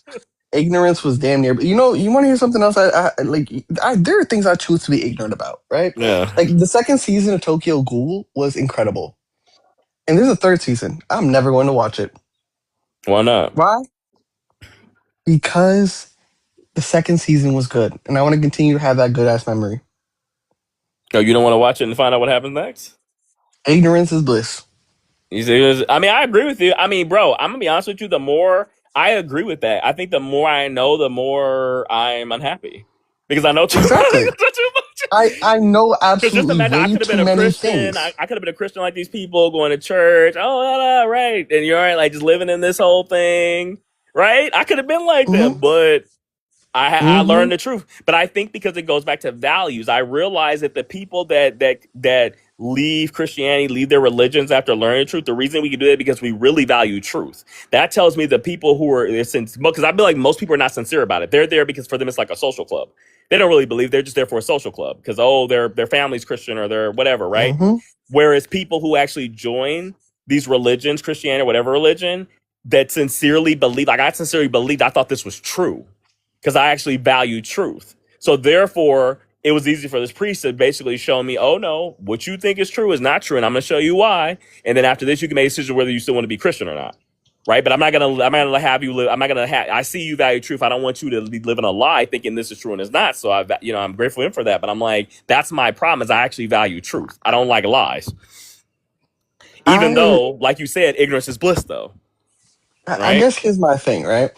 I absolutely would stand by this idea of valuing truth overall. But the thing is, there comes a point where, like, have you ever wished, like, sincerely, that you could just stop thinking, absolutely, and stop taking in information at the rate that you usually do? Bro, all the time. All the fucking... Well, let me put it to you this way. Okay, so, like, I actually have kind of moved towards that. I'm not gonna lie. Because okay, so when I was younger, I was more. I don't know if you heard of the difference between the cerebral versus the somatic. Have you heard of that concept? No, I have not. So there's the Enlighten me. cerebral, and there's the somatic. They're both cerebral is Greek for the mind, somatic is Greek for soma, the body. So people who are more cerebral in person, and that's how I was before. I realize why it was now because childhood, whatever. That's why I became cerebral. But basically, it's like we look inward and we're more mind driven. So that is we that's how we exist in space, and how we move in space is usually more with our mind. So that's why I was when I was younger, I absorbed all this knowledge and I was all into that and fantasy and internet and everything of that nature. And but as I got older, I realized, and I moved out of my environment that I was raised in, I was like, you know what? I realized actually I've always wanted to be more somatic. I've always really wanted to like actually exist as a body in space and experience that as opposed to always being in my head. So like I started like going to the gym and working out, and I've been doing that now for like 3 years, and now I love it. Even though I still have that part of me, because you know what I mean? Yeah. I Go ahead. absolutely agree. I think for me though was that what is it called? So like my first year in college was the first year that I got away from my family and stuff like that. Yeah. Oh my god, I did so many things for the damn plot. And that's the thing. I built up a lot of varied experiences and unfamiliar experiences because I truly do pursue the things that make me uncomfortable or unknown to me. Like I've genuinely trained myself to do that sort of thing. Mm-hmm. And by the time my third year, like if I want to have a new experience, I gotta leave the country at this point. Or at least I gotta leave the 100 miles or 200 miles. Right. Any sort of academic environment, any sort of environment that has the same basic rules of etiquette that I've studied, any sort of environment that has similar social values that I've had or grown up around. So anything that would be considered deontological or, how I would say this, economically driven. Mm-hmm. And let's see, and then just any place with the existence of poverty. I also can't. The poverty isn't different depending on where you go. It's all the same. Right. Yeah. And Yeah. so Like if I have those constants, then I can basically deduce everything that's happening around me at all times, and that awareness sucks. Yeah. Yeah, like what you were saying earlier about not thinking, it's like that's what I was saying. So like I'm always in my head naturally anyway. And that's why I don't smoke weed. I don't do weed or smoke or eat, because when I did that when I was younger, I realized very quickly it actually, it relaxes other people. No, it makes me actually even more in my head and drives me fucking crazy. I can't stop thinking at that point. What you have to do is inherently lower your B vitamin, what's it called? Your B vitamin levels inside of your body. Using a base or alkaline substance will usually do that for you, and in that case, it will actually have a numbing effect on your receivers. Yeah. Well, I was going to say, so that's why I really got into weightlifting, because that is the only time and where I don't think. Because it puts you, because when you have all this weight on your back and you're trying to do a back squat, you don't have time to think. You're in the moment. You're in the now. You have to lift this weight up. So like that's the only so like that's when I'm lifting, that is the only time when I experience, okay, I'm not thinking, I'm in my body. Mind muscle connection. It's all about the body and moving this weight through space, moving this body through space. And it feels fucking amazing, actually. I think no, don't get me wrong. I work out extensively as well. Every morning, 5 a.m. But I think the thing for me is that I genuinely would not be where I am today if it wasn't for the drugs that I like forced myself to get 2 years ago. Like genuinely, there was a point. So I used to have an ex that was that went to Harvard, and basically I stayed there for a while, and I basically helped her do classes and stuff like that. Yeah. And like I spent way too much time around a lot of people who thought they were smart. Yeah. And at Harvard, yeah. And it was so, I didn't realize how much of a toll it took on me until freaking I think it was 2 months after we broke up or whatever. Mm-hmm. It's oh my god, it's so exhausting. 'Cause it's so childish, and that's really the thing here. Like I feel like if I had to compare Harvard to like an analogy, it would really be like, have you heard of a Chinese poison pot or Chinese who? like a Chinese poison vase or pot? No, I've never heard of that. No. Or the goo method, I think is actually what it's called. It's sort of like a thing where they'll take extremely poisonous or venomous animals and they'll throw all of them into a jar, venomous and poisonous. And whatever comes out surviving at the end, that's your perfect or best poison thingy. Interesting. Yeah.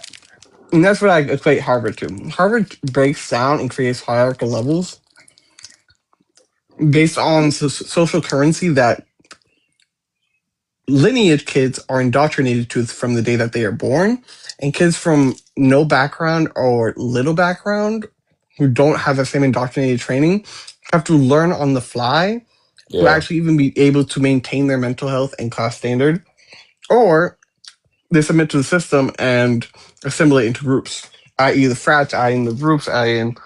the clubs. Yeah. And it's either assimilate or, again, excel. And most people are not excelling. So they just assimilate. Yeah. Mm-hmm.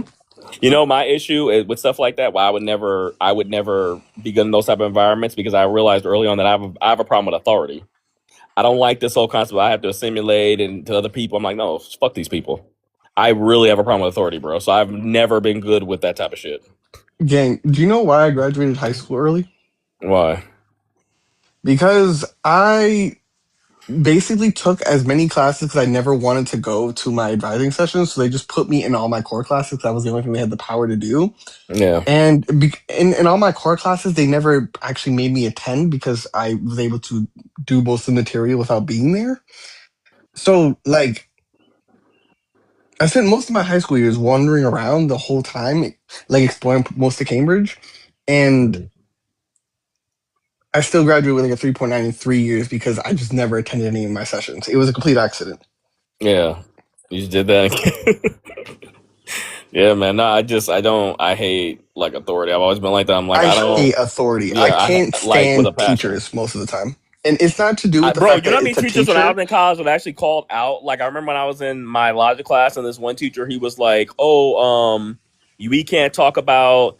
There was this program called Tarski's World where basically it was like a checkerboard with, you know, different shapes you could put on the board, like a square, a triangle, a circle, a sphere or whatever. And you would make logical statements about it, like, you know, propositions that could be true or false as a way of doing statistical logic. And he actually in the class like stated, oh, well, you can't talk about things that don't exist.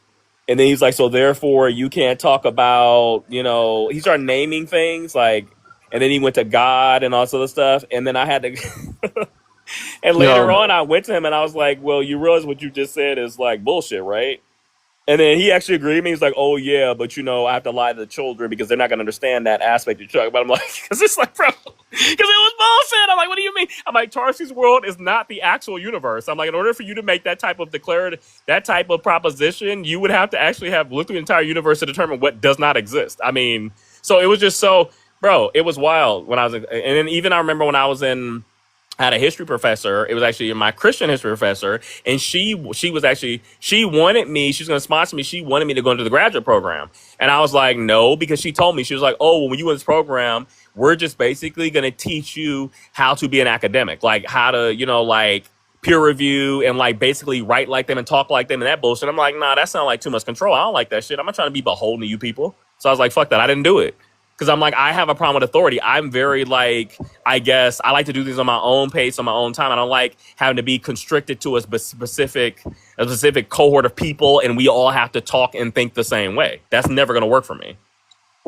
Jay, I'm going to be honest with you. The more you speak, the more I feel like my depression is lifting. Really?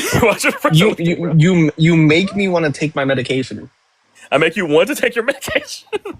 You make me want to genuinely be clear-headed right now. Why is that? Because like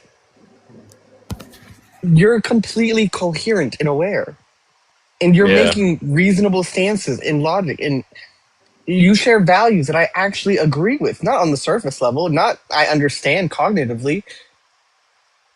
You're someone I can relate to. Yeah, I think you just agree because you're like, hey, shit, I feel the same way, right? No, I'm being like, yes, okay, don't get me wrong, I'm being slightly dramatic, but like seriously, like, yeah. I genuinely feel lighter at heart. I genuinely like, oh my god. Yeah, bro, it feels good to be somebody who you're like, shit, he think like I think. I like that. Most people don't think like that. Yeah, bro, most people don't think like us. Let's just keep it real. They don't. Most people are not on that. They don't think like us. They just, Have bro, you ever they taken like an IQ test or something? Huh? Have you ever taken like an IQ test or something? I took like an online IQ test. I took it before, yeah. Gang, I'm telling you, I recommend taking one that's like a Stanford Bennett or something like actual, because there are programs, or I guess I'll equate them to social groups because that's really what I would say Mensa is. Yeah. That actually are like, it's a space I plan to join in the future when I actually have a need for it. Yeah. But like I recommend, and I'm sharing that plan. Like I think you would also do well in that space. But what's the value of taking one of those IQ tests? Like, explain that to me. The value in itself is inherently worthless. What's valuable is the fact that it allows you to engage with company who actually will at least be able to handle and observe the level of complexities that you are aware of and sometimes are out of reach to you. And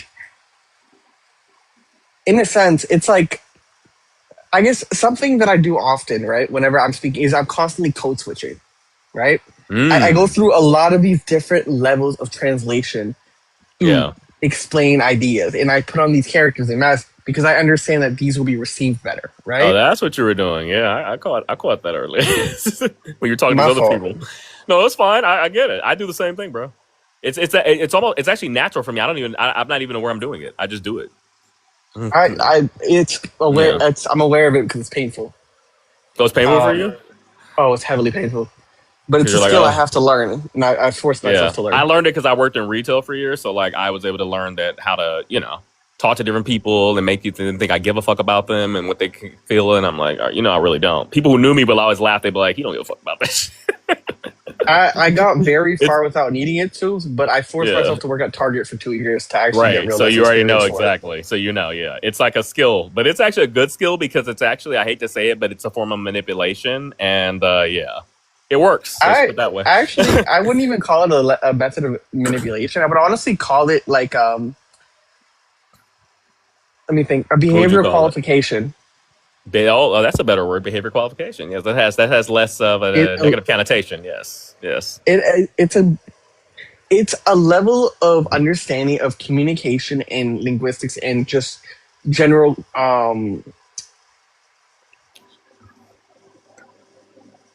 it's a sign that you understand a level of complexity that isn't apparent to most people.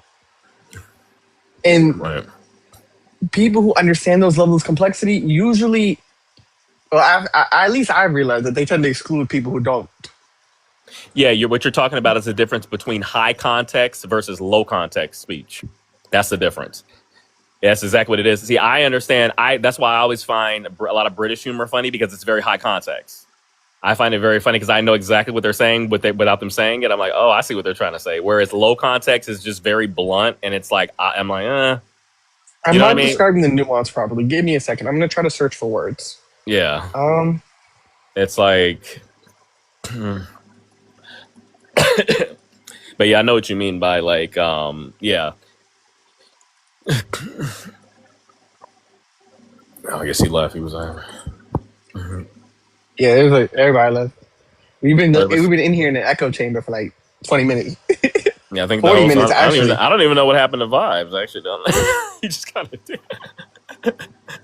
He must be. Vibes hasn't said a word. He was with his uncle. I think I got it. Yeah, go ahead. It's what I was going to say. What I'm trying to get at is this idea that in specifically, I want to be a hedge fund manager eventually, right? Mm-hmm. That's my like end goal. Why? Yeah. Because I can't beat them, so join them. Mm. And because I want to do that, I understand my biggest limitation is not going to be skills or ability. It's going to be whether or not I can emulate behavior that they deem to be trustworthy and dependable well enough for them to consider me to be one of them on an instinctive level and allow me to hold that position. Bro, I'm glad you understand that. That it's not about skill, because they can teach skill, but what they can't teach is personality. Mm-hmm. Personality is something that you have to choose to experience and just genuinely fail at over and over and over again. Because you can only get it based on experience. And when they hire, they're going to base it on personality, not skill. Exactly. Every time. Because they can't teach personality. And they want to make sure when they say you're a good fit, it's all about your personality. It's all about your awareness of the situation and your ability to actually get desirable results. Despite unfamiliar, unpredictable situations. That's why when people talk about merit-based and shit, I'm like, that's all bullshit. It's always about who you know. It's always been that way. Even in college, they talk about, merit. Like, I remember they had this, I went to college in California, and I remember there's this whole thing about affirmative action, and people were debating that, and I'm like, bro, it's always about who you know at the end of the day. And as far as affirmative action has always existed since the history of time. I mean, when the person whose father donated $1 million to a new library, do you think their kid isn't going to get in? Of course they are. That's called affirmative action. You know, when you're good at football, you think you're not going to get into school? Of course they want your football team. That's affirmative action. So what are we talking about? Why are we debating this? You Honestly, know what I mean? I find it so, like, the world that we live in currently and the way society is shaped is, I'm not going to lie, it's actually somewhat impressive to look at. Like, when you look at it as an outsider and you realize the amount of different levels of accomplishment were required to create these almost inherited structures, not going to lie, it is kind of impressive. It's like we had a conversation on one of these lives a while ago when we were talking about, and people don't like the word superior and inferior because of the connotations. But for me, I have no problem with them at all. When I use them in a very neutral sense. I do believe that there are people who are superior than others, and there are people who are inferior than others. But here's the catch. There's no such thing as a universal superiority or inferiority. It all depends on the situation, the environment. In one environment, this man may be superior, but in another environment, he may be inferior. There's no such thing as a universal superior. The problem is, though, the reason it has a negative connotation and people don't like to talk like that is because they always use superior in some type of universal sense, as opposed to just be acknowledging that, no, there are certain things that people are superior in. LeBron James is superior to me in basketball. That is just a fact. As a matter of fact, in sports, when they recruit players, it's always based on superiority. Yet that's fine in that field. That's the only field where people don't. It's accepted without question. In every other field, people want to talk about equality when the reality is that's bullshit, because everybody is not equal in everything. It's a bullshit, irrational way of looking at the world. Yet another paradigm. You understand? And that's my issue. It's like, I feel like, especially today, this is this new paradigm that people want to push. Oh, we're all equal. No, we're not all universally equal in everything. Some of us will actually excel naturally than others. But there's no such thing as a whole group excelling. Will be based on the individual, because that's some other bullshit people try to push. But there are people that are superior than others in certain fields, and we have to acknowledge that. That is just reality. That's just a natural observation of reality. I mean, I don't understand what the issue is. You know? I think what it is, honestly, is that they equivocate and associate things that they've understood through context, but don't actually have a word for. And it's just that sense of unknown that they can't overcome. That fear, that pressure is what really causes them to have such intense reactions. Otherwise, I don't think they even comprehend what they're exactly superior at. Is it cognition? Is it, what's it called? Is it awareness? Is it ability? Is it talent? Is it skill that they've practiced beforehand with prior knowledge? Right. Or is it like, yeah, exactly. Is it just a natural part of that person's being? Which I believe some people are just predisposed. They just are going to excel in this, and I'm not, right?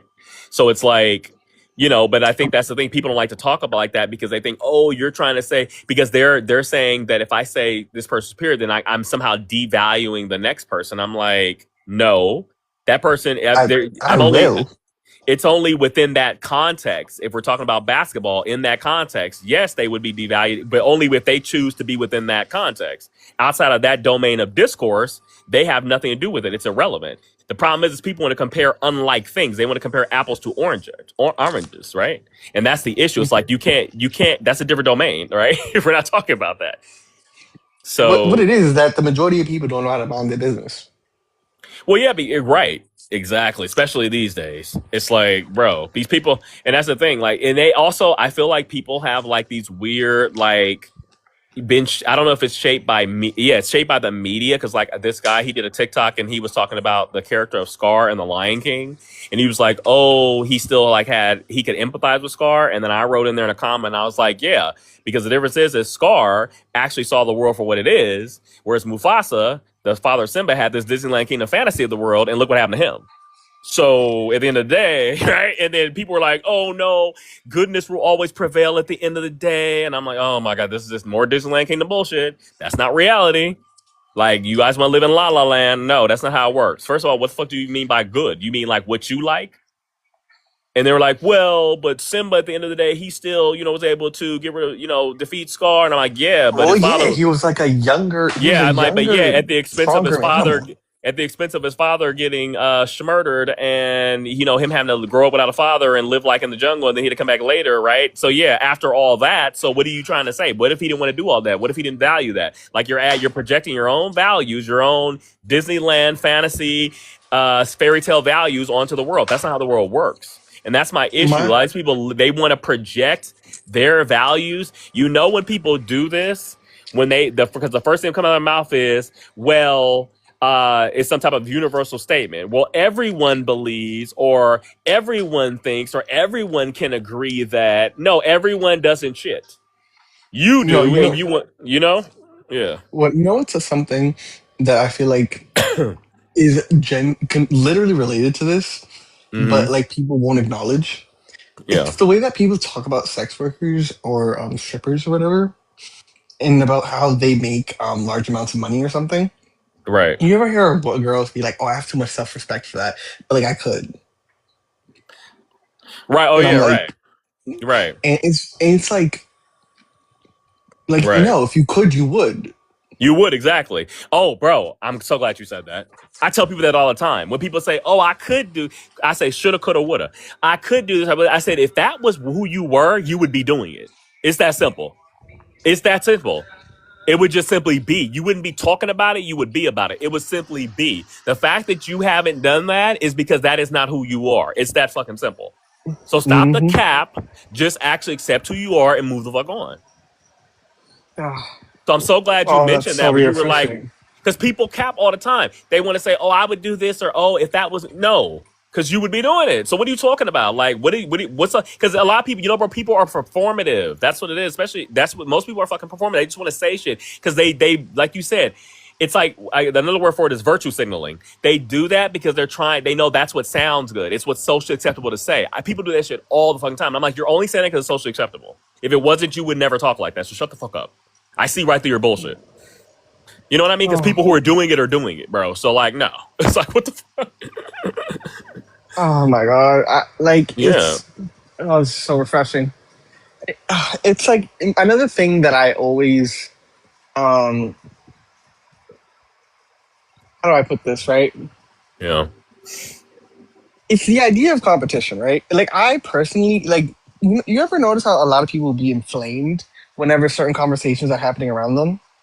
Like their emotions get agitated and like they feel very personal about these topics. Like earlier today, right? I was in a live where this woman was denying that 175 people died in a Tomahawk strike. Mm-hmm. And they showed her 5 sources. She looked at all 5. It was like the words were too small and said, I don't believe it.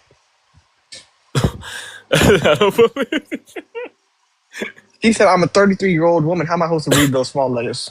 Right. And at that point, I would have said, you know what I said at that point? I said, okay, miss. So I realized that for you, this topic is a non-falsifiable thing, meaning you have now elevated it to a religious doctrine, meaning it could never be true or false, meaning there's no amount of evidence I could show you that would ever convince you otherwise. So we're done talking. because I'm not here to deal with people who. And I'm not here to get into challenge people's religious doctrines. I don't do that because if it's non-falsifiable, then there's no point in me talking about it. So it's like I'm just gonna Honestly, move on. I would have moved on. It's a waste I of went my. with the historical answer. Yeah. I said she's not good for the group. Let's abandon her. Well, I mean that too. You can do that too. Well, I mean that's my way of shutting it down. I'm a mod, so I say they have a great night. I just disconnect them. That's what I do because I'm not gonna. You're a waste of time because you're like, oh, like you said, oh, I can't read that. Da, da, da. So basically, you just told me that it's religion for you. This is your religion. It's like your God. So let me just stop. Right? You believe Jesus is God, like the proposition Jesus is God. I can't disprove that. It's non-falsifiable. If you believe Jesus is God, I cannot disprove that. It is impossible for me to disprove that. So I would be like, okay. Amen. It's impossible because it's non-falsifiable. It's a non-falsifiable claim by definition. So I can't. I'm like, all right, well, you believe it, great. Next, okay, have a great night. Like, what? There's nothing to talk about after that. Like, okay, here's something else, right? And this is a bit of a personal conversation. So I literally just broke up with my ex about 2 weeks ago, right? And our biggest contention, right, was like, actually, no, I'm not even going to go into our biggest contention. I'm just going into one contention. It was this idea, right, that like I should listen to her opinion on things that I was making decisions about that were personal. She was like, you don't value my opinion. And I was like, honestly, most of the time you're not thinking, so I don't. And she got very upset with me. And then I asked her, how often are you right? And she was like, I'm always right. And I was like, be so fucking for real. Wait, but when Let's you be say honest. that, did you mean decisions regarding just you and your life, or did it affect both of you? Oh, it's literally only me in my life. I genuinely made it a point to give her a say in all her decisions. I'm not unfair, nor am I. I try my best not to be hypocritical towards people I care about, and I don't care when it's not people I care about. I have standards. So in other words, she was saying that she feels that she ought to have a vote regarding decisions that only affect you. And I was like, I will right? absolutely let you have those if you meet the condition that one, you get properly medicated for all your mental illnesses, and two, you change your rhetoric. Properly medicated, right? Well, I would add a third if you guys are married, where we're actually legally married, so like the decision would actually legally affect you. Because other than that, then what the fuck are we talking about? But that's my opinion. I was willing to concede and acquiesce as long as she did things that would make it so she was of sound mind to actually make at least somewhat reasonable decisions that are on my level. Yeah. Her response. What was her response to that? I'm a narcissist. I'm an asshole. I'm a blah blah blah. I'm a blah blah blah. How dare I? I'm an awful person. This that. I stopped listening at a certain point. Okay, and then what? She said all that. Now what? So what that mean? You could have said, "Oh yeah, I'm all those things." Now what? What do we do with that? Like, what do we do with that? Because I mean, she could say, "Okay, great." What if that could all be true, 100% true? Okay, now what? You get what I mean? Like, you are who you are. It was very pointless. Because you know what I started realizing, bro? Because I dealt with this for years. When people say that, they're trying to prescribe for you. What they're saying is you ought not be that way. That's what they're really trying to say. They're trying to prescribe for you. I told her. I genuinely told her the second day we were together. Yeah. The second day we were together, I told her, word for word, don't ever speak for me. Don't ever speak for me, right? I will tell you what I feel, and I'll tell you what I think. When I told her how I feel and what I think, she lost it every single time. You wasn't happy, but right. Yeah. Ugh. So in other words, you were just being yourself, and she had a problem with that. She didn't like you have no idea. But see, here's the issue. But see, that's what I realize about people like that, unfortunately, is that they want to prescribe for you, but they don't want you prescribing for them. If you prescribe for them, then all hell break loose. Oh, how dare you? You don't tell me what to do. Oh, wait a minute, but it's okay if you prescribe for me. Literally. See, it's hypocritical. It's not just hypocritical. It's just, it would, if they were actually capable of doing it, I would honestly let them because it wouldn't be that big of a deal. But the thing is, you can't lack awareness and also lack ability. Right. And I agree with you with the ability part because my whole thing with that, when people have presented that to me, my response is always, okay, so let's say I acquiesce to your prescriptions. What benefit do I get out of that? What benefit do I personally get out of that? I ask them, tell me. What am I getting out of that? What's in it for me then? If you want me to do that, and they always look at me like dumbfounded, like, oh, I don't know. Okay, Like, so how why dare you the make fuck would this I do it? transactional? They said, Oh, how everything dare is you make this transactional. transaction? Everything's Oh fucking my God. transactional. What the fuck they mean? Literally. So I I would remember say I so. once told someone that relationships are a contract, and the mod lost it. They were Well, like, they "How are. dare you inhuman? Marriage is a You in-" contract. What the fuck? You take vows. It's a fucking contract. What the fuck? Don't let them find out now. They treating that shit like it's fucking Fort Knox. Yeah, it's like, but that's my whole point. It's like I ask people, what value do I get? Or like if somebody prescribes, I'll be like, okay, so what? Like for example, in my job, it was this one of my coworkers. I invited her over to my crib when I first moved in, and she was like, oh, yeah, you know, this kitchen, you should paint this, and you should do this and do that. And I was like, all right, you do it. I was like, I don't, because clearly, if I gave a fuck about it, it would already be done. But if it really bothers you and you really value this kitchen being a different color or whatever the case may be, then you fucking do it. Oh, then all of a sudden she got quiet. Oh, so You're you don't funny want as to. hell. Then she got You quiet. I'm funny as like, hell. oh, so you don't want to do it. Oh, so you want to prescribe for me and you want to prescribe work for me, but you don't want to do it. So do you really give a fuck or you just want to run your fucking mouth? Because see, that's how you get people. You realize they just trying to run their fucking mouth. But you can't run your mouth with me because I'm going to call you out on that shit. Oh, so you don't really give a fuck. You just want to run your mouth and just say something because somehow that does something for you. I don't know what it do. But I'm just like, Yeah, bro, no. You do it. Because if Ali? it was the case that I cared, it would be done. You wouldn't need to say shit. You feel me? Like, bro, I it's like fully you don't agree run with it. you, but gang, I think she was trying to walk herself into your pants, twin. That's cool. Didn't do it. But she didn't do it. But I opened it up. I said, then do it then. She didn't do it. The bitch ain't been back since. So you ever heard that saying that when you're in a labyrinth, you just keep going left? She was going Yeah. left, twin. She was gonna get there eventually. Yeah, well, she ain't did. I mean, I still see her to this day. She ain't do it. I'm like, well, what you waiting for? Like, that's my whole point. But then my whole issue is, but see, I'm like, I'm not finna. I don't do dances with people. Like, that shit don't entertain me. I'm like, I'm very blunt. So I'm like, you know what I mean? It's like she, you know, whatever. Like she went to say that. I'm like, whatever, you know, okay, we'll do it. She didn't do it. I'm like, all right, great. And there were a couple of times I talked to her too about some other shit, but I was like, nah, it's I mean, I don't care. Like, I don't, bro, that's not even a thing for me, bro. But it's just like, I don't know. It's just like I realize like people, they try to prescribe for you, and that's one thing I can tell when somebody's doing it. I just look at them like they stupid. Like, bro, unless you pay my fucking bills and solve my problems, I don't give a fuck about what you think I ought to be fucking doing. Secondly, I'm a grown ass fucking man, so why would you even be telling another grown man what the fuck to do? Like, it's crazy. Unless I asked you, why would you even say that? Like, oh, you should be doing this. Who the fuck are you? Like, right? It's crazy. But people do Bro. that shit all the time, B. Like, yeah, it's wild. No, they absolutely do. It's just, oh my God. Yeah, it's I wild. feel like Bro. I genuinely feel like a weight has just gone off my chest. Oh, word.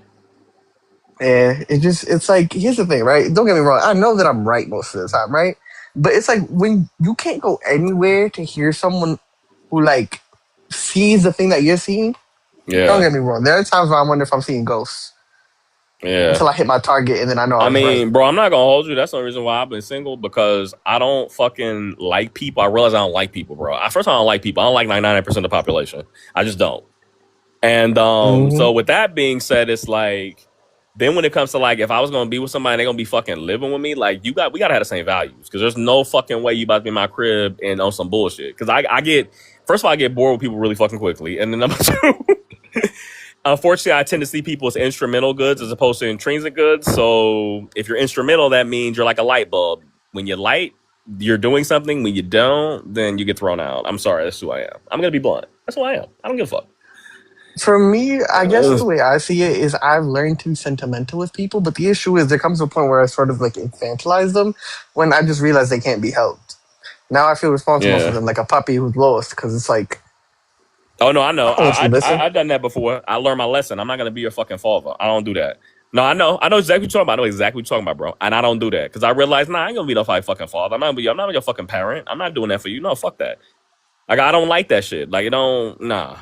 Some people are into that though. They're into like teaching somebody and shaping them and doing this. I'm like, nah, I don't do that shit. I already raised enough fucking children. I'm not doing that fucking bullshit. So yeah, I just be like, now I'm like, nah, I'm not, But here's my whole thing, right? I am able to ascribe to a large majority of relationships, right? Like I'm willing to take part in fucking, like if it makes your life and my life easier if you just shut the fuck up and do what I say, cool. If you don't want to Facts. do that, at least be capable.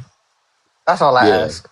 Yeah, so you want at least them to have the capacity, but they don't even have that, then you're like, damn. As long as you have the ability, we can discuss anything. Yeah, but they don't even have that, and you're like, well, what? But bro, then that means you're the same way as me. You see people's instrumental goods because you just said they got to be able to do something. That's an instrument. They have to be able to perform. If they can't, then you're like, what is your use? What is your worth? But see, because they don't think like us, bro. Most people think of people intrinsically as good. They think of people as good as in and of themselves, whereas I don't think that way. I think about what you can do for me. I'm just gonna be honest. But guess But what? that's the thing. It's not even about me though. It's just like that's where I guess I differentiated. I thought that the inherent focus of your definition was that they have to be instrumental to me. Yeah. But if they just have to be able to do something, then yes, I would. Well, but I why might would as you well be fuck with a. somebody who isn't instrumental to you? Like, what would be the purpose of them being there at all then? They have to be doing something for you because why are they there? You see what I I mean? mean, Like, when you think about it on that level, why the fuck would they even be in your presence then? Unless there's some benefit you're getting out of it. Let's just keep it a buck. What are they doing? What are they doing for you?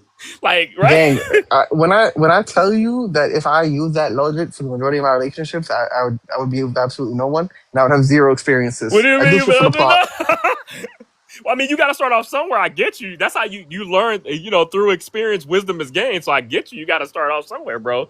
You learn through trial and error. But I'm just like, once you get to a point, you like, well, I think once you know yourself, bro, and you know your values, then it's easier to delineate between when you're trying to be in a relationship, who to fuck with, who not to fuck with, who not, who. Okay, this one, I'm just gonna fuck her, and then the other one, okay, I'm actually trying to do something more now. That's what I'm talking about. You Gang, feel me? I'll be honest with you. In the last, so I've had relations with at least probably in the triple digits for women. I've All right, talked to bet. at least in the quadruple digits. Yeah. When I tell you word for word, there has been 2 women who I deemed were smart enough to actually be worth it, Yeah. and I only dated one of them because I was just like, and that was the one that went to Harvard. And honestly, that was probably the most toxic relationship possible. That was the most toxic out of the Harvard one? The Harvard chick? Yeah, that was definitely the most toxic. Yes, when it comes because here's my whole thing, right? The issue was I think that the majority of people at Harvard it's subconsciously prescribed to the idea of control, Yeah. and I think she realized very quickly that she was definitely not in control. And she didn't like that. It terrified her. First time in her life. Yeah. But see, that was a And learning I- experience for you. Yeah. That was a learning experience for you. Nah, I saw it happening, and I kind of let it happen because she pissed me off. I don't let myself take a loss, and I realized that I did have faults. Because the way that she found out that I could lie to her was because she mentioned at one point that I forgot what it was, but it almost signaled as if I would be vulnerable to some sort of deception by her, and so I just maintained the behavior that I could lie to her at any point, and I think she realized the nuance in it. And I think from then on, she constantly was evaluating like every single thing to try and get a better understanding of me.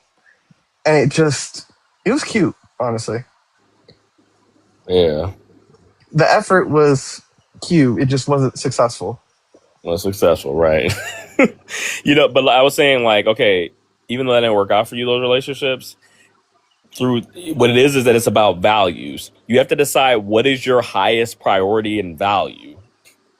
Like, these are like the non-negotiables, in other words. And then once you figure that out, because again, there's always My compromise. non-negotiable is just comprehension. Like I could live with Yeah. someone who who act on completely different beliefs, as Yeah. long as I can that they understand what the hell I said.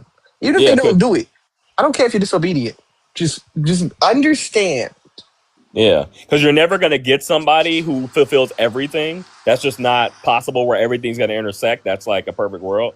So it's like, okay, choose whatever your highest priorities are, your highest values, whatever those is. It could be, and then be like, okay, these are the non-negotiables. It could, 1, 5 things, whatever. And then try to find somebody who kind of matches those. And that's it. And then you're fine, because at the end of the day, if they're non-negotiables for you, you're never going to be happy with somebody who doesn't meet those those necessities. Then it's just gonna piss you off eventually. You're gonna just be irritated. And you're gonna be like, yeah, I'm Like you'll just get Yeah. more and more irritated with the person, and then it'll turn into resentment, and then it's not good. And like you said, if they can't even comprehend you, then they're gonna be like, wait, what? Like they don't even understand what you're talking about. It's going over their head. So they're not even aware of what's going on, what they're doing. So it makes it But even more like frustrating. I've talked to so many people in so many different age groups. Yeah. And generally only two people, and only one person was actually capable of understanding me. It's just she also couldn't control me, which is where she kind of lost it. Oh, she wanted to control you. Oh yeah, most people who have a high degree of understanding of human nature and behavior want everything to be under their control because that's the only way they feel safe. So they try to control, but even controlling you. I mean, they control, manipulate. It's like a constant trope over there where they're constantly like, in a sense, trying to redirect each other's behaviors. They're trying to prescribe exactly. Right. Yeah, and it's like, it's cute, I guess. But like I said, bro, when they do that, that's when I hit them with the benefits. I'm like, okay, what do I get out of that? What do I get out of that? Absolutely not.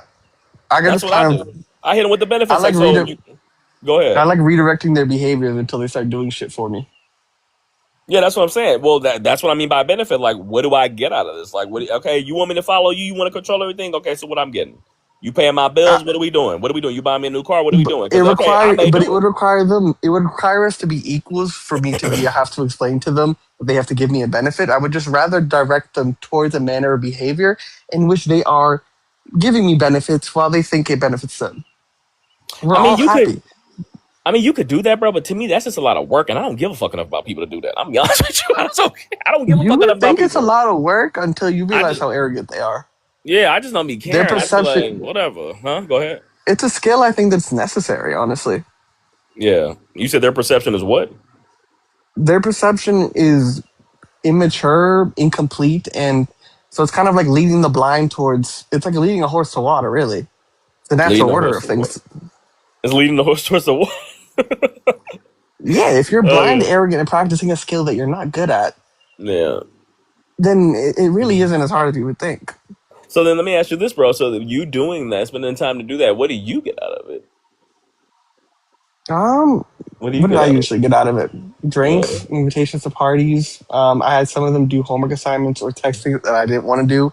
I would have them draft like text messages or emails for me. What else would I do? Wow. Have them handle the brunt of conversation so I wouldn't have to talk, and I look as if I was still participating. Yeah. And when there was a lot of things. A lot of it's majority image because I just don't want to have to be conscious for this because it's painful.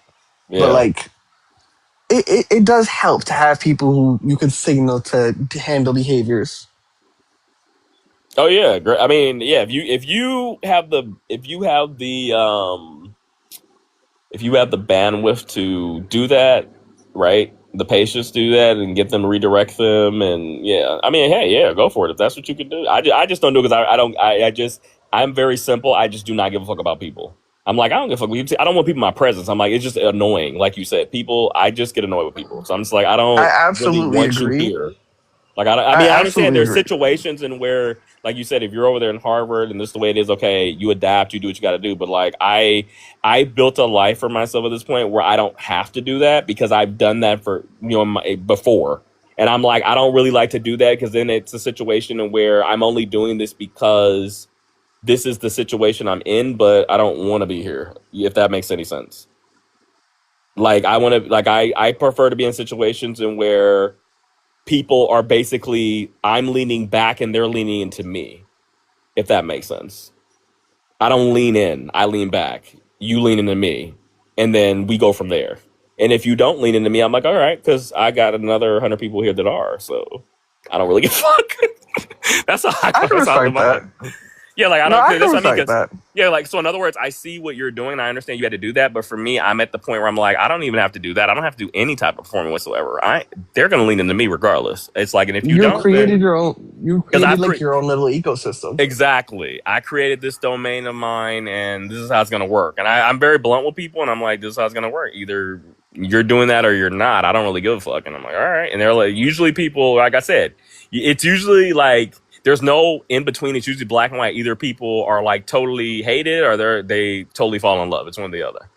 And I'm like, yeah, exactly. Because see, once you do that, you get I get I realize it attracts the people who are going to benefit me.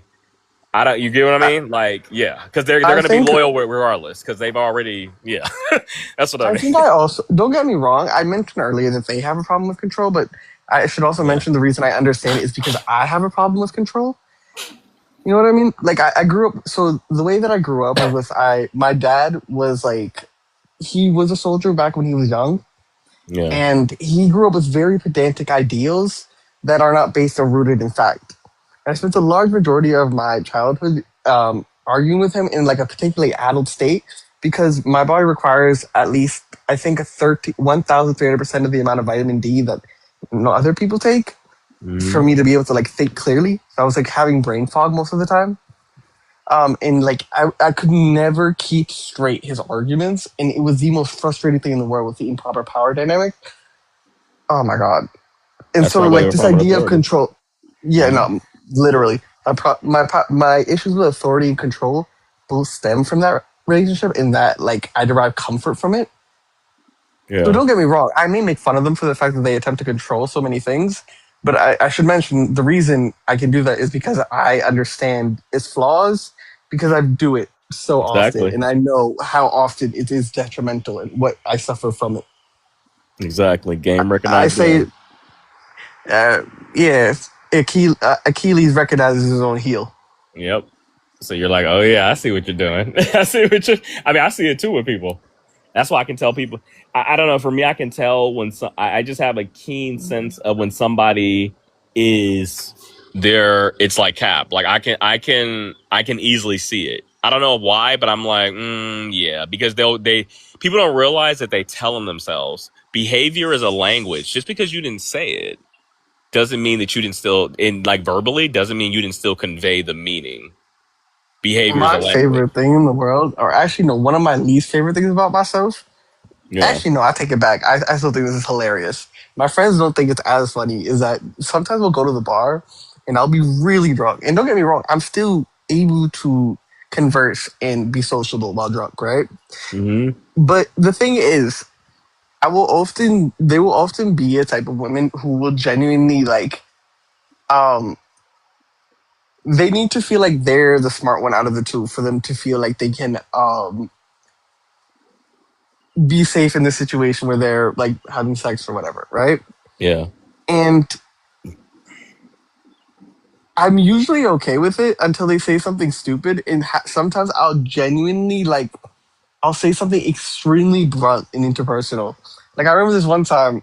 Oh my god, this was so freaking funny. It was like me and my friend, we were playing a 2-man, and we had these girls who were freaking. Oh my god, one of them was Vietnamese, the other was Asian, and I forget what the hell they said. I was really fucked up at this point. But I had talked them both into going into the next bar with us. And I think, oh my god, what the hell was she explaining? I was not listening. I'm not going to hold you. At this point, I was in flow state. But I started psychoanalyzing and explaining behaviors. And I started to be like, no, like you don't actually mean that. No, that's not actually. And then I just kept saying okay. And then the fact that I wasn't engaging with them just made it so much worse. The fact that you weren't engaging with them? Like I began to engage and showcase that I understood that they were being stupid. Mm. And I think it's the fact that I had a lack of interest in the fact that what they felt like was actually a task of theirs, a goal of theirs, like this lack of value. Mm.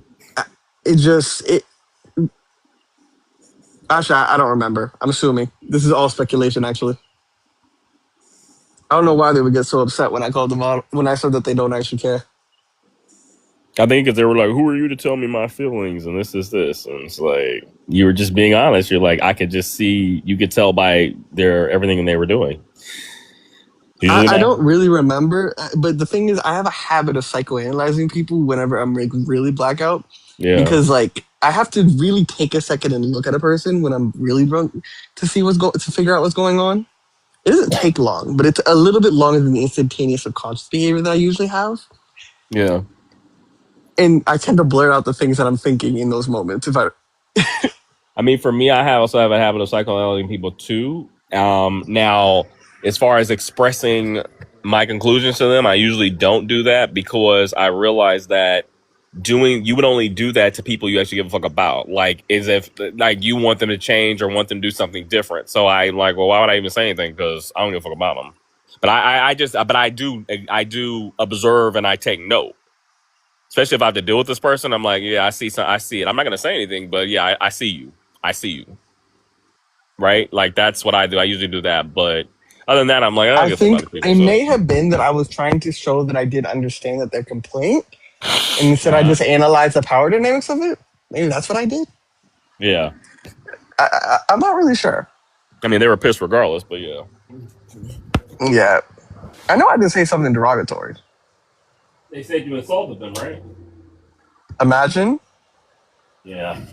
They probably my God. They probably felt you insulted them, but you know, like I said, it's all about you gotta, I mean, we choose what messages we choose to convey. I think, like I said, I don't really I just don't care, bro. So I'm like, it's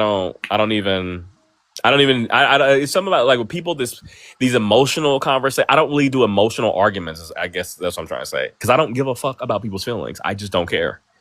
And I think the reason I've got to that point, hard to ascribe that. Yeah, and for me, the issue is because I realized that very early on, nobody gives a fuck about my feelings. I tell people that, I say, you don't give a fuck about how I feel.